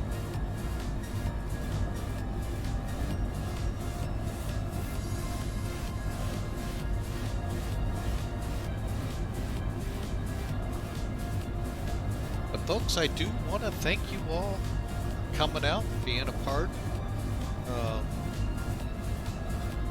We sure appreciate you being here. We appreciate the raids from Iron Condor and on a second, November 8033 Fox. We really appreciate you. Great streams there, folks. If you haven't seen them, So thank you very much for being part of Flying with Mike today. We are 55 miles out. We are going to start our descent.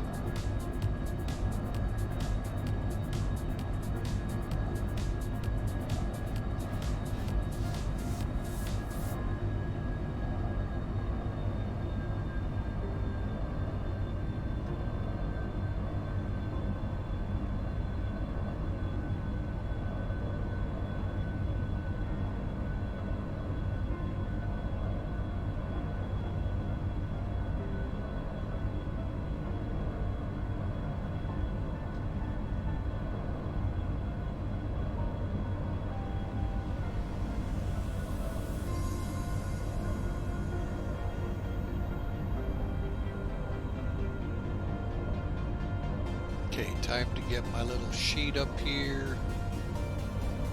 8,000. We're going to be slowed to a minimum of 210, if not slower.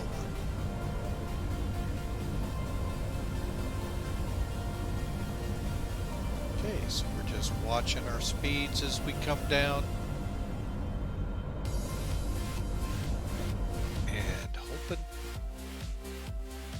Oh. Makes sense. I did turn that on in case. Okay, well that works, Spaceman. Top of descent.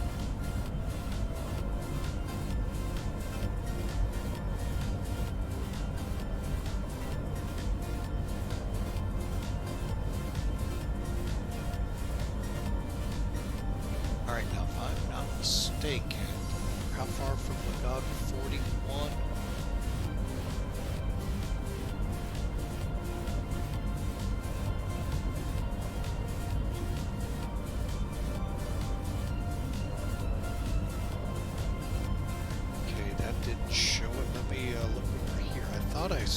Yeah, we're going right through a storm. Okay, could be this right ahead of us. All right.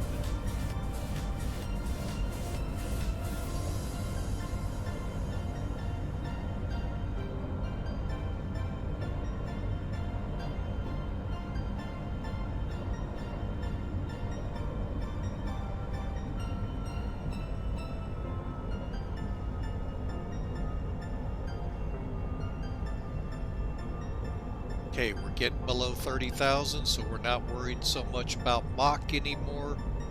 We're more about indicated airspeed. And no, we're not letting it be controlled yet. May not even turn it on for the rest of the flight. 290s, to me a little fast, but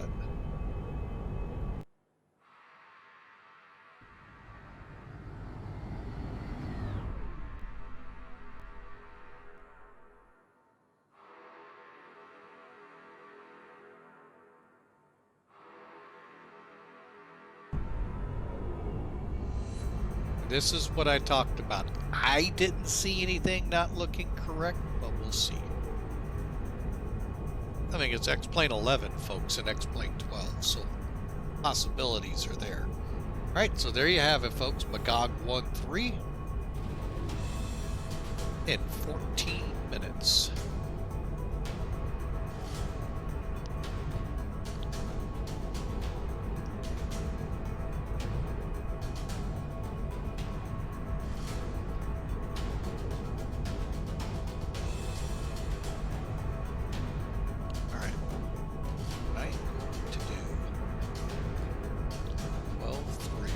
Get that dialed in first. I'm going to think about very seriously flying this from Magog in. Hello from Saitek. How'd you like it there, Spaceman? Was it the challenge you expected?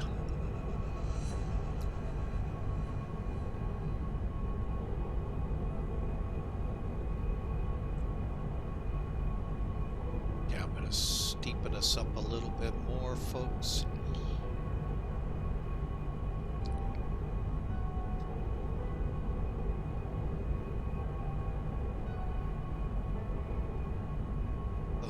See if we can maintain 2,000 in at least a minute.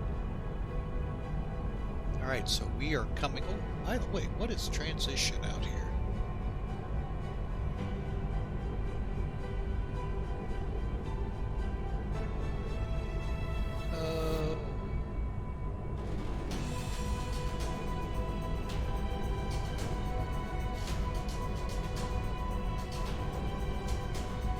Well, that's not what I wanted. Dang it.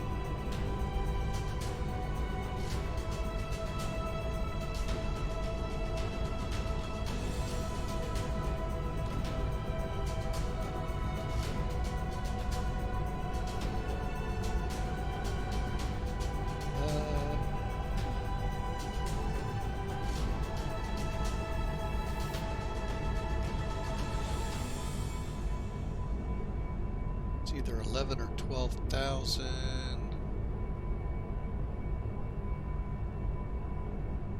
12,000.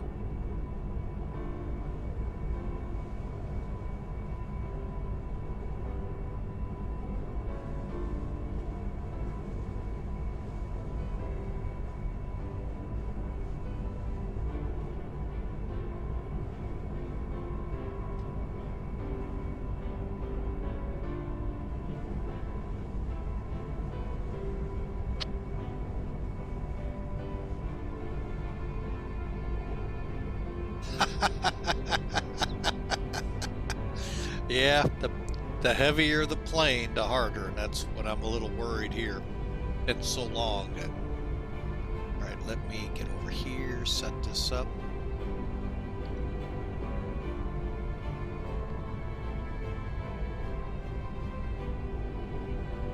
Okay, here we go, folks. Where's my chart? 260.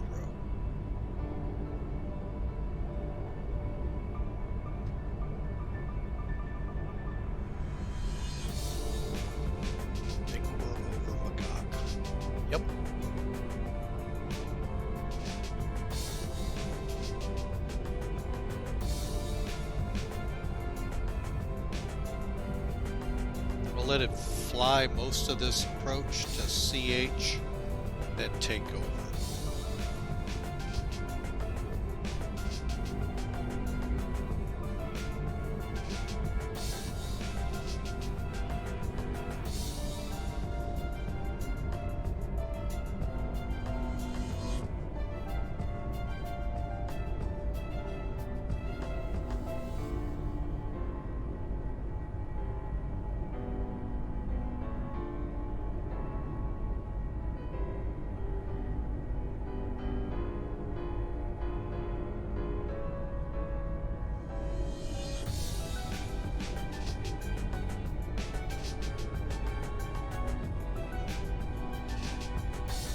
Now I could have flown to TH 15.5, then to CH, then just kind of fly it like this.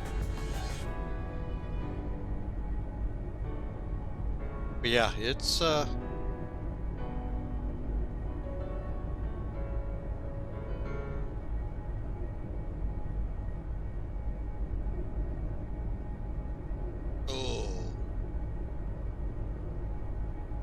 trying to remember in that plane how you... It's been so... I've got to get that plane out and fly it again. Alright, I'm going to go ahead and kill the music, folks.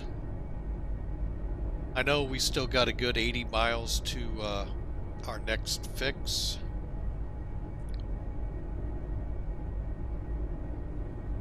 Which I think is CH.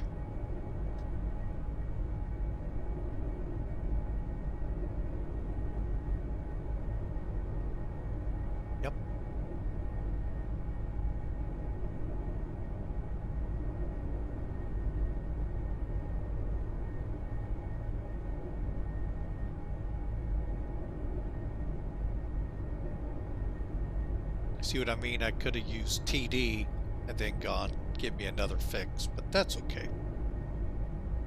We'll make this work. Alright, so where are we here? Okay, 12,000. We're still 1012, so I'm gonna go ahead and set it. Okay. Go ahead and set my airspeed down to 210, even though got a little ways to go.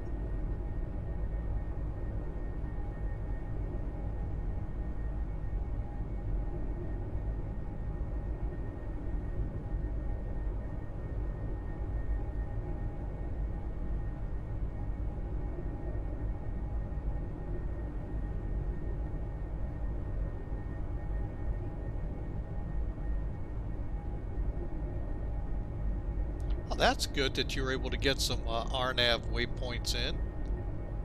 I unfortunately will not be able to because I don't know how to enter what I have. I mean, I could put probably golf in there, but beyond that, I don't know. But that's okay.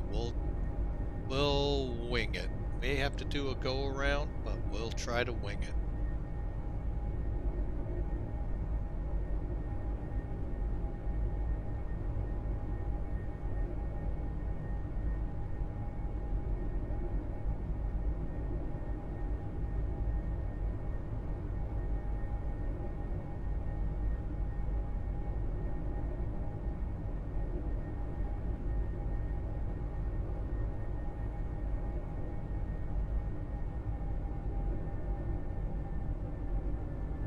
Alright, so according to this, we're like 67 miles from CH.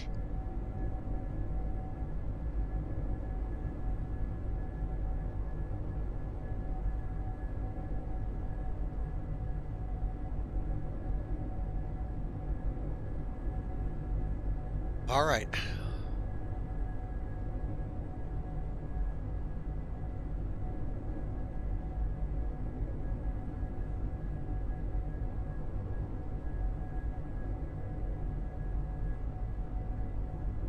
Okay, folks, we passed through 13,000. You're headed for 8,000 by VORCH, then out to Gulf, 7 miles ahead of it, and there's where we'll begin to work our turns here. Go ahead and put some of these NDBs in just... Oh, what? Let's see. It's 268.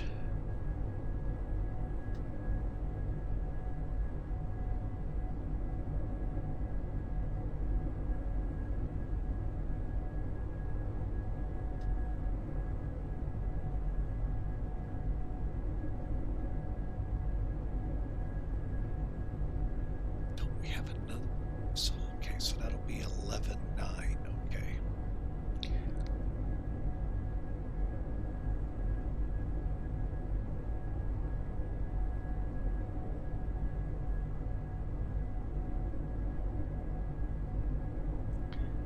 I'm gonna put that in 15.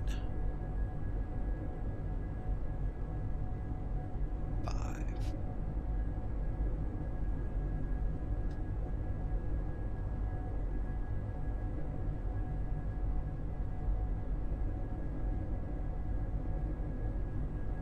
I got a feeling we're gonna track right over TD, so which is also TH. It is way too much here, folks. So we can use that as well to kind of see how things are shaping up here. Right, there's coming up on 10,000. We're still fast.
Okay, there's 8,000. We'll hold this till we get to CH.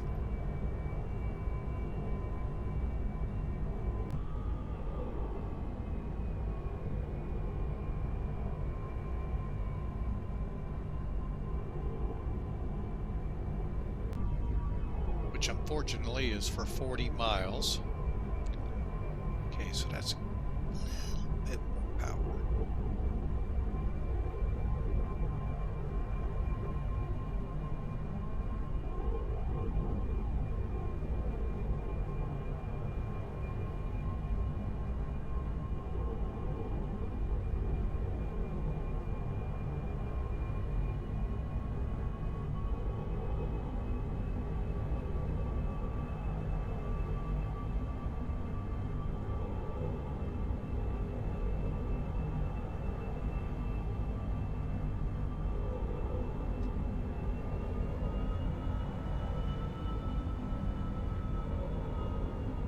I'll let the auto throttle work now. Let's get up here, set our auto brake.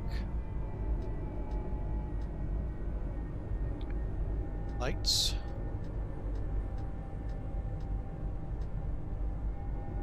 Okay.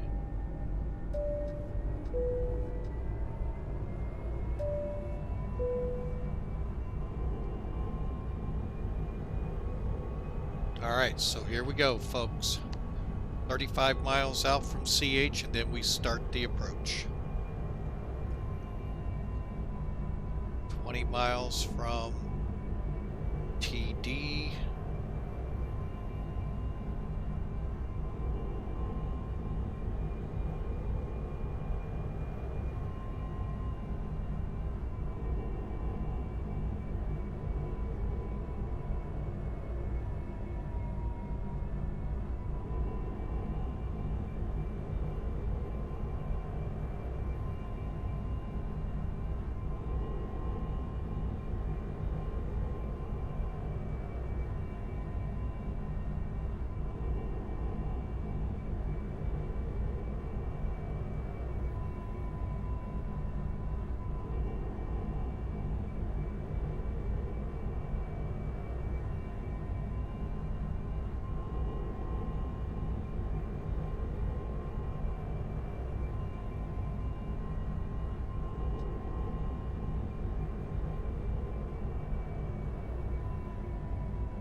Okay.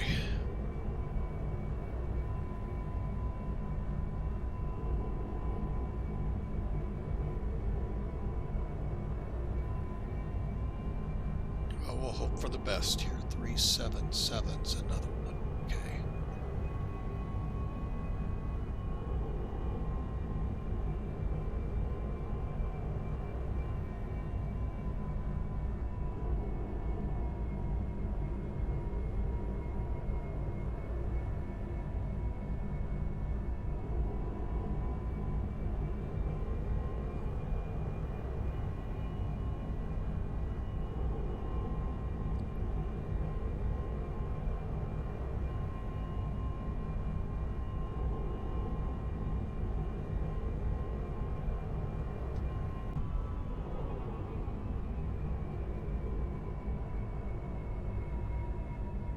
Ah, land ho, land ho.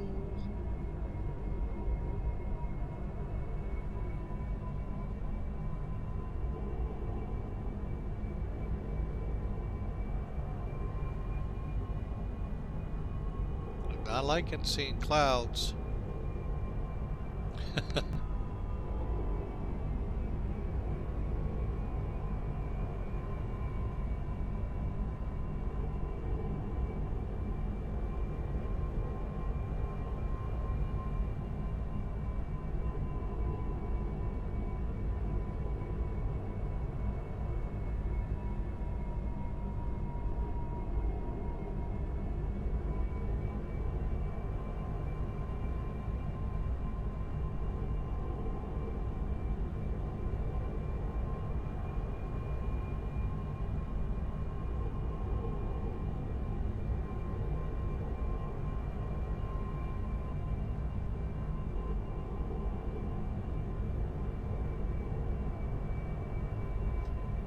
Alright, so 17 miles.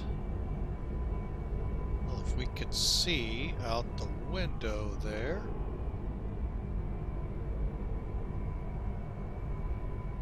There's Saitek right there, folks.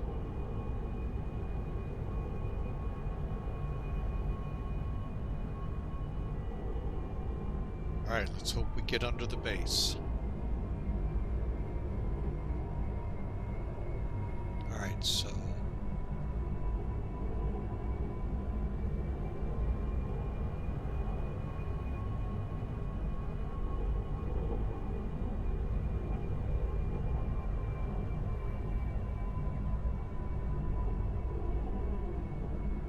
Okay, we're going to set 6,000.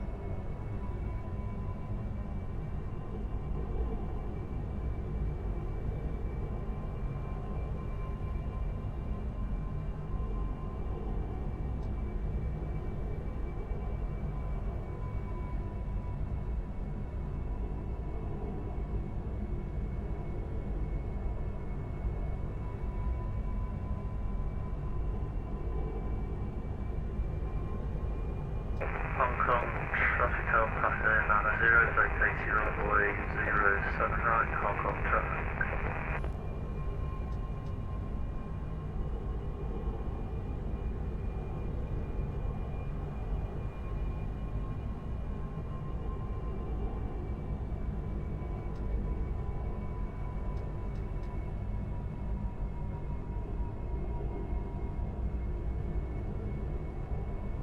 Oh, this is going to be fun already, folks, I can tell. This is just a DME. We're not able to track it. Oh, boy.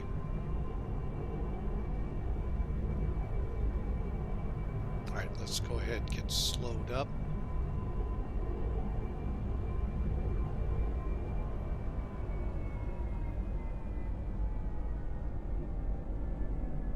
Like I said, I like to use straight and level flight, folks, to do this.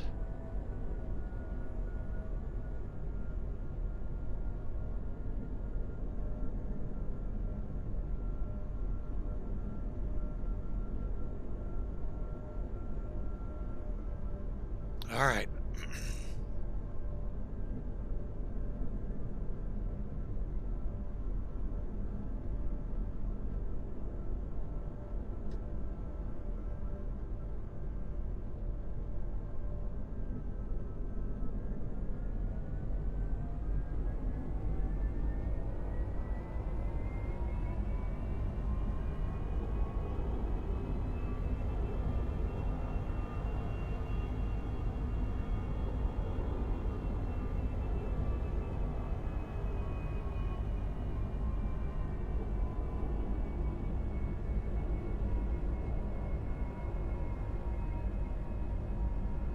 Okay, down to 6.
Oh, this is not easy to fly, folks.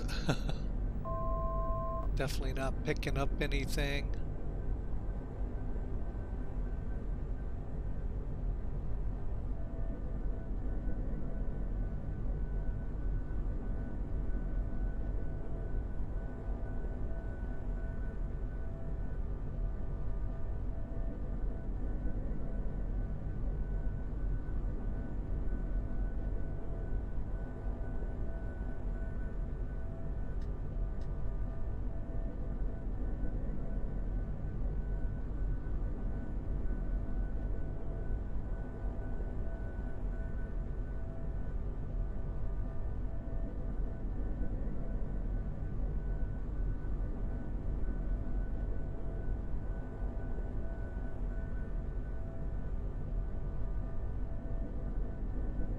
Whew, this is not easy.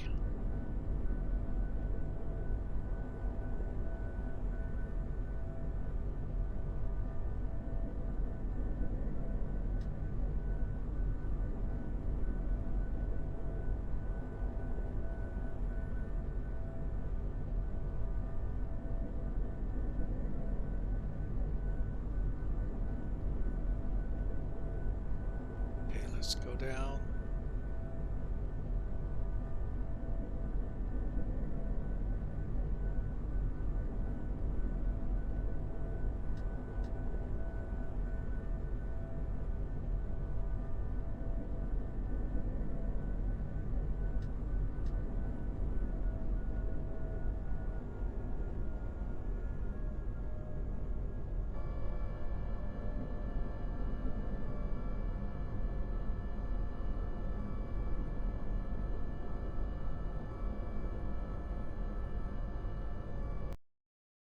Stand by, folks. We're getting rid of the clouds. Yes, I'm a chicken.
Guess what? I've decided, since I can see,